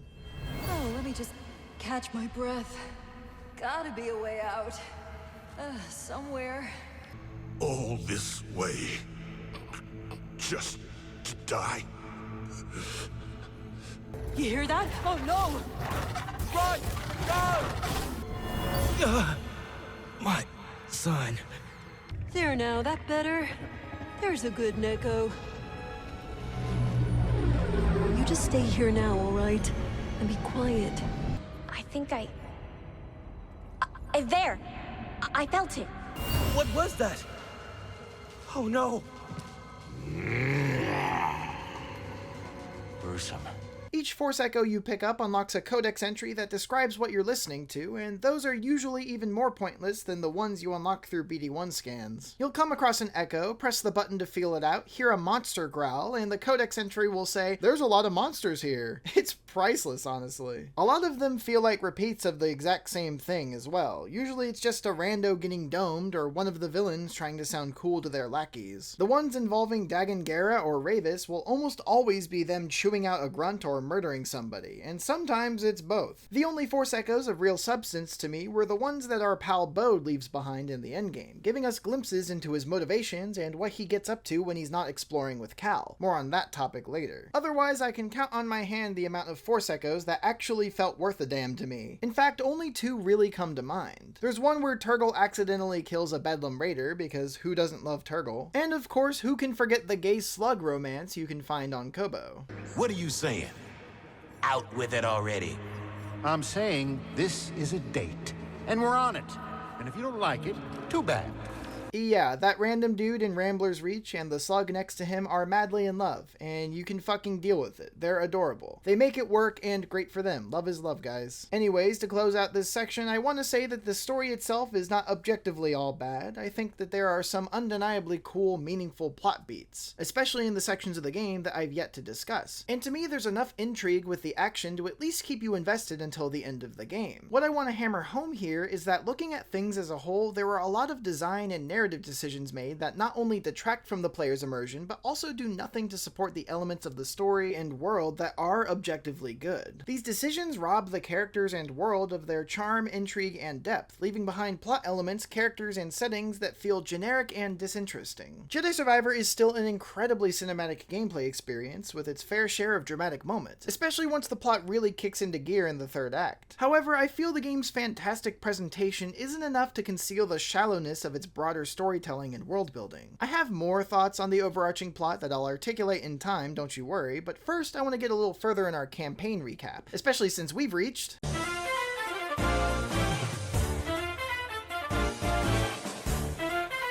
It's all uphill after that absurd moment in the singing ruins I mentioned earlier. Once you get your hands on the air dash ability, the game becomes infinitely more exciting to play. Movement is far more varied and demanding as your maneuverability during jumps increases tenfold. And the next stop on our journey, the Sanctuary Temple proper, wastes no time utilizing our new ability in a multitude of interesting scenarios. It certainly helps the designers that air dashing as a mechanic is pretty proven technology already, if every Metroidvania game from the past 20 years is anything to go by. Yeah, I can't help but find it a little funny that Jedi Survivor, the sequel to a game that a lot of critics labeled as derivative, decided to respond to those allegations by introducing a mechanic that's appeared in about 100 different other games already. Thankfully, its lack of originality doesn't in any way diminish the move's fun factor for me. In fact, like I've already said, I very much appreciate its inclusion here. In addition to making parkour more fun, the air dash ramps up excitement during combat encounters by improving your ability to quickly rotate around the space, making it easier to avoid damage from splash attacks and various stray projectiles projectiles that get chucked your way during fights. Having more movement utility also lets you more effectively choose when and how to engage the enemy. One particular battle in the Sanctuary Temple exemplifies that quite well, thanks to its judicious use of wall running surfaces that, when combined with the air dash, allow you to bound across the chamber like a ninja and pick off enemies one by one in the upper lane. It's the only encounter I can think of where you can take out most of the bad guys in the room without one person noticing and everyone in a 3-mile radius immediately turning aggro on you. Quick stealth gameplay like this feels great to pull off, and it's a shame there weren't more scenarios that encourage this type of play, especially with the air dash's potential to enhance it. Regardless, after fighting a few more stormtrooper patrols and spending an embarrassing amount of time wrestling with this one puzzle door, you'll find the refugee safe house deep within the temple's inner sanctum. The people inside have already been evacuated, thanks to the heroic efforts of one lone anchorite who chose to stay behind and hold down the fort for us.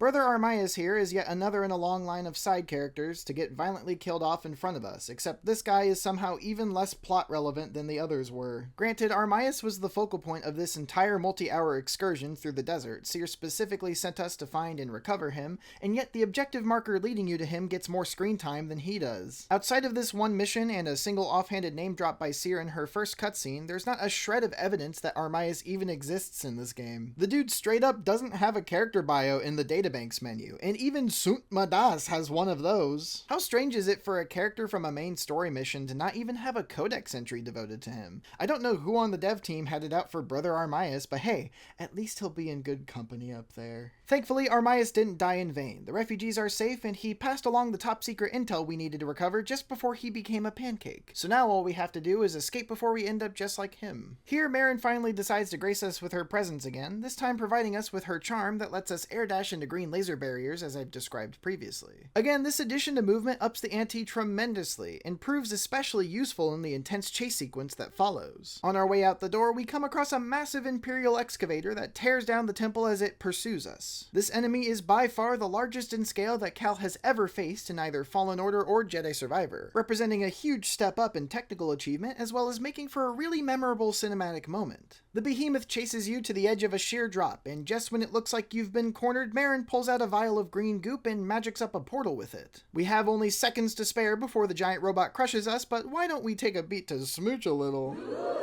Oh, how sweet. Jump through, Cal! Now!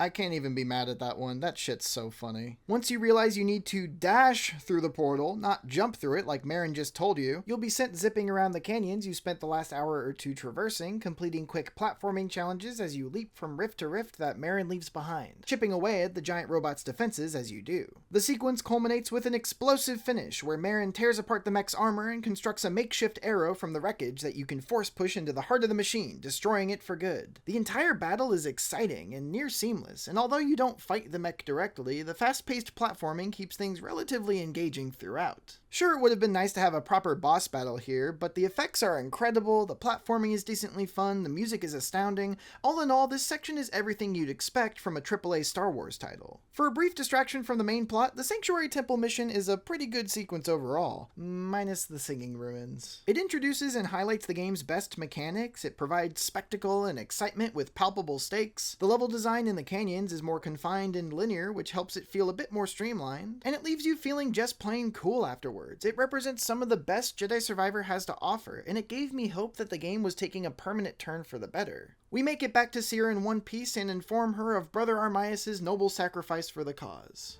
Couldn't save Armaius. He gave his life for this. I'm sorry. I know you did your best, Cal. And the Empire? They did not track us. Hey, Scrapper. Glad you made it back in one piece. Master Cordova, did you find a way across the abyss? Okay, I guess we're moving on to the next thing now. If I were to perish violently while saving scores of refugees, I'd hope my friends would spend more than 3 seconds mourning me. Or at least I would hope that they aren't dapping each other up afterwards. Like, to be clear, I don't give a fuck about Brother Armaius, and I don't imagine anyone else does either. Plot-wise, the dude is totally irrelevant. I just didn't expect the other characters to agree with me. Also, it's strange that none of those refugees he supposedly helped escape from the temple ended up at Seer's base once the dust settled. We're actually never told told where they went, and like Armias himself, they're never mentioned again after this mission, as if they never existed at all. So yeah, as cool as parts of the Sanctuary Temple quest were, it still ends up feeling like a pointless filler mission when all's said and done. Spectacle and fun mechanics just aren't enough to hide the fact that the story still hasn't decided what the hell it wants to do with itself. But at least it's over now, and we can finally get back to our regularly scheduled exposition from Cordova. The old coot takes us aside and shares what he learned from searching around his dollar store Jedi archives. It's mostly stuff we already know. Santari Khri and Dagan Gera are the ones who discovered Tanalorr way back when. They had a grand old time at their spankin' new Jedi bachelor pad until some random jerks decided to swing by and trash the place one day. We learned that the government at the time thought defending the planet wasn't really worth the trouble, so they picked up and left, which pissed Dagan off so much that he and his buddy Rebus started murdering everybody. Hence why he was forcibly suspended in jelly for a couple hundred years. This also means that despite being an evil bastard even back then, he still didn't find the time to turn his lightsaber red until we were standing right in front of him, just so he could make perfectly clear to us, the audience, that he was a bad guy. Good thing too, I never would have been able to tell he's evil otherwise. Long story short, we have to go through that wormhole above Kobo to get to Tanalorr, and it turns out those High Republic devices we found earlier are compasses that can lead us safely through the void. When they're not broken, anyway. Luckily, there's one Tanalorr compass left unaccounted for out there, and it might be on Kobo still, so we're headed back there yet again to look for it. I have to say, it's admittedly a little disappointing that the adventure doesn't span across more planets this time around. I understand that the idea was for there to be more locations to explore on each planet itself, but it makes the story feel less sprawling when you're constantly parking your ship in the same two spots for most of the game. I feel, for instance, it could have been nice if there were multiple landing pads per planet and you could choose where to land the Mantis when you arrived. It might have streamlined the exploration process a tiny bit as well, but as always, I digress. When we get back to Rambler's Reach again, we receive word that Z, our plucky robot friend from the start of the game, has been droid-napped right from under our noses by the Bedlam Raiders. Paid us another visit. Took a shine to that droid you found. See? They took her, Cal. Carried her right out.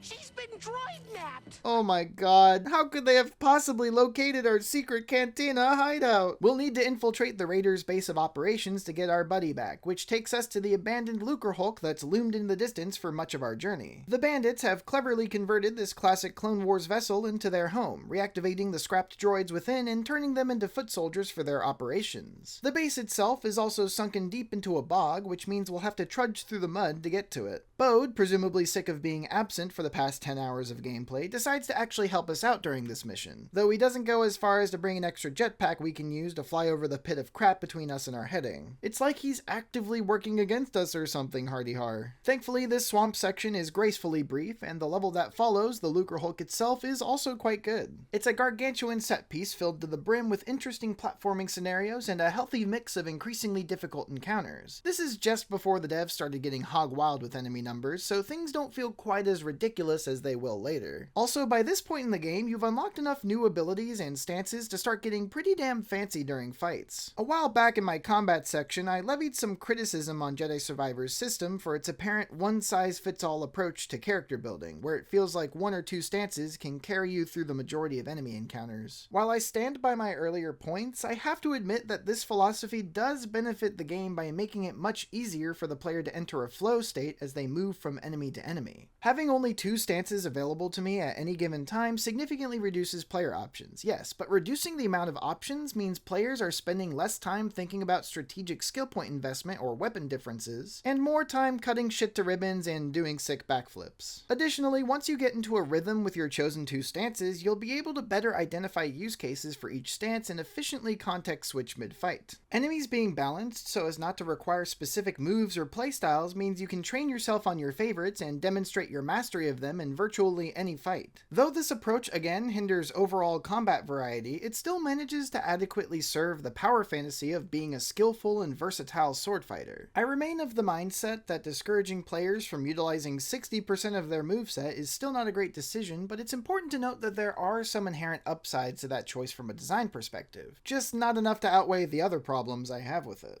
On another note, the Lucre Hulk is where you're finally introduced to the Raisin Slam Force abilities, providing yet another method for unlocking new areas and adding more fun factor to fights. It's interesting to note here the higher frequency of character ability introductions during this mid-section of the campaign. To me, it's this accelerated pace of feature progression that really helps distinguish this part of the game from the rest in terms of engagement. Cal and Bode chase Z and her captors into the bowels of the Lucre Hulk, dismantling as many bots and people as they can along the way. We even stop for a moment to talk about girls. Maybe figure something out with Mary? She's got her path, I've got mine. Yeah, I've heard Jedi avoid attachment, but... That's right. Damn. Sadly, our short-lived bromance gets broken up by a force field, leaving us to slum it alone yet again, because we're never allowed to have companions for more than 5 minutes at a time in this game. Shortly afterwards, we suffer a surprise run-in with Ravis, who it turns out is basically a Terminator that can regenerate his limbs at will using the network of tentacles that make up his body. Gross. Ravis steals the key we've been using to access Santari Kree's old constructs, but before he gets his chance to reenact Dream of the Fisherman's Wife on us, BD-1 drops a storage crate on him, allowing Cal to escape further into the ship. We use our new lift and slam abilities to work our way back up to the Lucre Hulk's command center where Z is being held. On the elevator to the top, we run into Ravis once again, this time accompanied by his master, Dagan Gera. This is actually the first time we've seen Dagan in the flesh since we curb-stomped his ass at the start of the game. We'll talk about this cutscene in particular a little later, but for now the biggest takeaway is that we learned the last compass to Tanalorr is supposedly back on the Shattered Moon. Funnily enough, Z didn't actually help them figure that one out, which made kidnapping her kinda pointless at the end of the day, but that won't stop them from trying to disassemble her anyway, so we'll need to act fast to save her. We sneak into Z's holding chamber and attempt to unlock her bonds, but Dagan catches us in the act, prompting a wee scuffle. This kicks off our second fight with the big bad. It's a fun enough duel. There's a fair amount more going on in Dagan's moveset than when we first met him, though you can still get by rather handily by spamming the parry button and dunking on him whenever his block meter is down. I like that he uses the force to swing one of his lightsabers even without his right hand to hold it, and I like his orbit throw attack because the parry timing on it is pretty satisfying to pull off.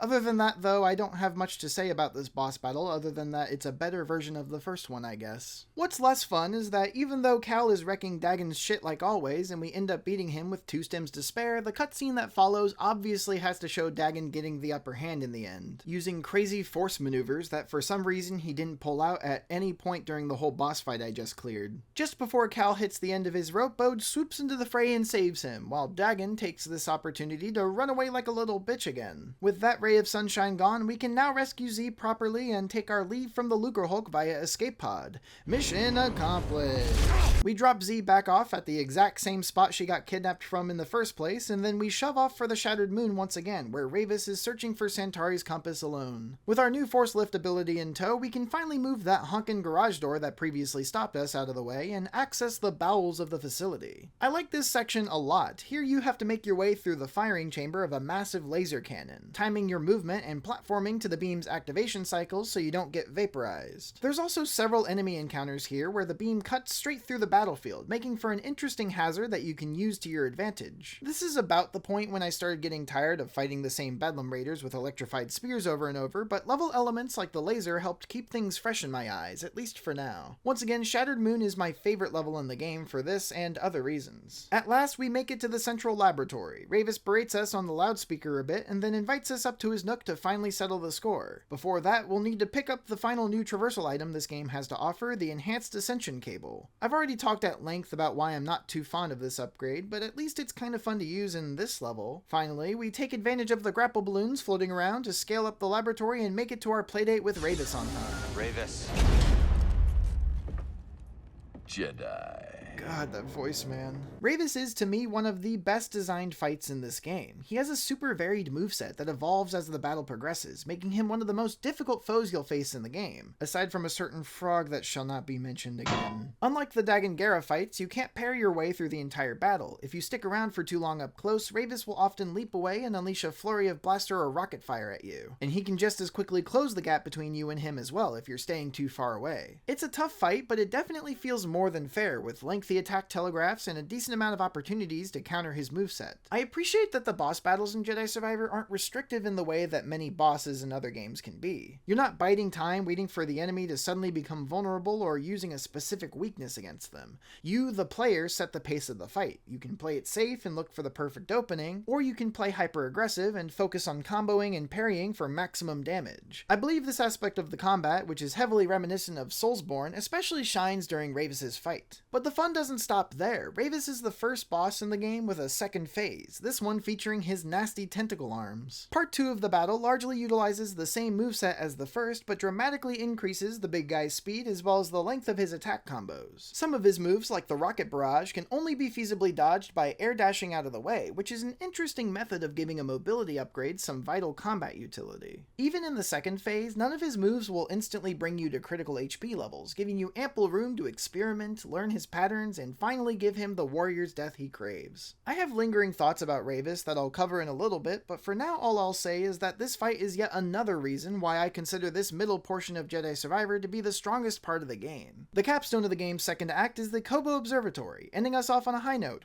quite literally. This massive structure was created by Santari Khri long ago, and is the true resting place of the last compass to Tanalorr, a fact that Ravis reveals as a reward for successfully taking him to Pound Town. To get to the observatory, we'll need to make our way through a misty mountain pass that for some reason has a shit ton of stormtroopers living in it, almost like the game felt the need to remind us that the Empire still exists and poses something of a threat, though there's really nothing in this area that's going to convince you of that. There is, however, one last upgrade to find, the Electrobolt, the second projectile type that BD-1 can fire from atop your shoulder. Again, it's a rather lame upgrade, but it's the final main one you find, so at least this is the last time we'll be disappointed by a new mechanic. Once you reach it, the observatory itself is one of the most distinct settings the game has to offer. Down below, you can see all of Koboh's massive overworld sprawled out before you, each landmark on the horizon a reminder of how far you've come in your journey. The Enhanced Ascension cable sees its heaviest use here as part of various difficult platforming puzzles encircling the structure's central column. A lot of the level is parkour focused, which is a welcome change of pace as combat continues to stagnate with each carbon copy Bedlam Raider you fight. And can't believe I have to say this again, but giving the regular enemy a boss health bar does not make that fight new and interesting, Urgost Fist of Ravis. Get the hell out of my game. It's a troublesome trek to the Grand Oculus where Dagan Gera awaits, but you've come too far to give up the adventure now. With all the courage and might you can muster, and of course a shit ton of health stems, you battle your way to the observatory's control deck and come face to face with the big bad himself. This should be a pretty exciting moment for you as the player. You've seen the world, found all the upgrades, surpassed every challenge thrown at you, and now you're moments away from an epic showdown with the main villain of the game. This is what everything has been building to. The thing is, the dramatic weight of this would-be climactic finale has been undermined by one persistent little problem. One teensy-weensy bite-sized issue. One tiny, whiny, itty-bitty whittle... I'm sorry, but Dagan Gera is just such a damn loser. His motivations are too ambiguous to be compelling. He has zero intimidation factor, seeing as how we royally trounce his ass every time we encounter him, and his impact on the world and its denizens is almost non-existent. Let's take a closer look at what Dagan actually accomplishes after waking up from his several hundred-year nap at the start of the game. The very first thing he tries to do is kill Cal, the guy who freed him from stasis in the first place. No questions asked, just instant attempted murder. We know now, after learning more backstory, that this is because he feels the Jedi betrayed him when they abandoned Tanalorr and imprisoned him for speaking out against that. Wait! This would naturally make Cal, who still openly adheres to the Jedi Order, his enemy by default, but why? Cal clearly doesn't know who Dagan Gera is, hasn't heard about any of the atrocities he committed during the High Republic era, and does absolutely nothing to antagonize him when they first meet. Cal is straight up the one that tells Dagan that the Jedi Order as they know it is dead and buried. The one force that was able to stop Dagan from achieving his goals in the past is now gone. Why then would Dagan see Cal as a threat in any way? Sure, you could argue that he knew Cal would turn against him when the truth eventually came out about his silly, quirky killing spree from way back when, but any villain with even a modicum more intelligence might have tried to use this situation to their advantage. Cal and him share a goal of finding Tanalorr, so why doesn't Dagan collaborate with the lone Jedi until he outlives his usefulness or poses a real threat? Isn't scheming like a favorite strategy among darkside people in this franchise? If for some reason you don't want to portray Dagan as conniving like that, maybe you could have had him truly believe that Cal was on his side. After all, Cal earnestly offers his assistance to Dagan right when they first meet. We can fight them. Together.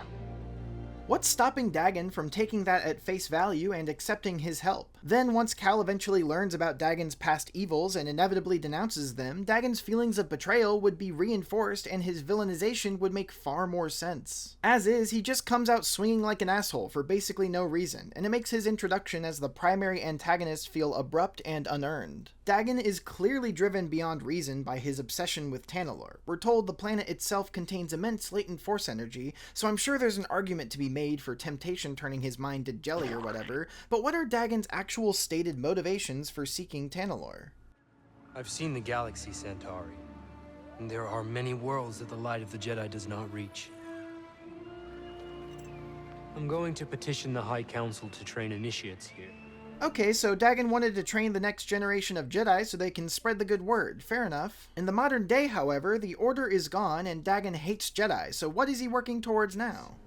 I will forge these raiders into an elite army led by disciples trained in the Force at my temple.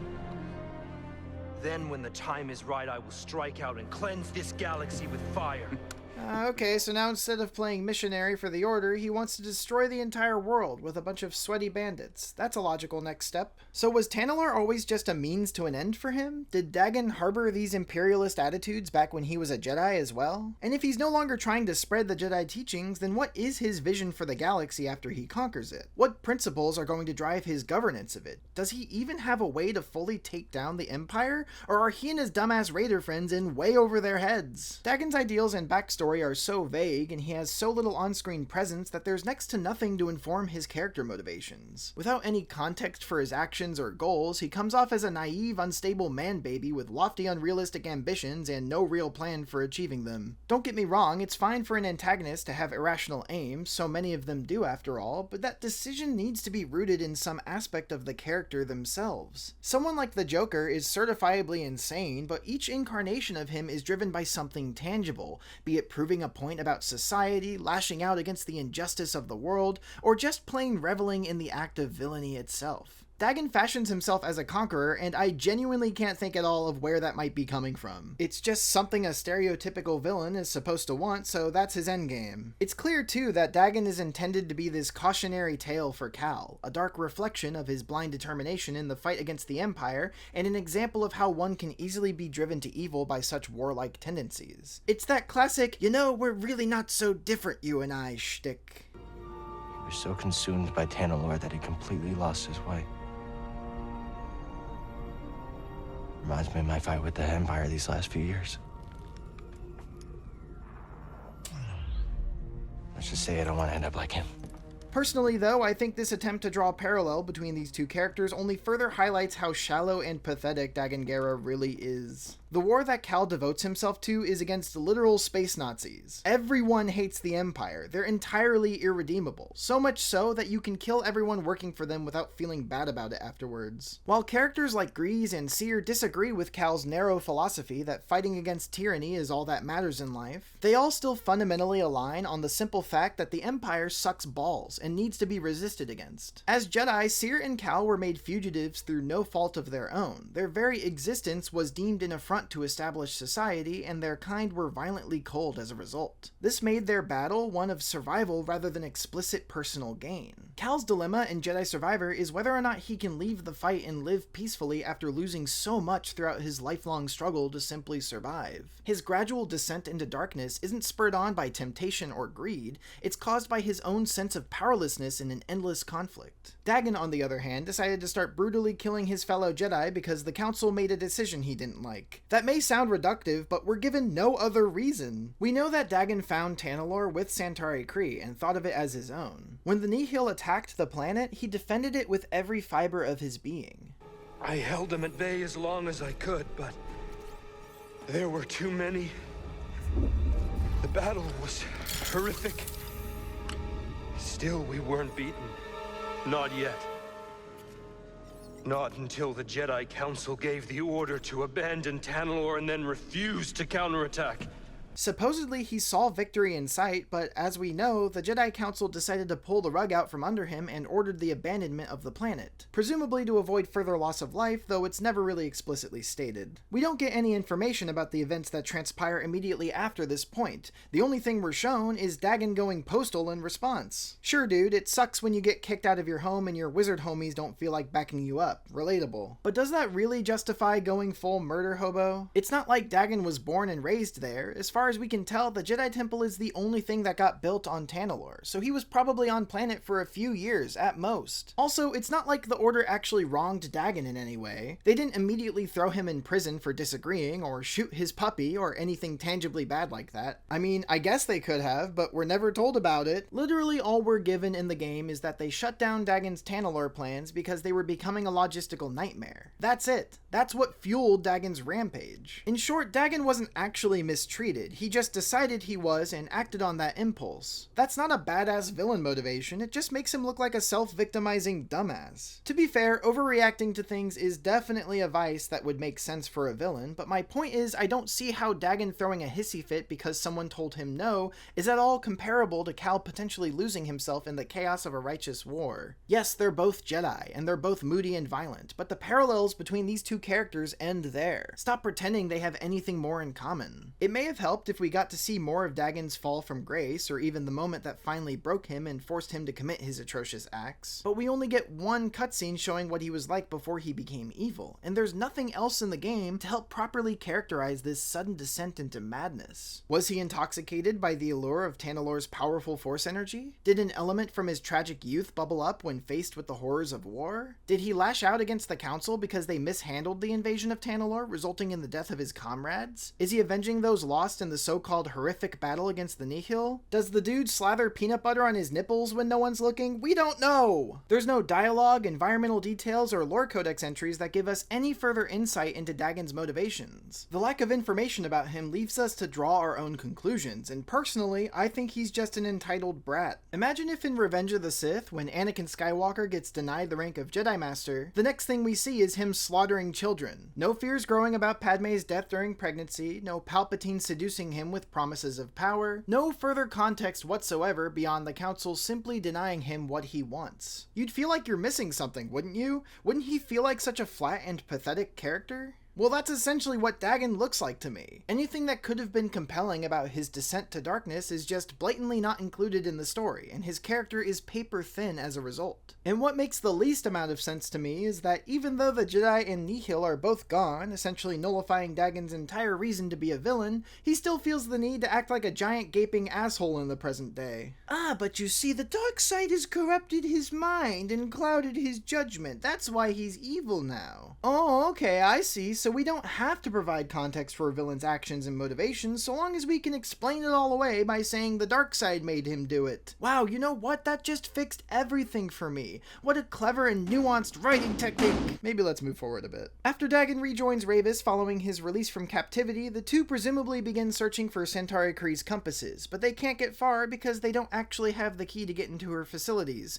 We do. We also know they aren't able to reproduce their own key, that is until Ravis steals ours during the Lucrehulk infiltration way into the story's second half, which essentially means that between you releasing Dagan and the moment where the key gets stolen in the late game, the villains can't actually accomplish diddly fucking squat. I mean, sure, they kidnapped Z at one point, but that didn't even do anything for them. She had no useful information on her, according to Dagan. They might as well have just hung around playing poker all day until you showed up on their doorstep with the one item they needed to proceed with their plans. To me, that makes Dagan seem even more impotent than his backstory does. Because their plans are effectively dead in the water, you don't see or hear from Dagan Gera or Ravis whatsoever after the Forest Array mission. They're almost entirely absent from the plot until you come across them again in the Lucrehulk half a game later. By the way, this sequence where the two of them are on an elevator together is no joke the only scene in the entire game where Dagan and Ravis actually appear in the same room. I don't count the scene where Ravis picks Dagan up the first time because Ravis doesn't actually have any dialogue there for some reason. And what insight does this exclusive brief exchange in the elevator provide about our two main antagonists? Well, we get a bit more context as to the nature of their relationship.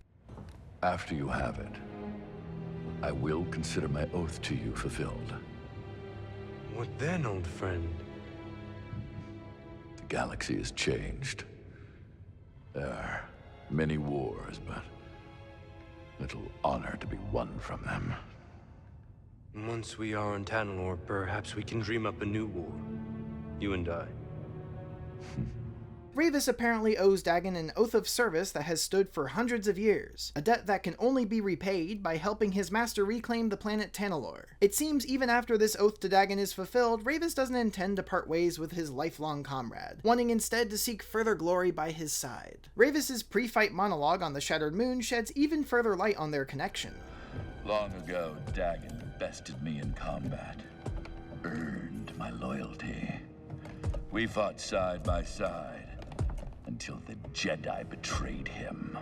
Rayvis operates on his own code of honor, one that emphasizes strength and glory through combat. After Dagan was defeated by the Order, Rayvis waged war against the Jedi on his behalf, and lost. Rather than being killed outright, Rayvis was imprisoned for hundreds of years, but the march of time couldn't dull his sense of honor, and after the Order fell, he escaped and returned to Koboh to revive his fallen master, or I guess wait around until we showed up to do it for him. Rayvis's admiration for Dagan is palpable whenever he speaks of him, and it's especially apparent in the one scene the two share together. It's an aspect of his character that stands out amidst his other more generic attributes as a brutish bodyguard type. Rayvis, in comparison to his master, is undoubtedly more intriguing as a character. On top of having a distinct and intimidating look, his motivations are far more clear-cut than Dagan's. That being said, I still can't really consider him that great of an antagonist overall. Even though I do really like Rayvis's boss battle and appreciate the presence he brings in certain cutscenes, he usually comes off like any other smug big bad you'd find in a generic adventure story. Most of his development as a character doesn't happen until he monologues at you about his convictions in the lead up to his fight, and by then he's got about 5 more minutes of screen time left before you cut his ass down.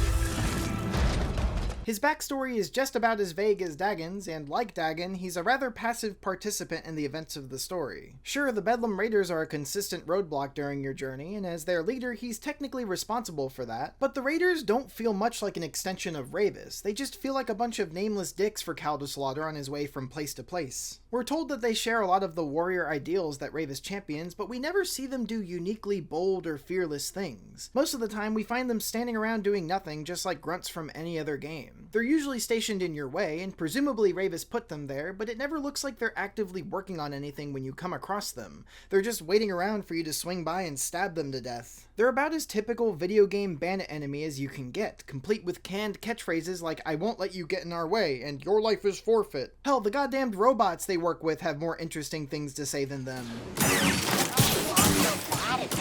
Rayvis being their supposed leader doesn't do a damn thing to make them any less milquetoast as an opposing faction. Maybe it's unfair to expect more than your run-of-the-mill bad guys in a Star Wars game, but in a $70 Star Wars game? A lot of these problems wouldn't even be so bad if the main villains of the game had bothered to show up more. In all of Jedi Survivor, you see Rayvis a total of 5 times. Once in front of Pyloon's saloon at the start of the game, a second time when he picks up baby Dagan from daycare, again that one arguably doesn't count to me. We have 2 run-ins with him during the Lucre Hulk heist, one in the maintenance bay and another in the elevator shaft, and the 5th time is when you take him down on the Shattered Moon. His only appearances outside of cutscenes and his boss fight are in random Force echoes you find, and most of those are just him making vaguely menacing statements with an accompanying codex entry that says Rayvis is a mean fella. There is a section where he rants at you via PA system on your way to fight him, but it's kind of hard to hear what he's saying over the giant laser firing every 5 seconds. From Dagan's age, and yet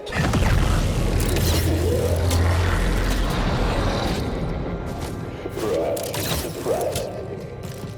You must want Tanalorr very badly. You've already killed for it.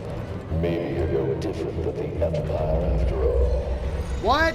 Dagan Gera, meanwhile, has 4 story appearances in total, less than his bodyguard. There's when you first let him out of stasis in the forest array, you see him in the elevator with Rayvis, there's the encounter and fight you have with him at the top of the Lucre Hulk, and then he's gone again until you find him at the observatory and finish him off. You also see him in a few Force echoes throughout the campaign. Each one is about 30 seconds, Dagan barely speaks in some of them, and most are completely optional. But we'll be generous and add those to the tally as well, bringing the total up to a whopping 8. One of these Force Echoes, a flashback sequence on the moon, happens at a random workbench you stumble upon on your way to fight Rayvis. We see the pivotal moment when Dagan lost his arm. Santari Khri, it turns out, was the one to make the cut. Get a medical droid in here and prepare a back to tank.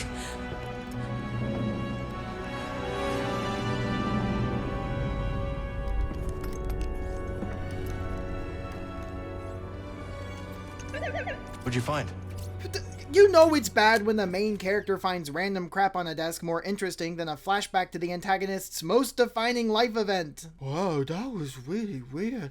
Holy shit, is that a grappling hook? The lack of presence with these villains would be totally permissible if these guys were doing really impactful things on the few occasions where they did appear, but they ain't doing shit. All they ever do is regurgitate their confusing motives for the audience and then lose spectacularly whenever they actually try to fight you. Nothing of lasting consequence happens to Cal or anyone around him as a result of anything Rayvis and Dagan do. These guys have no agency, and they're lame to boot, and it really cheapens the story of the game as a whole, especially once the plot decides to drop them all together. It makes the entire experience feel like a meaningless side quest rather than a true follow-up to Jedi Fallen Order. That game wasn't perfect by any stretch, but it had a villain that not only proved a formidable adversary, but also served as the focal point for several of the main characters' arcs. The main antagonist of Fallen Order is the Padawan-turned-Inquisitor Trilla, and the very first thing she does in the game is kill Cal's best friend. From that point on, she and the Ninth Sister serve as an ever-present threat for the heroes during their adventure. Trilla doesn't just sit around and wait for you to find her either. She ambushes the player at numerous points during their journey, and berates them over comms as they explore, sowing seeds of doubt and distrust against Cere in an attempt to shake Cal's confidence in their struggle. Trilla even manages to find out what the heroes are up to, and steals the artifact they spent the entire game looking for right out from under them. Cere, as Trilla's former master, is forced to reckon with her role in the creation of a monster, and learns to forgive herself with Cal's help. Despite all the evil she does, Cal still tries to redeem her in the end, and just when it seems like she might be wrenched from the darkness, she dies at the hands of Darth Vader himself. Trilla is the kind of villain I wanted in Jedi Survivor, someone who's smart, active in their plight against the heroes, someone who presents a true challenge to Cal and the rest of the cast, forcing them to grow in order to overcome adversity, right alongside the player. Dagan Gera and Rayvis, by comparison, end up feeling like nothing more than a distraction. They have no connection whatsoever to Cal or Cere or Bode or Merrin or Grease. Their actions, while technically presenting a threat, are grounded in weak motivations. As a player, we are given no reason to invest any interest in them as villains or even characters. And the moments in Jedi Survivor that bring about the most drastic character development within Cal only arrive after Dagan and Rayvis are long gone. Because of all of these things, the final battle with Dagan Gera rings hollow. While it is again a better fight than the previous encounters with him on technical and gameplay merits alone, the intended gravitas of the moment is lost on me. The fight starts with Dagan monologuing a bit more about how he's going to take over the world or whatever, before coming at you with 2 lightsabers and a new ghost arm. At first the fight plays pretty much identically to his other encounters, but as the battle drags on, the visuals start to get trippy and Dagan begins pulling out more elaborate magic attacks. Once you hit his third and final phase, he flips the whole room upside down and you fight several copies of him on the ceiling, which I suppose are meant to be Force-induced hallucinations. He has some ranged attacks that are kind of annoying, but he's otherwise no more difficult to beat than the last time you took him on. I ended the battle with 7 extra stims to spare, if that's anything to go by. Oh, by the way, Bode's there during parts of the fight, but Dagan hits him with his mindfuckery partway through and he disappears from the battlefield until the tag team kill at the end. What's funny is that Bode and Cal talk to each other after the battle about what they saw when Dagan was using his illusions, and Cal describes having visions that 100% did not appear during the fight. What were they for you? My friends, suffering because they followed me. I couldn't do anything to stop it. That didn't happen, Cal. Or at least nothing like that was shown to the player. We just see Dagan's eyes glow a bit every now and then. If we were hearing the screams of Cal's friends in the background or something like that, then I'd say it makes a little sense, but there's nothing at all that suggests this is what Cal saw during the fight. This conversation with Bode is optional and missable, so maybe they just forgot it was in the game. Anywho, that's the last we see of Dagan Gera. We easily beat him yet again, and this time he gets put down for good. To be honest, I felt kinda sad after he died. Not because I was attached to him at all, but because he never got a chance to be anything more than a subpar side villain. I feel there was a lot of potential with Dagan. The concept of a Jedi from a distant fan favorite era of the canon being dropped into modern times could have made for a really compelling antagonist. And yet he ended up being so underwhelming that the story as a whole felt weighed down by his presence. I can't help but grieve what could have been for this character. Also, wait, both of our main antagonists are dead? Well, that can't be right. There's still a few more hours of game left. What in the world could possibly...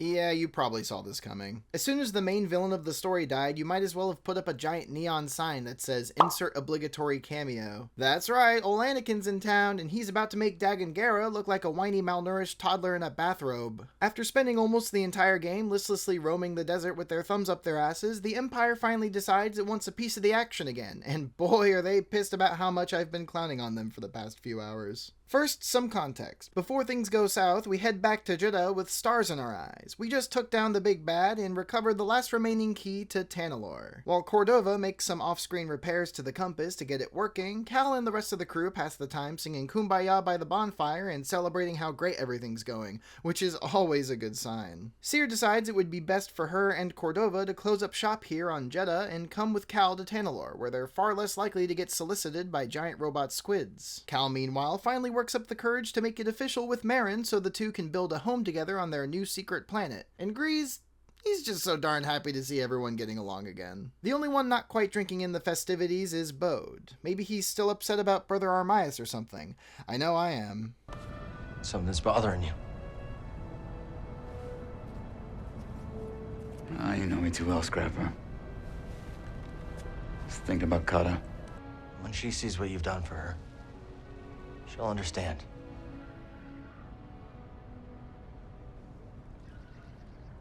I hope so. I sense a disturbance in the vibes. Either this guy recently found out he got space cancer and has a week to live, or we're about to get stabbed in the dick real hard. And unfortunately for Cal's groin, it's the latter. The next morning, we go to check on Cordova's progress with the compass and find out that he's already fully repaired the thing. Next stop, Tanalorr. But before we can mount up...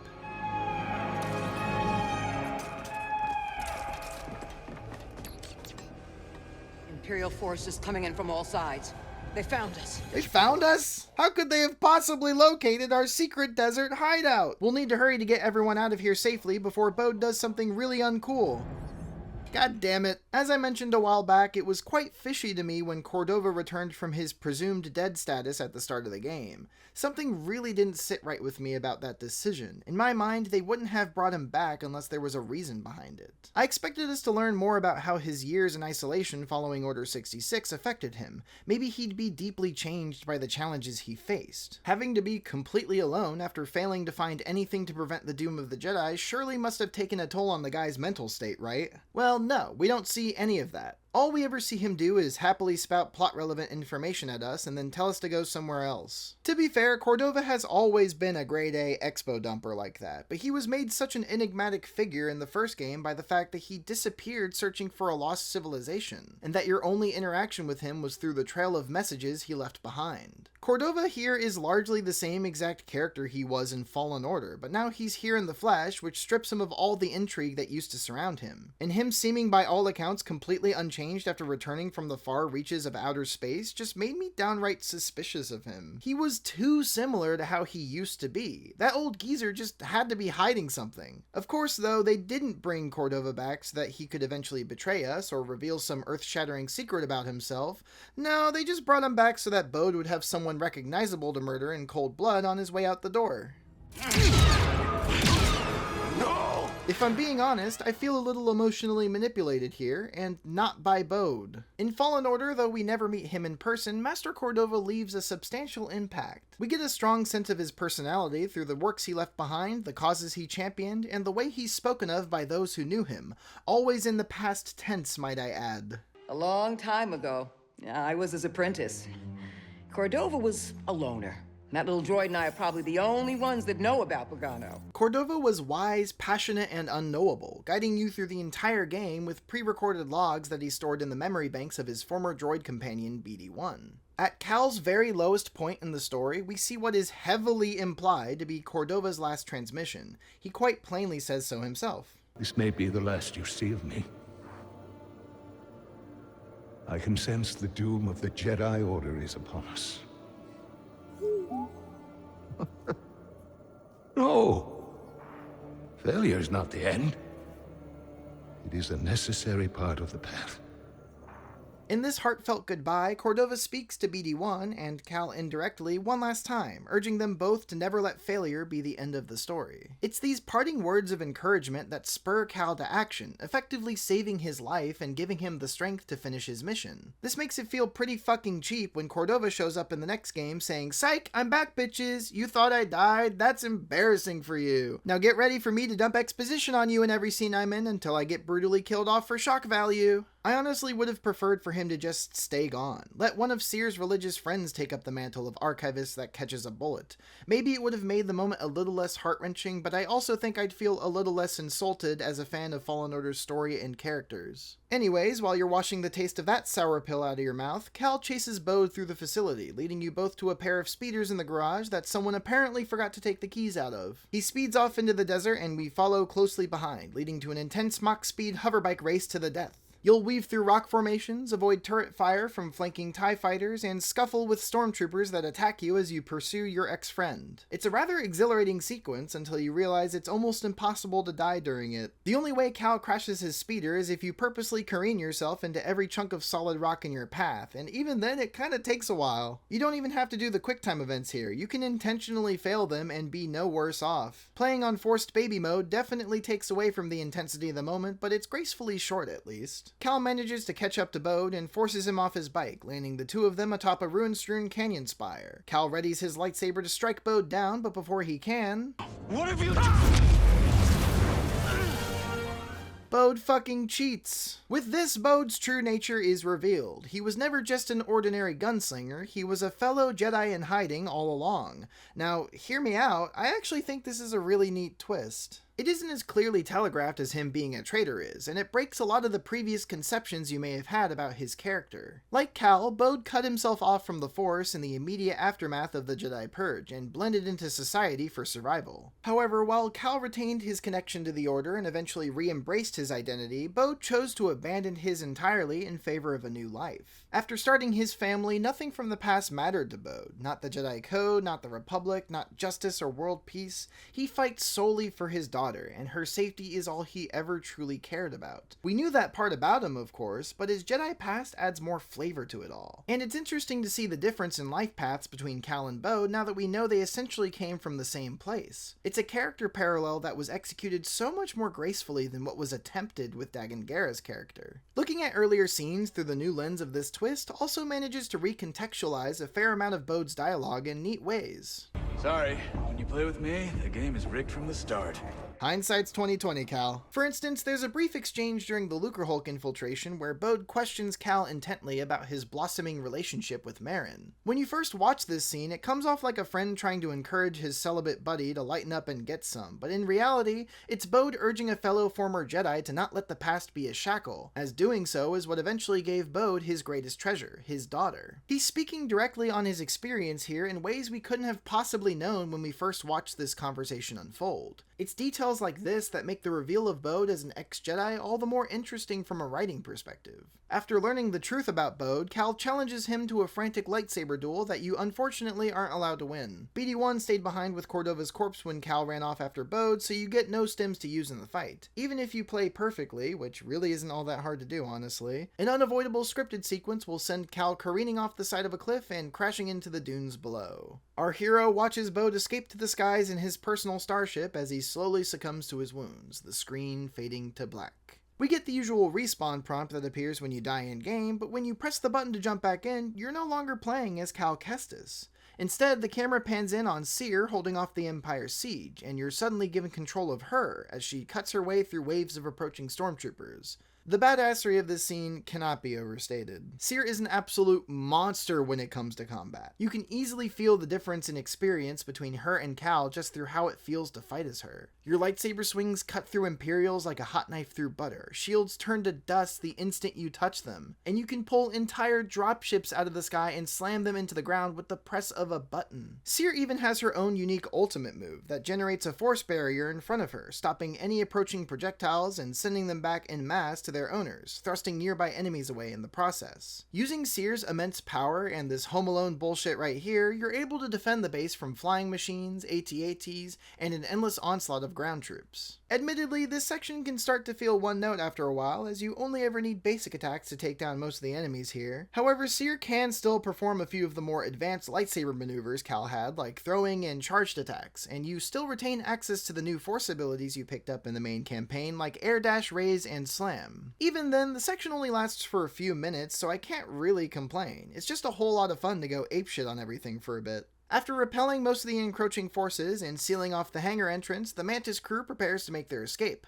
But there's one loose end keeping Cere anchored to the base. We make our way back to the archives where the mayhem first began to recover some vital intel that got left behind. As of now, it looks like we're in the clear. For most of the siege, you've been pretty much completely unstoppable as Cere, which makes what comes next all the more terrifying.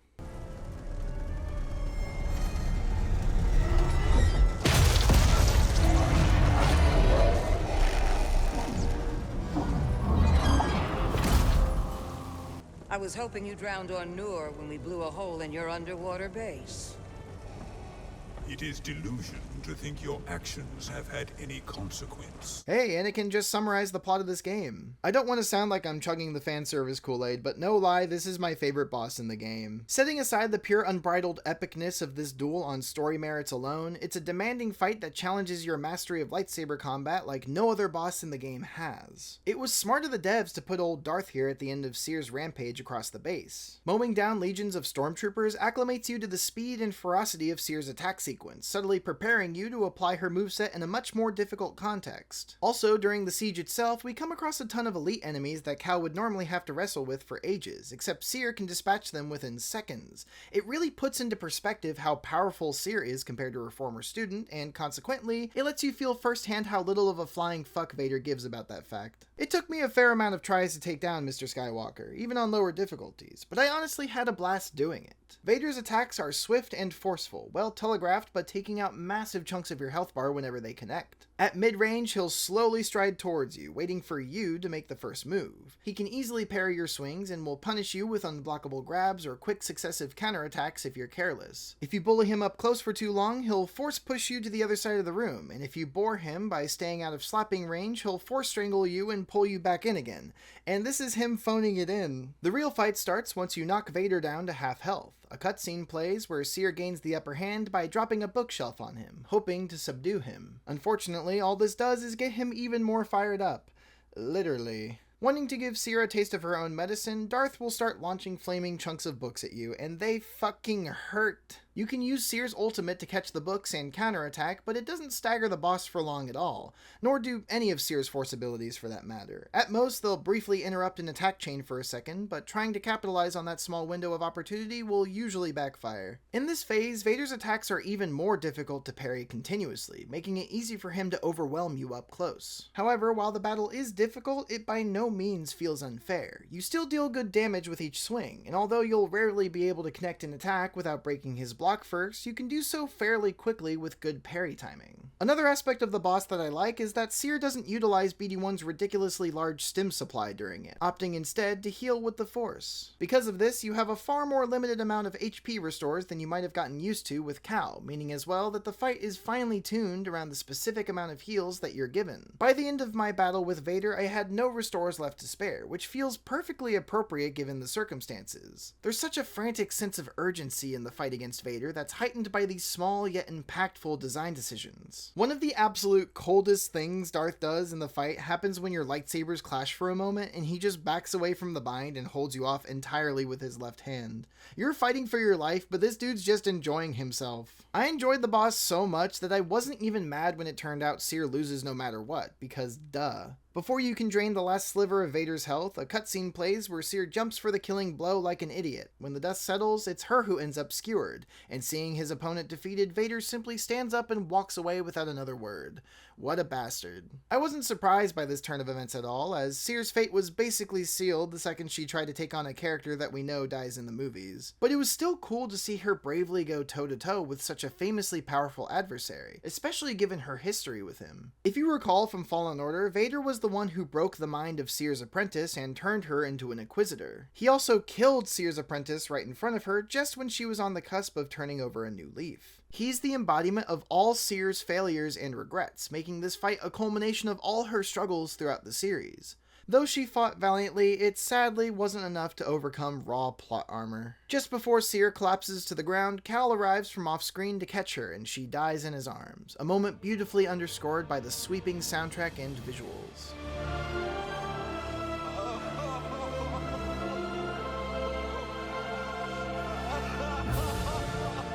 I probably should have changed my hairstyle before this. Joking aside, the reactions from Monaghan as Cal and the rest of the Mantis Crew's actors when they realize Cere is gone elicited real sadness from me. This was quite shocking given how deeply cynical I was feeling about the story until now. Cere's death felt genuinely earned, and it was handled with all the reverence and consequence it deserved. I call this section Vader Ex Machina because from my perspective, everything about the story became infinitely more compelling and consequential once he and his posse showed up out of nowhere. The siege on Jeddah marks a massive shift in the narrative. We now have a genuinely intriguing new antagonist in Bode, a burgeoning struggle within Cal to resist the slip to the dark side in the wake of this betrayal, and a tragic protagonist death that brings real emotional stakes to the events that follow it. I've been waiting the entire game for things to get this interesting, and it's crazy that it took a gratuitous all-star character cameo to finally get the ball rolling. And I think the worst part of all is, the game's almost over!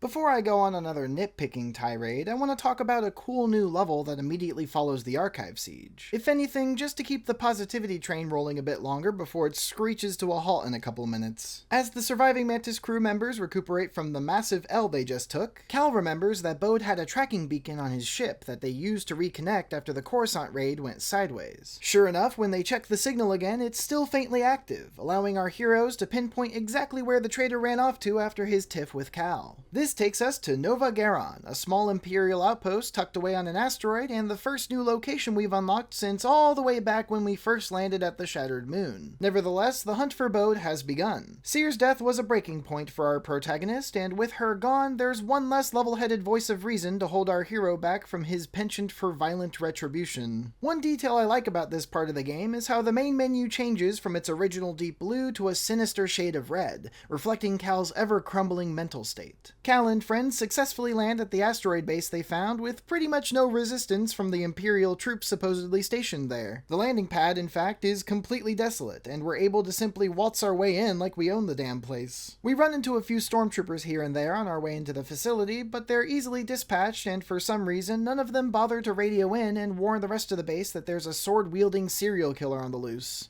Can someone remind me how we're losing to these guys again? We continue stealthing our way through the fortress in search of Bode until we come across a security console that points us to his personal bunk in the officers' quarters, just a hop, skip, and several gruesome fatalities away. Here we go. Better late than never, I suppose. To break into the officers' quarters, we'll need to steal an ID off of someone with a high enough rank, prompting us to pay a visit to the base's overseer, Commander Denvik. The trek to the commander's office can get pretty dicey, especially with the amount of tanky battle droids and laser walls that get thrown your way all at once. Thankfully, though, by this point in the game, you'll have cultivated enough skill with the blade to overcome any challenge. And if not, you can still out-heal everything with your obscene surplus of stims. Cal drops in to see Commander Denvik, holding him at gunpoint until he calls off the cavalry for us. We learn that this charming fascist fellow has been Bode's handler for many a year, hiding him and his daughter from the Inquisitors in exchange for his services as a spy. Denvik is personally responsible for sending Bode in to swindle Cal and take down Cere's Jedi operations from the inside. However, the siege wasn't actually supposed to go down until another few months from now. Apparently, Bode jumped the gun when he ratted the plan out to Darth Vader. Realizing this makes Denvik start flipping his lid, and we have to knock him unconscious to shut him up. There's a number of implications from this exchange. For one, it would seem that for most of the game, Denvik has been fully aware of the Archive's location thanks to Bode, and was simply waiting for the most opportune moment to strike. This could mean that he was deliberately ordering his troops not to attack Cere's base, which would somewhat explain why the stormtroopers on Jeddah were so freaking bad at finding it. They were only pretending to be exceedingly bad at their job, so that Cal and company wouldn't catch on to the ruse. Designed ineptitude is a bold strategy to Denvik's Denvik's credit, but I'm not sure that gamble really paid off for him considering the sheer amount of his witless underlings that got sliced and diced in the process. Also, revealing that your army was intentionally being unfathomably stupid the whole time doesn't really make y'all look less unfathomably stupid. Of course, maybe he wasn't ordering his troops away from the base and they actually were just that stupid. We'll never know. It's also revealed that Bode betrayed Denvik by leaking information to the Inquisitors, a fact that really rustles Denvik's jimmies. Darth Vader is, after all, a famously unreasonable boss to work under, and he probably wouldn't be too pleased to find out that one of his subordinates was running an illicit spy racket without his consent. Coincidentally, it seems Vader's set to make a surprise visit to Denvik's base today, which might explain the distinct aroma of shit wafting from the commander's trousers right now.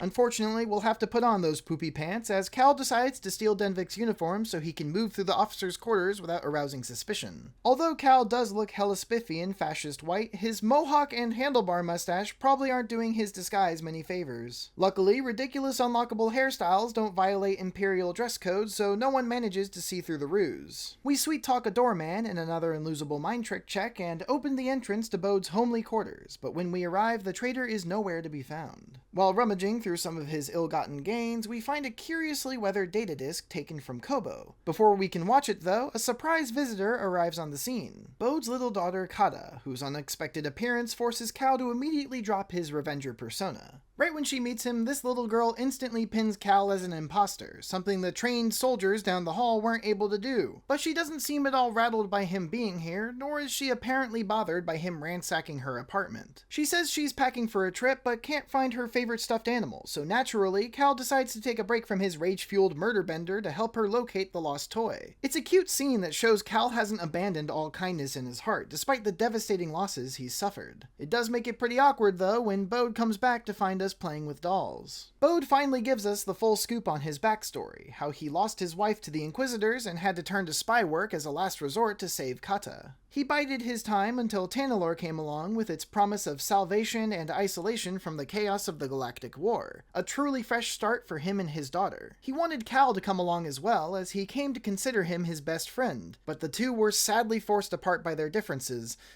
Kinda. See, according to this cutscene, the straw that broke the camel's back for Bode was when he found out Cere and her friends were coming to Tanalorr too. He calls them strangers, as if he didn't spend most of the game hanging out with them while Cal was out doing literally all of the work to find Tanalorr. I mean, sure, the Anchorites are a little off-putting with how most of them never say anything or acknowledge your presence or do human-like things in general, but that doesn't make them bad people, it just makes them shitty game NPCs. Now, I can see Bode taking issue with Cal wanting to make Tanalorr a war base, which is definitely something Cal talks about at one point. Doing so would make the planet a target for the Empire, compromising the planet's secrecy and putting Bode's daughter at risk once again. But Bode doesn't bring that little tidbit up for some reason. He just blames the whole thing on Cere and the Hidden Path coming along, both of whom were only trying to hide from the Empire as well. And frankly, I'm sure there's plenty of Lost Planet to go around, so right now Bode's just coming off as a greedy asshole. Cal was the only one actively flirting with warmongering, and he did so right to Bode's face, which is way more of a reason for Bode to have second thoughts about sticking with the Mantis gang. Bode not mentioning that fact here just makes his motivation seem a little less logical in my opinion. This flawed appeal to reason doesn't work on Cal, though he doesn't have much of a rebuttal himself outside of calling Bode a monster, and all that really does is tee Bode up for the classic,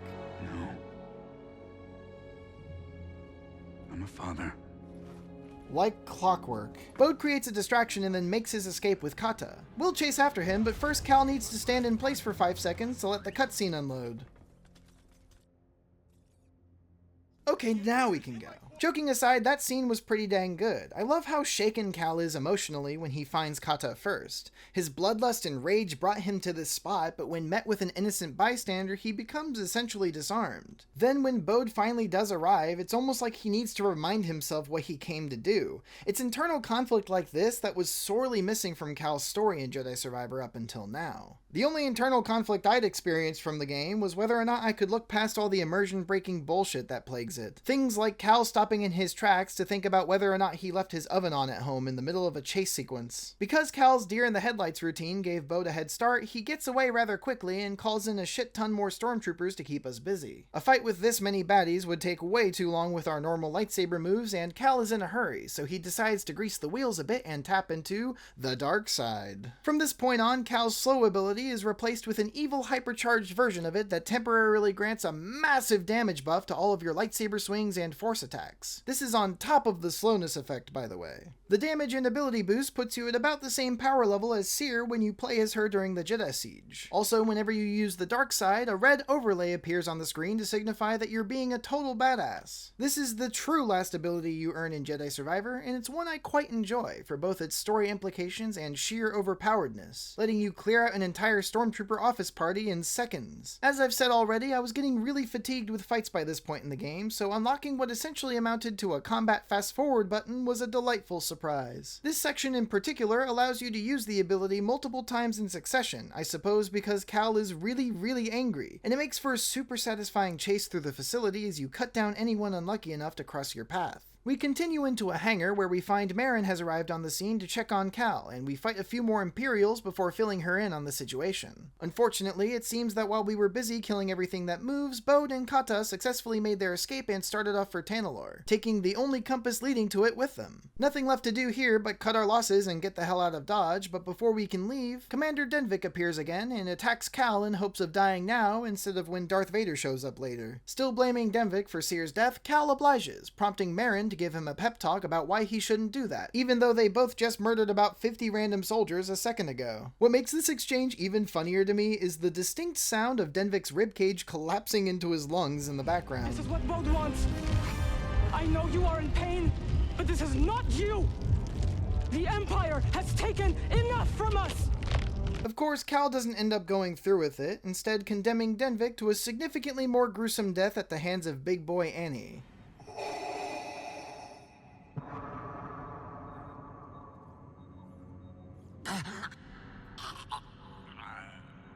Glad you guys took the high road on this one, though. Upon returning to the Mantis, it appears that all hope of reaching Tanalorr is lost for good.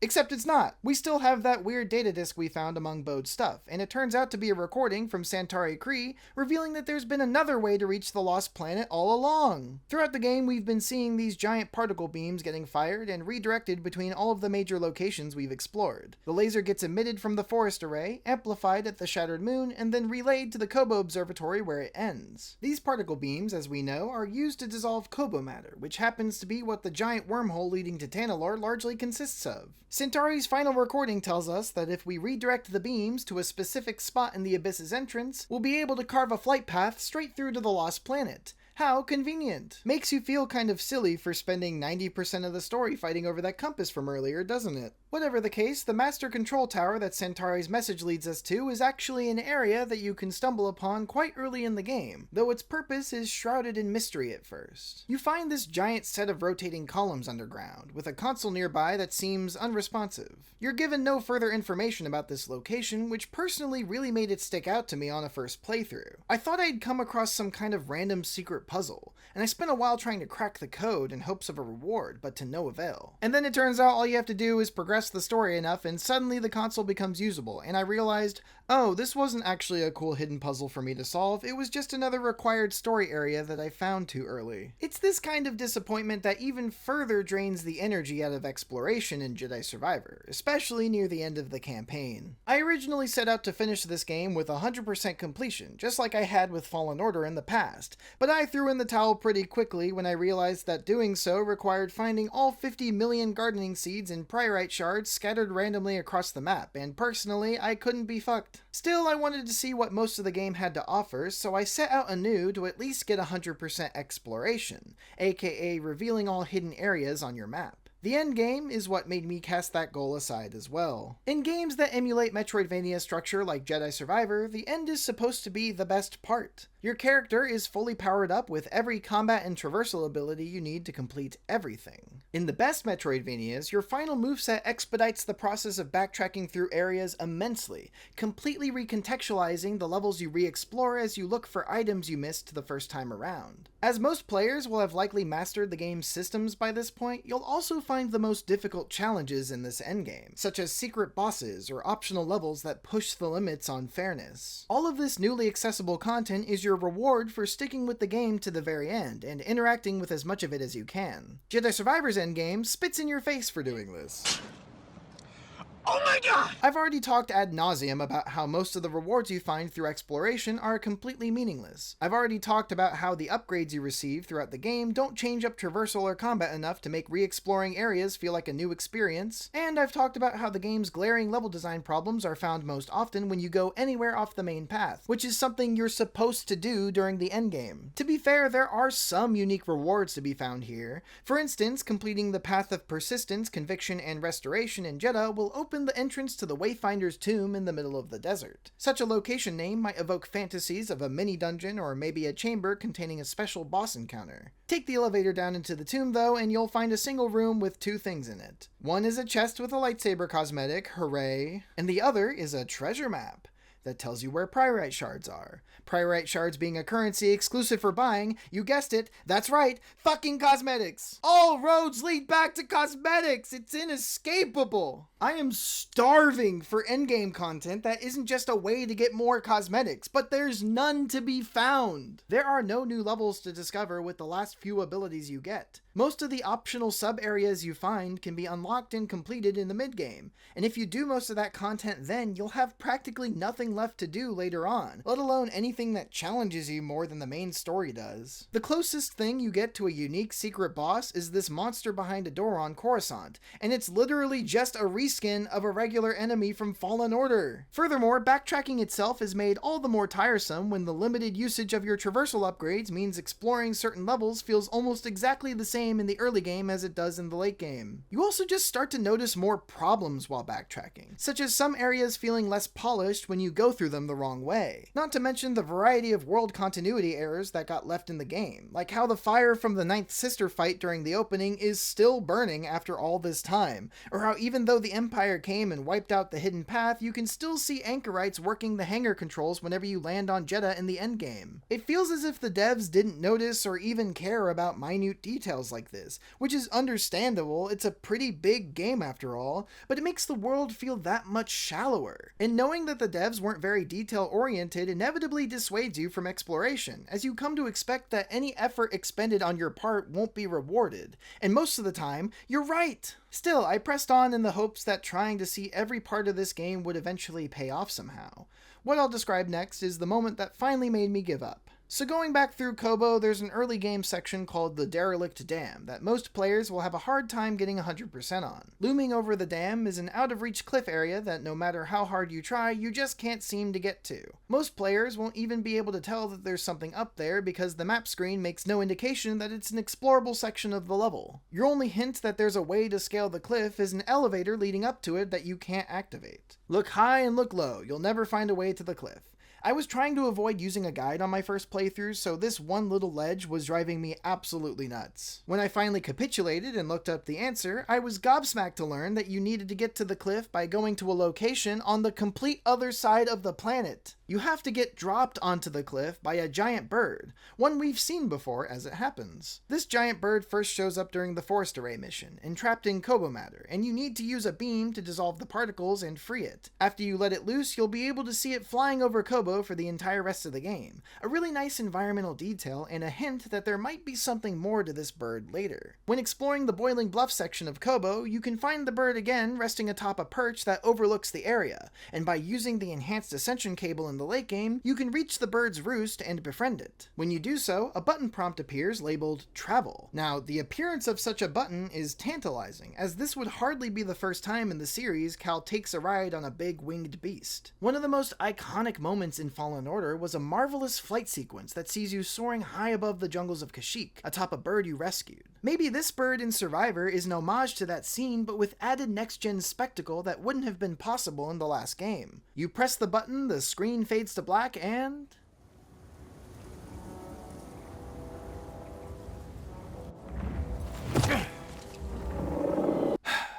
Okay.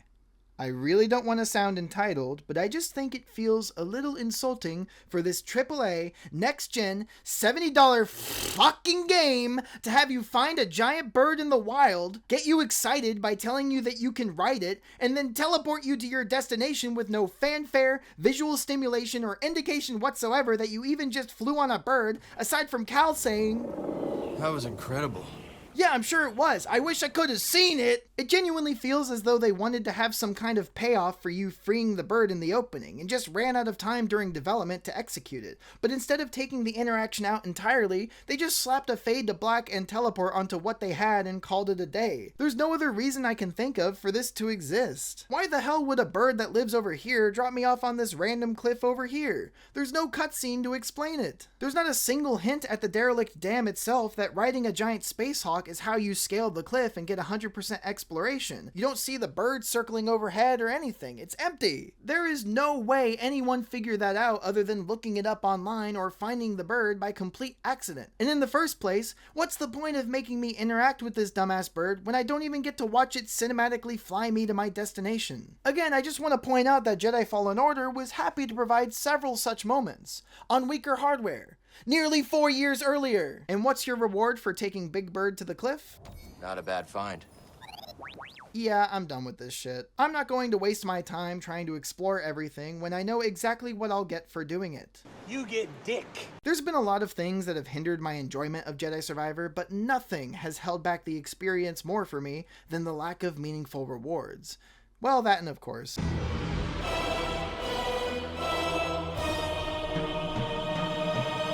I have waited far too long to talk about this. If you were paying attention to the press surrounding this game at the time of its release, you will have almost certainly heard some of the many horror stories about its abysmal performance. Indeed, Jedi Survivor is somewhat infamous for its inability to perform stably on any of the platforms it released for, PC especially, a reputation I believe it has justly earned. Some reviews went as far as to claim that the game was entirely unplayable from a technical perspective, regardless of its merits or weaknesses in the gameplay, story, design, and art department.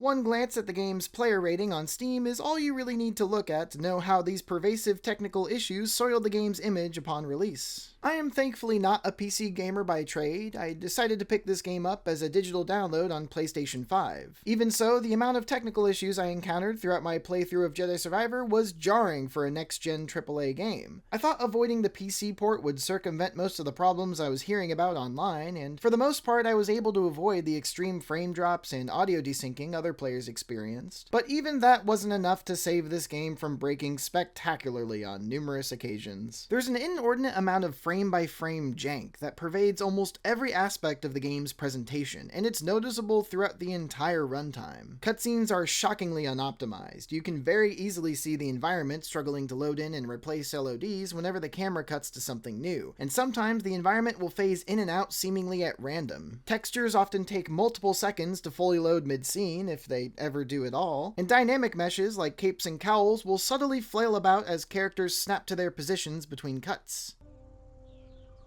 Is that really how you feel? It is. Oftentimes, characters will be entirely unloaded for a frame or two whenever the perspective shifts. Sometimes you can even catch them moving before the camera cuts away. These things only ever happen in split seconds, but they happen constantly, and it's hard not to notice. Everything just feels a little unstable. You're always catching weird things out of the corner of your eye. I don't know if there was a single cutscene in the game where problems like this weren't happening in the background or right in front of the camera even. And maybe it's my rose-tinted glasses, but I don't remember this happening quite as often in the first game, but I also played the first game later after launch, so maybe there were more bug fixes in place, I don't know. Character dialogue and interactions feel extremely synthetic due in large part to these technical issues ruining any sort of suspension of disbelief you're meant to have that you're watching events unfold in a living world rather than a simulation precariously held together by duct tape and staples. Until now, I held back on highlighting some of the more egregious glitches I encountered throughout my playthrough because I wanted to focus my critique largely on the merits of the game itself. However, seeing as how we're nearly at the end of this thing, I think it's time to read the low-res writing on the wall. Star Wars Jedi Survivor can be a broken-ass game sometimes. When it's not visual hiccups and clipping objects wrecking your immersion, it's entire game mechanics suddenly refusing to work and soft-locking you until you reset the application. To illustrate my point, I've compiled a list of major and minor bugs, both game-breaking and otherwise, that I encountered throughout my many hours of gameplay, and I will now share my findings with you en masse. Also, I'll try to note any glitches that I believe have been patched out since I first encountered them. Unfortunately, I couldn't catch all of these on camera, but I hope you enjoy my list regardless. That being said, without further ado,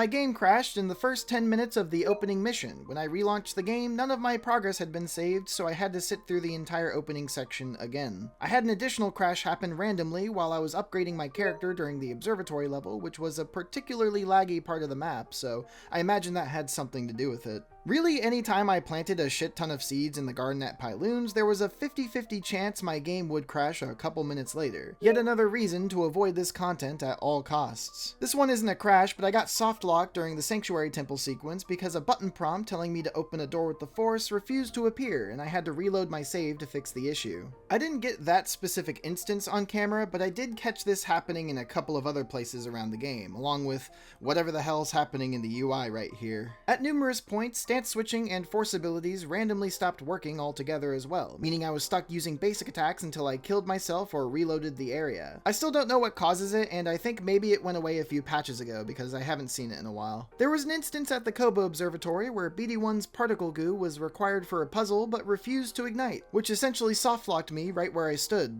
I did, however, find an alternative solution to the puzzle that circumvented the issue, even though it definitely didn't feel like the intended way out. Makes me wonder if the level designer knew this bug might happen and left this route in as a failsafe. If so, thank you, level designer. Here's BD1 freezing midair as I climb into a narrow passage, and then he pops back into existence again a few seconds later. Silly droid. While I was exploring the overworld on Kobo, BD got stuck in some geometry, which permanently disabled all of his functions, including opening chests and scanning. I tried using the scope mechanic, which did teleport him back to my shoulder, but his abilities were still unusable, and I had to relaunch the game to get him back to normal. It only happened that one time, but it was pretty early in my first playthrough, which I didn't take as a good sign. Another physics bug allows you to consistently get the big dinosaur-looking monsters on Kobo suspended in midair. I think it happens depending on which stance you use and how you trigger the kill animation on them. It happened almost every time I fought one of these guys, even without me trying in most cases. This same glitch also happened pretty consistently with the Scryton mini-boss on Jedha, but that one would actually fall again after the kill animation was done instead of laying on nothing forever. Along a similar vein, it was somewhat common for enemy character physics to bring about some often amusing clipping issues. Here I am totally not cheating during this gank fight against 3 big monster enemies, and one of them gets permanently pushed out of bounds by his 2 buddies. He never did escape that wall he was stuck in, but I still managed to take him down by slashing through the level geometry.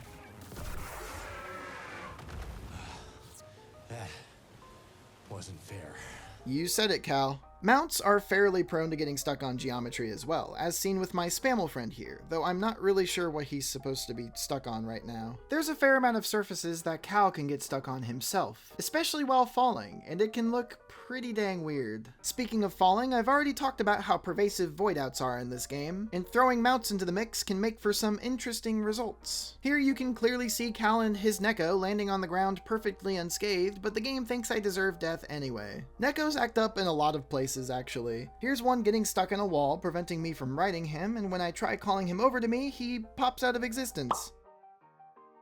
Oh, there he is. Depending on where you are in the map, you'll keep getting randomly kicked off your mount every time you try to climb on. If you get fed up and try calling the Neko towards you, lovely. Some of the NPCs will glide like this as well. Cal just brings it out of people, I guess. This one's my favorite mount bug. During your first mission to Jedha, you're meant to earn the ability to tame and mount Spammels after you reunite with Marin well into the level. When I first got to the planet though, I decided to press the summon mount button on a whim, and one spawned in right next to me for no reason. Riding it allowed me to bypass a ton of early platforming challenges, and using it to jump to this ledge right here even let me skip a big chunk of the level, and my dumbass didn't realize this wasn't intentional until I did another playthrough and suddenly was no longer able to summon my dear companion. And now here's Cal pretending to be a jellyfish.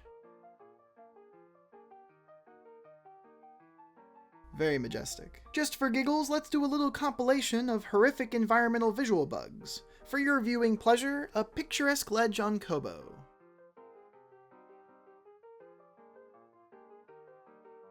Scuva's dinghy and everything around it struggling to exist. Some beautiful shots of the mountain scenery. A physics-based wind chime that always spazzes out whenever I walk by it. On Nova Garon, we have a black hole in the window that always appears in this room for some reason. Here's the entire world being submerged in darkness during broad daylight. Oops, never mind. Here's it happening again, except this time I had to close the game and reopen it to make it go away. This happened on numerous occasions, by the way. And here's Pyloon's saloon getting bathed in blinding holy light, also for no apparent reason. And lest we forget our colorful cast of supremely effed up NPCs. Here's Sister Task performing her hidden force abilities. Here's one of the Pyloon's patrons cutting loose after a few too many drinks. And another patron who just couldn't keep their hands to themselves. During the only cutscene our two main antagonists share, Dagan Gera's hair flickers in and out of existence while Ravis's body textures struggle to render. A little while later, we have a scene where Dagan Gera's hairpiece goes on to threaten a disembodied floating rectangle. What? We're just following orders. Just a pawn? Do you carry a communication device? One of the more exciting moments for his character. Ravis disappears the very second his death cutscene ends. If you turn around after killing him, his corpse is nowhere to be found. The same goes for the Ninth Sister after you beat her in the opening. One moment she's there, and the next, she's not. I don't think this is a bug necessarily, but it certainly feels like an immersion breaker to me. This isn't really a glitch either, but some of the hitboxes could have been a lot better in my opinion, especially for certain unblockable attacks. Cal seems to have an unfortunate habit of teleporting himself into the boss's command grab, and when miraculously getting caught like this results in instant death, it can tend to lead to some thrown controllers. This one's also more of a map exploit than a glitch, but I found a spot in the observatory level where enemy AI can't detect you at all, even if you're 10 inches in front of them and they're in the middle of attacking you. In this spot, you are completely invisible to them. I laughed pretty hard when I found this one, mostly because it's crazy to me that no one spotted this, even to this day. Like, damn. Less funny was when I had to reset the game my first time through Cal's Darkside rampage on Nova Garon, because the cutscene where Marin shows up in the hangar completely failed to trigger for some reason, causing the platforms that would normally raise up so you can cross to the other side to just never do that. I managed to get over the pit anyway using my air dash, but when I got across, no enemies or characters were spawning, and when I walked to the spot where the Denvik strangling scene normally happens, the exit door wouldn't open, and I was stuck. I tried to go back to the meditation spot I came from in hopes that resting would fix the issue, but I couldn't get back across the chasm because Cal refused to grab the opposite ledge. I was effectively soft-locked and had to reboot yet again. On a second playthrough in the same room, I accidentally jumped across to the moving platforms too early and landed on one as it was lowering, and then this happened.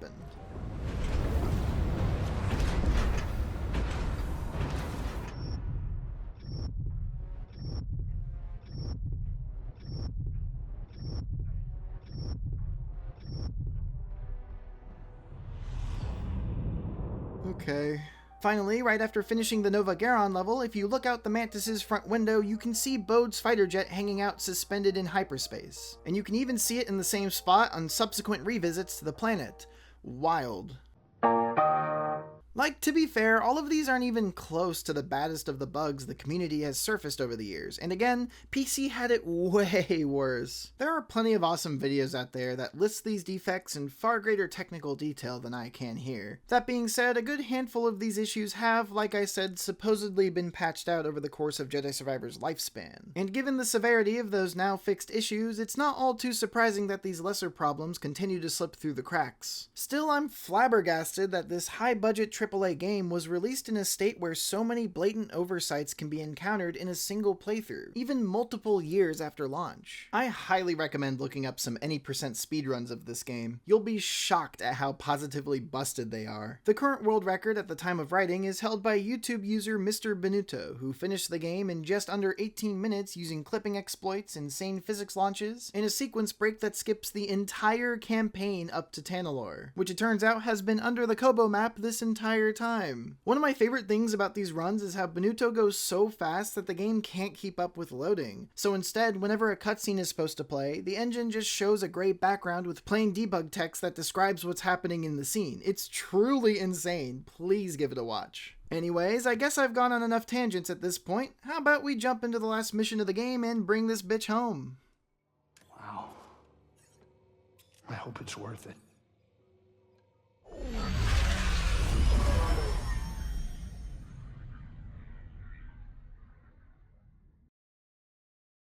This place sucks. For all the hype surrounding it in the story, Tanalorr itself is quite an underwhelming level to end the game off on. And that's because it's not really a level at all. It's a leisurely stroll along a linear path to a single boss fight. You unlock Tanalorr after successfully rerouting the Kobo arrays as instructed by Santari Khri in her last transmission. Doing so punches a hole in the abyss that our spaceship can just barely squeeze through. There's a lengthy cutscene where the Mantis needs to weave its way through a highly volatile asteroid field inside the wormhole, but none of it's playable, so who gives a shit? Once we make it to the other side, we're finally able to see Tanalorr with our very own eyes, and yep, that's definitely a planet. Blue water, purple trees, rocks. A lot of people died so that we could feast our eyes on these rocks. You can try to do a bit of exploring if you want, but there's quite literally nothing else to find other than what I just described. There's a couple old Jedi constructs to gawk at and one piece of shipwreckage placed along your path to break up the vacuous level, but nothing here sheds any more light on why everyone gives so much of a damn about this place. The 5-minute walk to the abandoned Jedi temple where Bode waits for his comeuppance is completely devoid of gameplay. No platforming, no traps, no enemies, just a straight road with an occasional squeeze between two rocks. I get the sense that the devs ran out of time to flesh this place out, and this is what we were left with. Tell me all you want that this is meant to reflect Cal's victory feeling hollow, how Tanalorr being disappointing is supposed to make you question if all the sacrifices we made were worth it. Like, okay, sure, real compelling stuff, doesn't make the level any less boring though. Maybe we'll see something cooler if we take this baby into free cam mode. What? It's just an ordinary crabby... Yeah, this place was definitely thrown together last minute. And of course, just as a reminder, this is what Dagan Gera was killing everyone over. This is what Cal and his friends fought and died to secure. Personally, I don't see the appeal. It's claimed that the Force is particularly strong on Tanalorr, but there's no real indication of that in the game. Being here doesn't affect your Force abilities gameplay-wise in any way, and none of the characters make mention of feeling any different upon arriving, so it really is just another planet. Just one that's really hard to get to, I guess. Also, just want to point out, the Jedi had to leave Tanalorr way back when because the Nihil attacked, but what the hell did those guys even do once they won the battle and took over the planet? There's barely any remnants left behind from their invasion, and there's no signs at all that they chose to set up shop here once the fighting stopped. Did they really just scare everyone away and then leave? These guys spent God knows how long fighting to take control of this planet, only to dip immediately afterwards because they presumably got bored. Not only is that based as fuck, but it means that literally all Dagan had to do was wait a few years for the Nihil to lose interest and leave, and then he'd have Tanalorr all to himself again. This dude's dead and buried, and he's still taking L's. As you traipse your way through the empty scenery, Merrin and Cal chat about how to kick Bode's ass in front of his daughter without feeling bad about it afterwards. Cal, it seems, is having second thoughts because he remembers well how watching a loved one get gunned down in front of you at a young age can mar one's psyche. Merrin, meanwhile, is more inclined to unapologetically kill the bastard and throw his corpse off a cliff while his daughter watches. This is despite her being the voice of reason literally 30 minutes ago. But she relents and agrees to give Bode one last chance to stand down and share Tanalorr with those who need it instead of being a greedy asshole. Our heroes arrive at the Jedi Temple to find Kata singing a somber tune to herself. She once again doesn't seem very taken aback when the pair show up out of nowhere, nor does she seem to grasp the implications of their arrival, as she willfully leads her new friends into the temple to see her dad, even though she definitely saw Cal chasing her with a weapon not too long ago. All this is to say, Bode really needs to teach his kid about stranger danger. Granted, she's probably just happy to not be by herself. See, to her, Tanalorr isn't a home, it's an empty, lonely place that gives her no joy, and after playing through the level myself, I'd have to agree. We find Bode brooding as always in the temple, and unlike his daughter, he's quite shocked to see Cal and Merrin there. Our heroes try to assuage Bode's aggressions by promising that he and Kata will be able to live safely on the planet so long as he peacefully turns over Santari's compass so that other refugees can be taken in. Come to think of it, it is a whole fucking planet after all. Bode doesn't really have to be hanging out in these depressing Jedi ruins with everyone else. He and his kid could probably skedaddle to a different continent and never see another soul for years. Even Kata pleads with him to stop being a rapacious douchebag, but Bode is so afraid of his kid getting hurt that he can't see reason. So instead, he actively tries to murder his kid. What the hell? I've already hinted at this before, but it bothers the ever-loving shit out of me when characters that turn from good to bad lose all prior characterization after the shift. Bode was clever, quick with a joke, good at keeping his cool and adapting on the fly, and above all he cared for his daughter, enough to throw everything else away. Now he's angry, short-sighted, lacks all logic, and doesn't seem to give a flying fuck about putting his child in direct danger. This doesn't feel like the Bode we know anymore. And yeah, I get that we didn't actually know Bode, considering he was double-crossing us the whole time, but it's not like he was secretly a total evil whack job and was just hiding it really well. I like to think that Bode felt comfortable enough around Cal to be his true self, otherwise he wouldn't consider him a best friend by the end of their adventure. Throughout the whole campaign, we never see any glimmers of this unbridled rage that Bode displays in the finale. Even his most evil acts feel a little remorseful, more cold and calculating than anything, not stark raving batshit like he is now. The most egregious discrepancy is how he treats his daughter here. Again, Kata's safety was established as his primary motivation, even after the third act twist. And so him completely disregarding her just to lash out at Cal feels completely nonsensical for his character. The only possible explanation for his actions we're left with is that it's the dark side, clouding his judgment and making him a totally different person. Yay! This character is evil now because, darkness consumes. It was like this with Dagan Gera too. One moment he's a masterful Jedi Knight that everyone loves, and the next he's killing indiscriminately for vague reasons. What changed him? Power corrupts. Just like with Dagan, we don't get to see very much at all of Bode's descent into darkness, making his shift into total douchebaggery feel sudden and unearned. Attributing your character's misdeeds almost entirely to the dark side just strips them of any autonomy or responsibility in their actions and makes their arc feel arbitrary. It's like a hand-wave answer to any questions about why the villain does what they do. No, it's not me typing this, the dark side is making me! Bottom line, it's lazy writing, and them using this trope for Bode honestly tarnishes a lot of my prior admiration for his character. Whatever the case, trying to reason with this guy just pisses him off more, so now we have to take his ass to the cleaners. The final battle with Bode is another all-out slugfest similar to what we had with Dagan Gera. If your parry timing is good, it's rather easy to bully him up close and drain his guard meter. During the first phase, you have Merrin at your side drawing aggro as well, so things feel pretty lopsided in your favor. After a few minutes though, Merrin will characteristically decide she doesn't want to be involved anymore and poof away, only briefly coming back once in a while to take random pot shots, and missing every single time she does. Even without her, things aren't all too difficult. Every now and then, Bode will do this really weirdly animated unblockable attack where he grabs Cal and straps a bomb to his chest, but the damage dealt by it is shockingly low. Also, Bode will occasionally throw out grenades for some AoE damage, but he's about as dangerous with those as his companion AI was. There's not much difference in Bode's attack patterns between the first and second phases of the fight, other than more liberal use of his throwable grenades and some combo attacks with his multitude of weapons. From the second phase on, he uses a force grab to pull you across the battlefield every now and then, which he'll usually follow with an easily parryable strike. He's also got one more quick unblockable with his blaster that can catch you off guard if you're not prepared for it, but it's pretty easy to dodge otherwise. Still not much to write home about here. The third and final phase is where things get a little more interesting. After Bode takes a bit more damage, a cutscene plays where Cal and Merrin back him literally into a wall. However, Kata nearly getting caught in the crossfire distracts our heroes long enough for Bode to gain the upper hand, and he starts wailing on Cal like the kid from Christmas Story. It's my big chance. Ah, crap.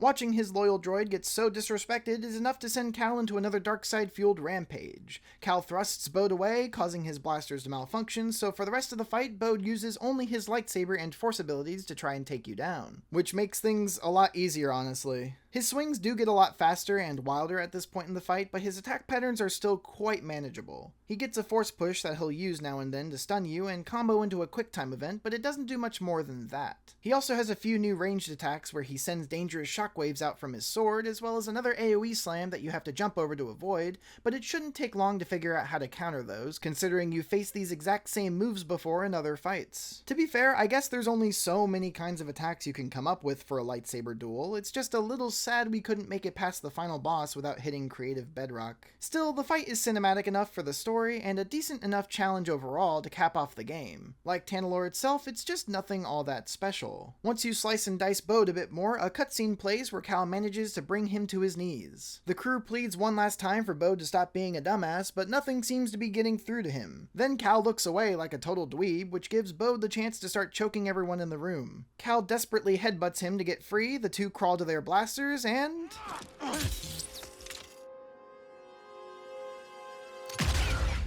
That's Jedi Survivor, folks. We watch Bode succumb to his wounds and... Oh shit, jeez, okay, Cal, double tap his ass. Wrong galaxy, motherfucker. Finishing on a more contemplative note, we cut ahead to Marin comforting Kata in the aftermath of the battle, while Cal attends to the body of yet another friend that died. Kata, for her part, seems to be taking her father's death remarkably well, given the circumstances. I imagine most 10-year-olds watching their dad get capped would start screaming and shitting all over the place like I do when I visit Chili's, but Kata here's resolute enough to quietly decorate her father's corpse without so much as a tear. "You are a necessary sacrifice, father. The galaxy will not mourn you." Like, damn, this kid is cold as ice. We fade to a ceremonial fire built to cremate the remains of the 3 companions we've lost on our journey, Cordova, Seer, and even Bode. We watch Cal stand motionlessly by the lit funeral pyres as time passes by around him and he tries to process all that's happened. After a while, he asks out loud what he's supposed to do now, and Seer appears as a ghost in answer, the bad bitch that she is.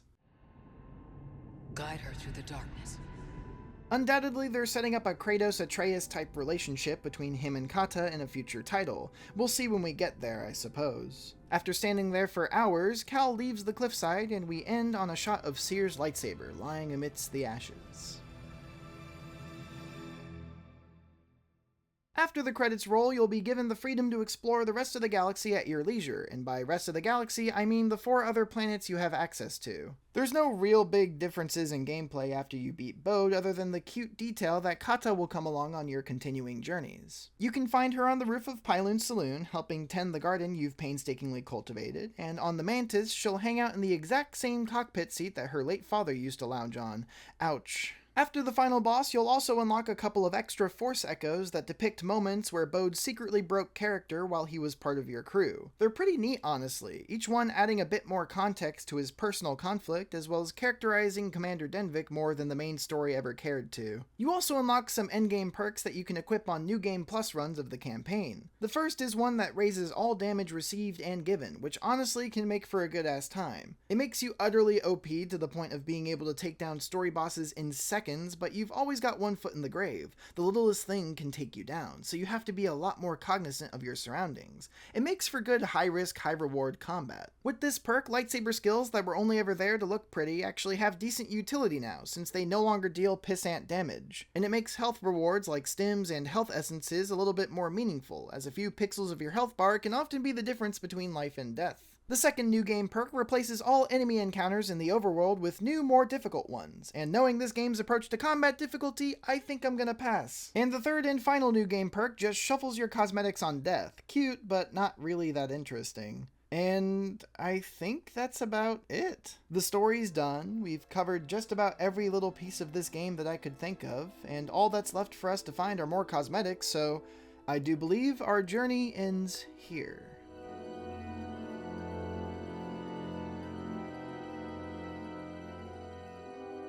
Alrighty, I think that's all the points I wanted to hit on. How long did this thing end up coming out to? Oh, good heavens. I have never written this much about anything before, nor have I ever really made a video essay up until now. As I said at the start, I've spent the better part of a year, and even more at this point, closely analyzing and documenting my experience with this game, and you might be thinking, why? Of all the topics to crank out an unhinged 58,000-word essay and accompanying video about, why Star Wars Jedi Survivor? What makes this game that I had so many personal problems with worth the time and energy I expended breaking it down like this? Well, back when I first beat the game, I knew while watching the end credits scroll by that I was generally disappointed with what I had just finished, but I was reluctant to simply write the game off as bad. I felt that it would be a disservice to deem the entire experience as wholly not worth playing, because after all, there are clearly aspects of a truly incredible game here that shine amidst the project's shortcomings. I went into so much excruciating detail with this video because my feelings about the game were really complicated, and I wanted to be as careful as possible not to let my gripes with the game overshadow the great things to be found in it.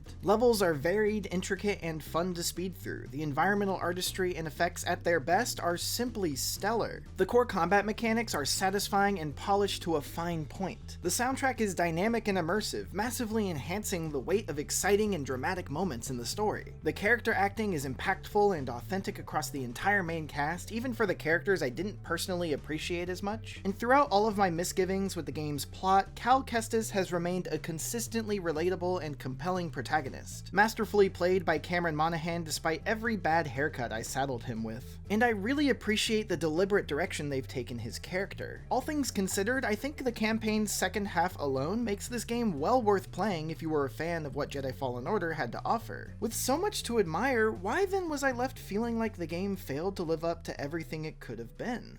Well, maybe it's because every good thing about this game is invariably paired with something that ruins it. What's the point of intimately exploring larger levels when they're flooded with hundreds of meaningless rewards that don't contribute to gameplay? Why bother interacting with side content when a majority of it wastes your time and provides nothing substantial in return? How can I get fully immersed in the world of Jedi Survivor when I'm constantly being ripped out of the experience by glaring design oversights, rampant visual hiccups, robotic NPC interactions, and game-breaking bugs? Sublime combat haptics can only get you so far when damage consistency, difficulty scaling, encounter variety, and character building all feel so lackluster. Stellar sound design and talented acting is wasted on a storyline that fails in so many respects to expand upon its world and the new characters in it. On the whole, Jedi Survivor feels shallow in its evolution of what Fallen Order brought to the table several years prior. Few of Jedi Survivor's systems feel like true enhancements to Fallen Order's established formula, and most of the elements Jedi Survivor introduces to distinguish itself from its predecessor feel undersupported or downright incompatible with the original core game loop. To me, this wasn't just an underwhelming sequel. In many ways, I feel Jedi Survivor was a step backwards for the series in terms of overall quality. And to add insult to injury, the whole thing comes at a base cost of $70. And that's not even to mention the deluxe edition upgrade of the game that you can purchase for 90 smackaroons. Good lord, what do you even get for shelling out that much extra cash? Oh, you've got to be shitting me. You're spending $20 more for 2 Cal outfits, 2 BD-1 decals, a lightsaber style, and a blaster model. And that's it. Oh, but the outfits kind of look like stuff that Han Solo and Luke wore in the movies. I don't care. I'm not so chronically attached to the original trilogy that I need to spend extra money to dress Cal up so I can pretend he's a different character. And if I'm being honest, it doesn't even really make him look like Han or Luke. I know it's all in good fun, but isn't the base game overly expensive enough without having to shell out extra cash for 6 cosmetics and nothing else? Like, to be fair, $20 is about how much one skin costs in Fortnite, which is also pretty extortionate, but at least there you get to play as Master Chief for Wolverine instead of an Abercrombie & Fitch model. I can't imagine someone getting to the end of the game and exclaiming, "Thank God I splurged for the yellow jacket. I can't imagine Jedi Survivor without it." And before you motherfuckers clown on me for having these cosmetics in my inventory, I just want to make it known that I did not actually buy the deluxe edition. I'm being so for real here. I opened up my customization menu one day and all the deluxe cosmetics were just randomly unlocked sitting there, and I truly don't know why. If you need proof, here's what my PlayStation shop screen looks like. You can see I don't own the deluxe upgrade.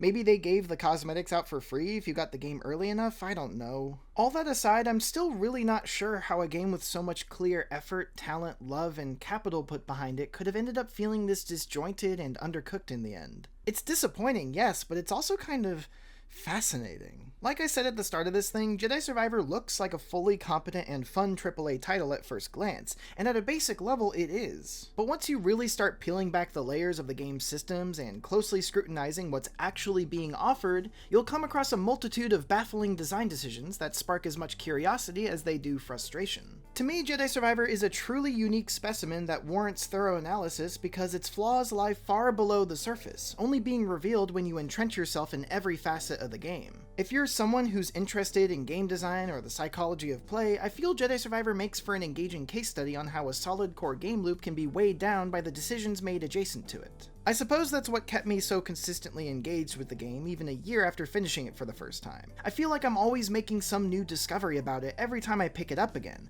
It's a title that pulled me in deeper and deeper the more I dug into it, just probably not for the reasons it meant to. All of these flaws we've discussed tell a story, and it leaves us with a burning question. Why did Jedi Survivor end up this way? Well, it's impossible to say for sure without having been part of the development team itself. Any number of things could have gone down throughout the course of production. There could have been a wide variety of influences, both internal and external, that affected the end product. And unfortunately, behind-the-scenes materials seem rather sparse as of now. We do know that the project kicked off right around the time that we all got bent over by the worldwide COVID-19 pandemic in 2020, which is something the game's director, Stig Asmussen, cited as a significant hindrance in his sit-down interview with IGN. So at the beginning of the pandemic, we thought it was good, probably like everybody else, we thought this thing's going to blow over in a few months. Yeah. And when it didn't, people started asking, rightfully so, people started asking questions. I started asking questions. What are we going to do? This is long term. I think one of the biggest things that was missing was just kind of that connection that people had of like seeing each other face to face, not talking about the game, you know, talking about what's going on in the world, talking about, you know, what's the latest show that's on TV or what's the latest other game. And that was lost. The sudden transition into a fully remote development cycle and the need to reestablish the team's pipeline surely could explain some of the occasional disharmony between elements like art and level design that we noted in previous sections. We also know that Jedi Survivor's launch date was pushed back 6 weeks so that the team could have more time to stamp out critical bugs before release. Given the technical state of what we got on launch day, I shudder to think what kind of monstrous issues were present in the project at the time of that delay. Regardless, the launch date only being pushed back by 6 weeks indicates to me that it's unlikely any sweeping changes or removals were being made to the game's framework in the 11th hour, which leads me to believe that many of the design problems we've discussed in this essay were foundational in nature. For example, I don't think the overabundance of cosmetics came about because the developers ran out of time and had to cut other reward types that were planned. To me, it seems having that many cosmetics was a deliberate decision made at the beginning of development. The game's director himself confirmed as much in his aforementioned interview with IGN. The thing that we really felt we landed well on the first game in terms of rewarding the player was the lightsaber pieces. Yeah. That was a real value customization part in the game. And we said, let's do the lightsaber, let's give the lightsaber treatment to everything. You know, the way Cal looks, the way BD looks, the lightsaber, we got a blaster in the game.